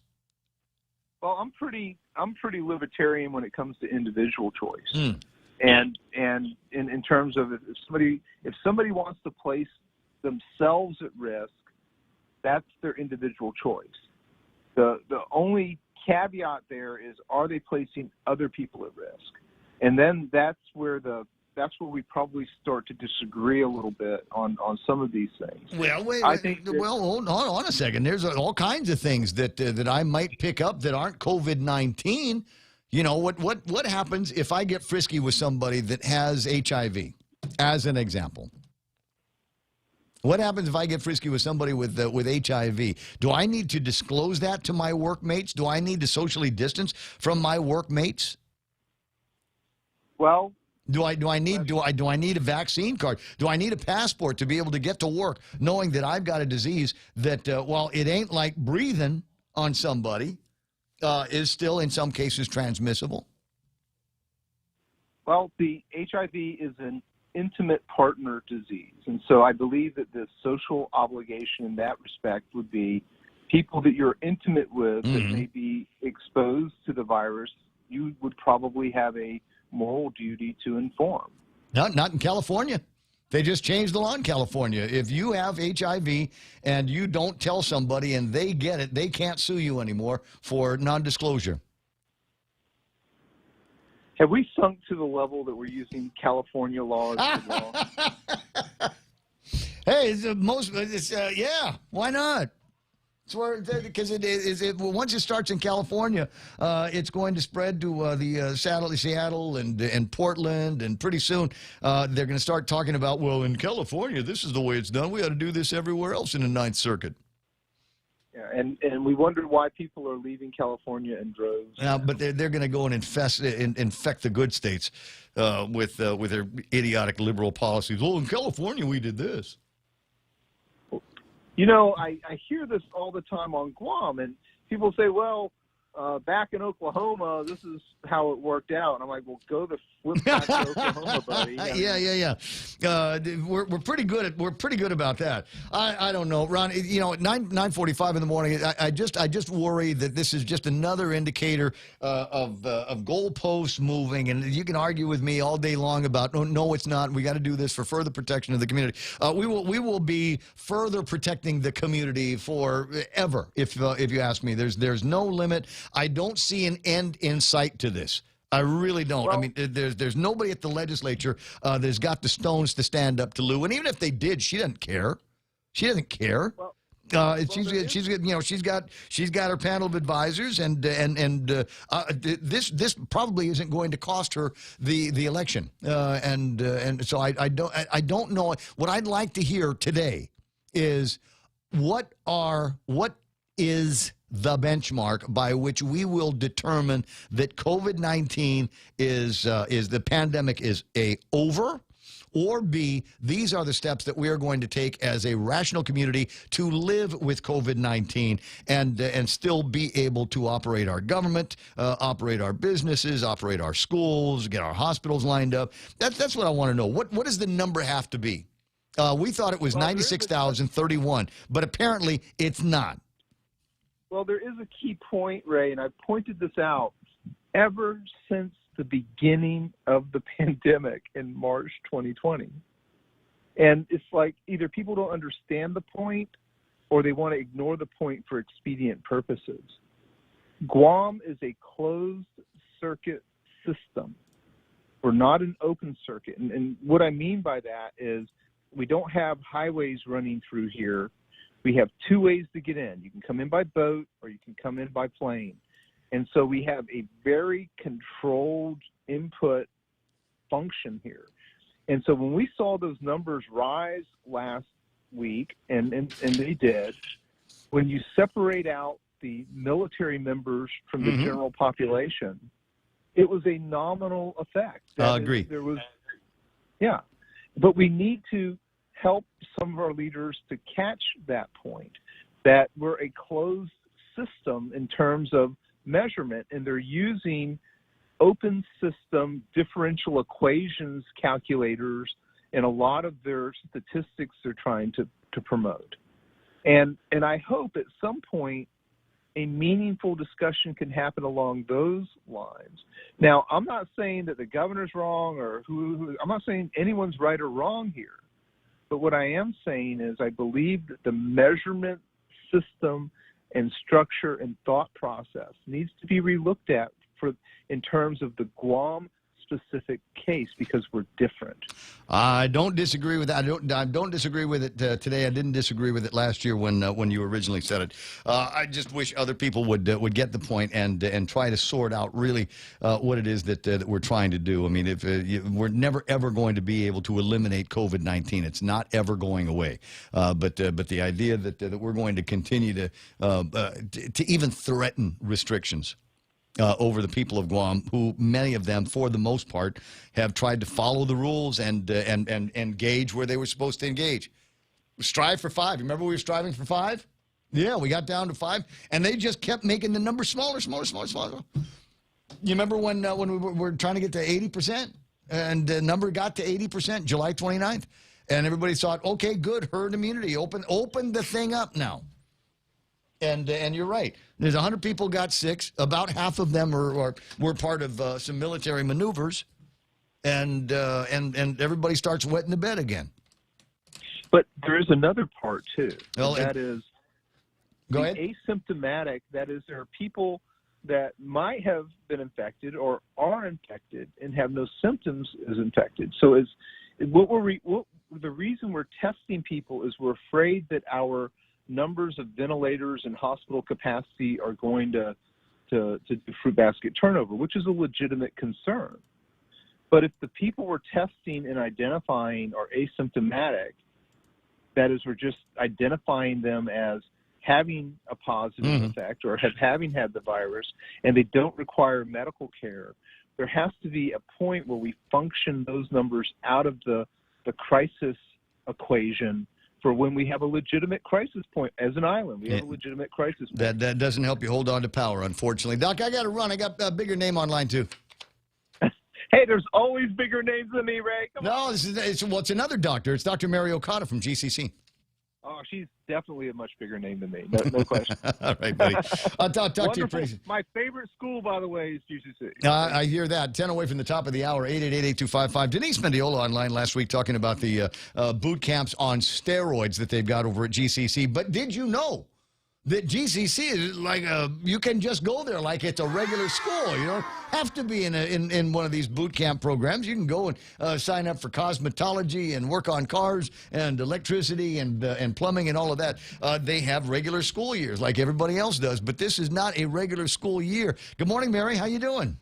I'm doing great, Ray. How are you? Not bad. We'll start with a hug and a kiss to Mom and Margaret, okay? I will. I appreciate that. And I got a note from the Johnny that says that because of the big influx and a lot of interest in GCC, that you're extending the deadline for registration. That's correct. So we had a lot of students come in last week, and so we wanted to give everyone who wants an opportunity to attend post-secondary education. So we've extended registration through this Friday, August 13th. at 5 p.m. So we're open from 8 to 5 every day this week, so that those who are interested in signing up for classes can begin. Even though classes begin on Wednesday, so our Monday, Wednesday classes will start Wednesday. Our Tuesday, Thursday classes will start on Thursday. We still want to give folks an opportunity to come in and register for their courses. Awesome. Now, what do I need to bring with me? Positive attitude and willingness to come to school. Please bring in your transcripts from, if you graduated from high school, bring that in. Bring in your transcripts. And then what we'll ask them to do is to complete the GCC application form. And so once they bring those in, they'll be given an opportunity and given a password, a sign-in and password. Then we're also asking students to apply for FAFSA. So, you never know what you don't qualify for until you submit an application. So we want everyone to do that. If they have a recent TB shot, they need to bring that in. Otherwise, we are administering TB shots here on campus. Wow. And then there are folks here that are available to provide some academic counseling. We're also doing a math and English placement. If needed, we're giving math and English placement here on campus as well. Until that's done, it's computer-based. I was going to say, given the kind of school years the last two graduating classes have had, my guess is that, we're going to be doing a whole lot of remedial. Well, we did have some courses during the summer, and folks took advantage of that opportunity. But, come in and take the placement test, and, we'll assist you, whether it be if you place in developmental math and English. We'll place you where it's appropriate. But it's time to take advantage of educational opportunities, and so we want to encourage as many folks as possible to come in. I will tell you, Ray, that there has been a lot of federal financial support for our students this past, or since the pandemic started in March of 2020. And so, we've been providing for many semesters, we've been providing some additional financial support to our students. And then, we do have MiFis and laptops available in case they don't have internet connectivity at home that they need to access to do their assignments, or laptops that are needed for their assignments. And so we have those available at the bookstore. All they have to do is bring in their registration, showing that they are registered here on campus, and we'll accommodate them as much as possible. Now, just kind of out of the blue question, you said just bring your high school transcripts. It's been a long time since I graduated from Father Duenas. If I wanted, could like the lady at GCC help me out and see if you can snag my old records from Father Duenas? There's actually something that we can do. If you don't have your transcripts immediately, there is an opportunity for us to just trust me, I'm 4.0. Assistance. Just trust me, I'm 4.0, honest. Eventually, we're going to have the transcript, so you can request for it. We can navigate. We can help you navigate through the process absent the transcripts for now. But eventually, you'll have to bring in the transcripts in order to register for a future semester. So we will, GCC will assist if you don't have your transcripts available right now. But like I said, eventually you're going to have to, have them at some point. So I'm one of those guys. And I'm not nuts about wearing my mask. What are the rules and regulations about masks, and is this one of those situations, I don't think it is yet, but is this going to be one of those situations where you won't let me on the campus unless I've got a vaccine passport? So vaccinations right now are not required. If you don't have a mask when you come to campus, we're going to give you one because a mask is required here on campus. I like the pretty ones. Yeah, well, we're going to provide you what we've been able to receive through federal funds. Yeah, Hello Kitty. So they're not the fancy ones. No, not Hello Kitty. No Hello Kitty. No LV. No Chanel. No LV. No Chanel. Okay, well, I'm glad to hear that, because there are some facilities I might want to bring up the question. Now, the governor has mandated in the executive branch that all employees be vaccinated or test weekly. Are you included in that fold? So we are taking a look at that in terms of the employees, requiring vaccination for employees. But right now the vaccination is not a requirement for students to attend face-to-face. But, we will be strictly enforcing the mask requirement. So you will navigate through that process. I think that's just the first step with the governor's announcement mandating it for the executive branch. I think it's a matter of time before the rest of the government is going to be required to have vaccinations. And so we're looking at that right now. It may come sooner than later. But for the most part, students right now do not have to be vaccinated in order to attend classes. Gotcha. 9:56. Mary Okada, it's always a delight talking with you. I hope I get a chance to do this soon. And, you know, I'm glad that there's such a strong influx of students at GCC. I mean, it really is for a lot of people a great place to go. Get yourself some new skills and sharpen up the skills that you've already got. One day, I don't know when, but one day things will return to something like normal, and you won't regret having given yourself a little bit more smarts. That's correct. All right. So we welcome everyone here on campus. So Dr. Okada, you have a terrific rest of the week, okay? you too. All Thanks, right. Ray. Closing in on 10 o'clock in the morning, 888-825-5888, TALK. I didn't get to do celebrity birthdays today. I blame Real Joe for that. I'll take the rap. Melanie Griffith is 64 years old. Oh. All right, how about this one? Sam Elliott.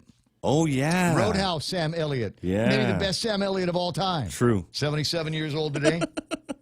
Think about this. Sam Elliott's just a couple of years younger than Carl T.C. Gutierrez.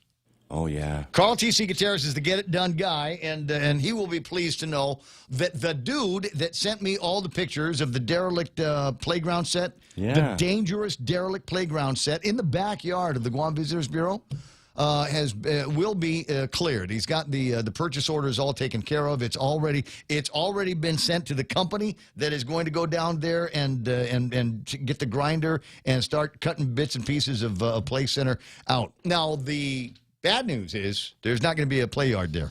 Oh, for a while. For a little bit, yeah. Yeah, until we can get somebody to donate. Nice. Donate. Get the kind of look. You get the. You know, I hate to say it, put it this way, but there's people that live here for whom you will never be able to own anything nice because they're just going to trash it. So don't get the fancy one like they put up on the base. Remember, the base has fences. Oh yeah. If the base didn't have fences, all of the play yards on the base would smell like pee-pee, and they'd all be broken too. Yes, sir. Right. But they got rules and they got guys on the base to make. They've got a guard there. There's a guard of the playgrounds on base, especially Air Force.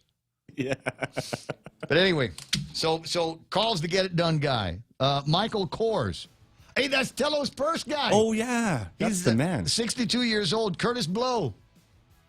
Curtis Blow, 62 years old. Rapper Curtis Blow. And Gillian Anderson from the X-Files is 53 years old. A couple of big things that we're going to be celebrating today, the beginning of Motorcycle Week, as several 100,000 motorcycle riders descend on Sturgis. Resurrect Romance Week. It's Book Lovers Day and International Day of the World's Indigenous People. Hey, that's us, Real Joe. That's you and me. Yeah, that's you and me. I'm an indigenous person, last name Gibson. Sort it out. Stand up. Go ahead. I'm on the ancestral registry that we're not using anymore.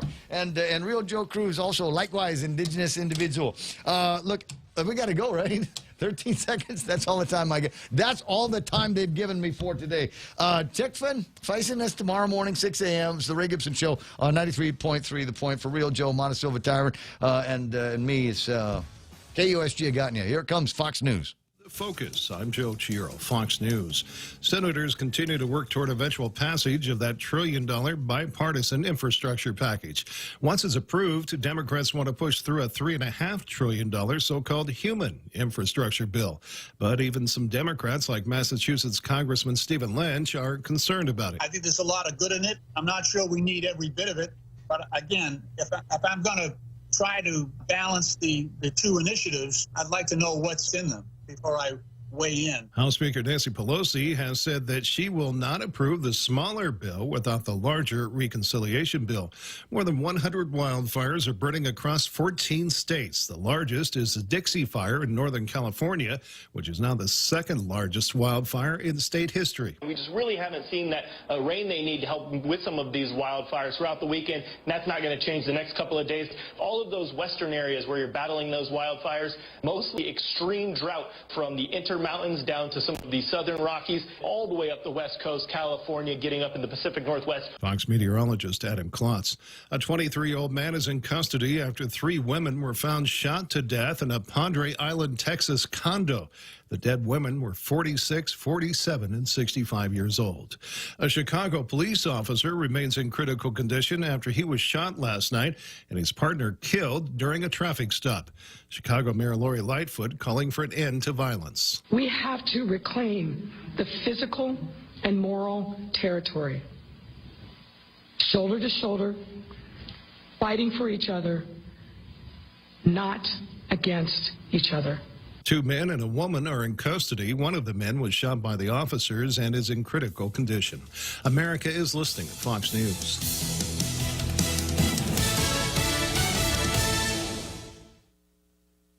Jason in the House, the Jason Chaffetz podcast. There is always someone doing something stupid somewhere. Dive deeper than the headlines and the party lines as I take on American life, politics, and entertainment. Join me, Jason Chaffetz, every Wednesday as I shed light on the news and make some predictions along the way. You never know who will drop in. Subscribe now on FoxNewsPodcast.com or wherever you download podcasts. Connect to Fox News Audio on the Fox News app. Listen to hear your favorite hosts like Brian Kilmeade, Jimmy Fallon, and Guy Benson standing up for what's right, live and via podcast. Just click listen, then swipe right and hear the latest news updates on your time. And scroll down to hear the latest podcasts from Fox News. And it's even easier to listen in the car with Apple CarPlay and Android Auto. Get programming alerts and notifications. Fox News Audio is on the Fox News app. The voices America trusts. Download it now.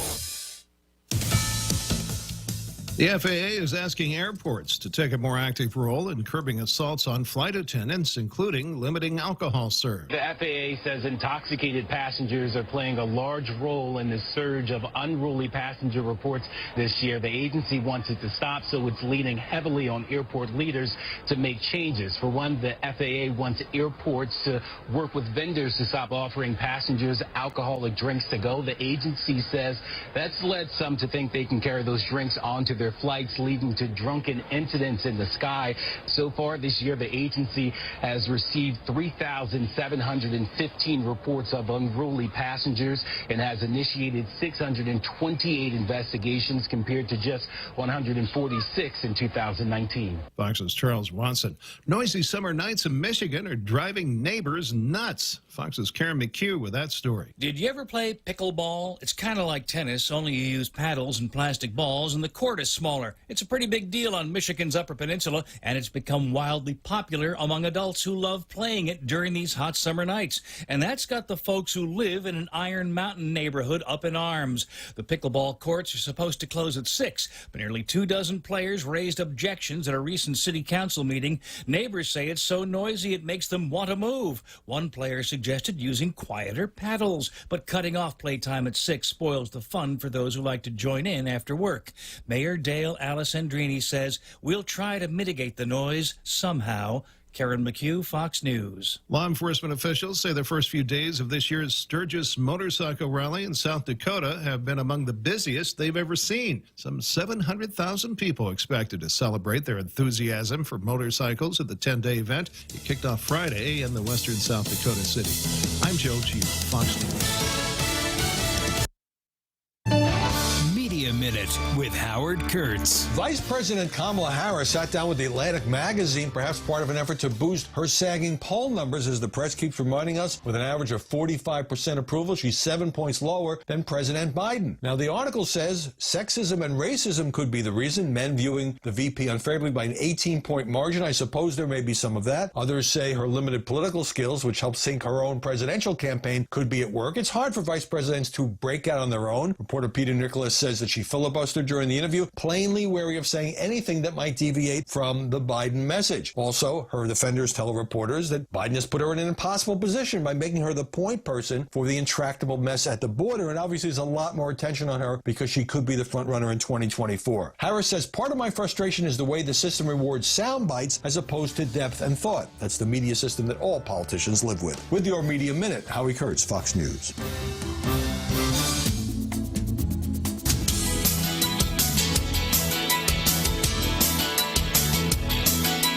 Welcome to the Talk Radio Countdown Show with Doug Stephan, counting down what America's talking about. The Talk Radio Countdown.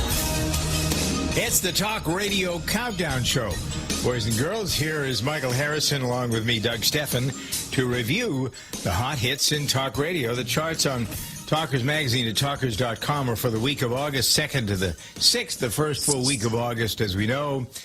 We've got a lot of things going on, Michael, here as usual. Go through the story list and the people list, if you would, so that we can pick and choose some things that will gravitate into the minds of our listeners. How's that for being exciting? Gravitate into the minds of our listeners. It sounds like something from advanced physics, gravitational waves. I assure you, there's nothing in my life that had anything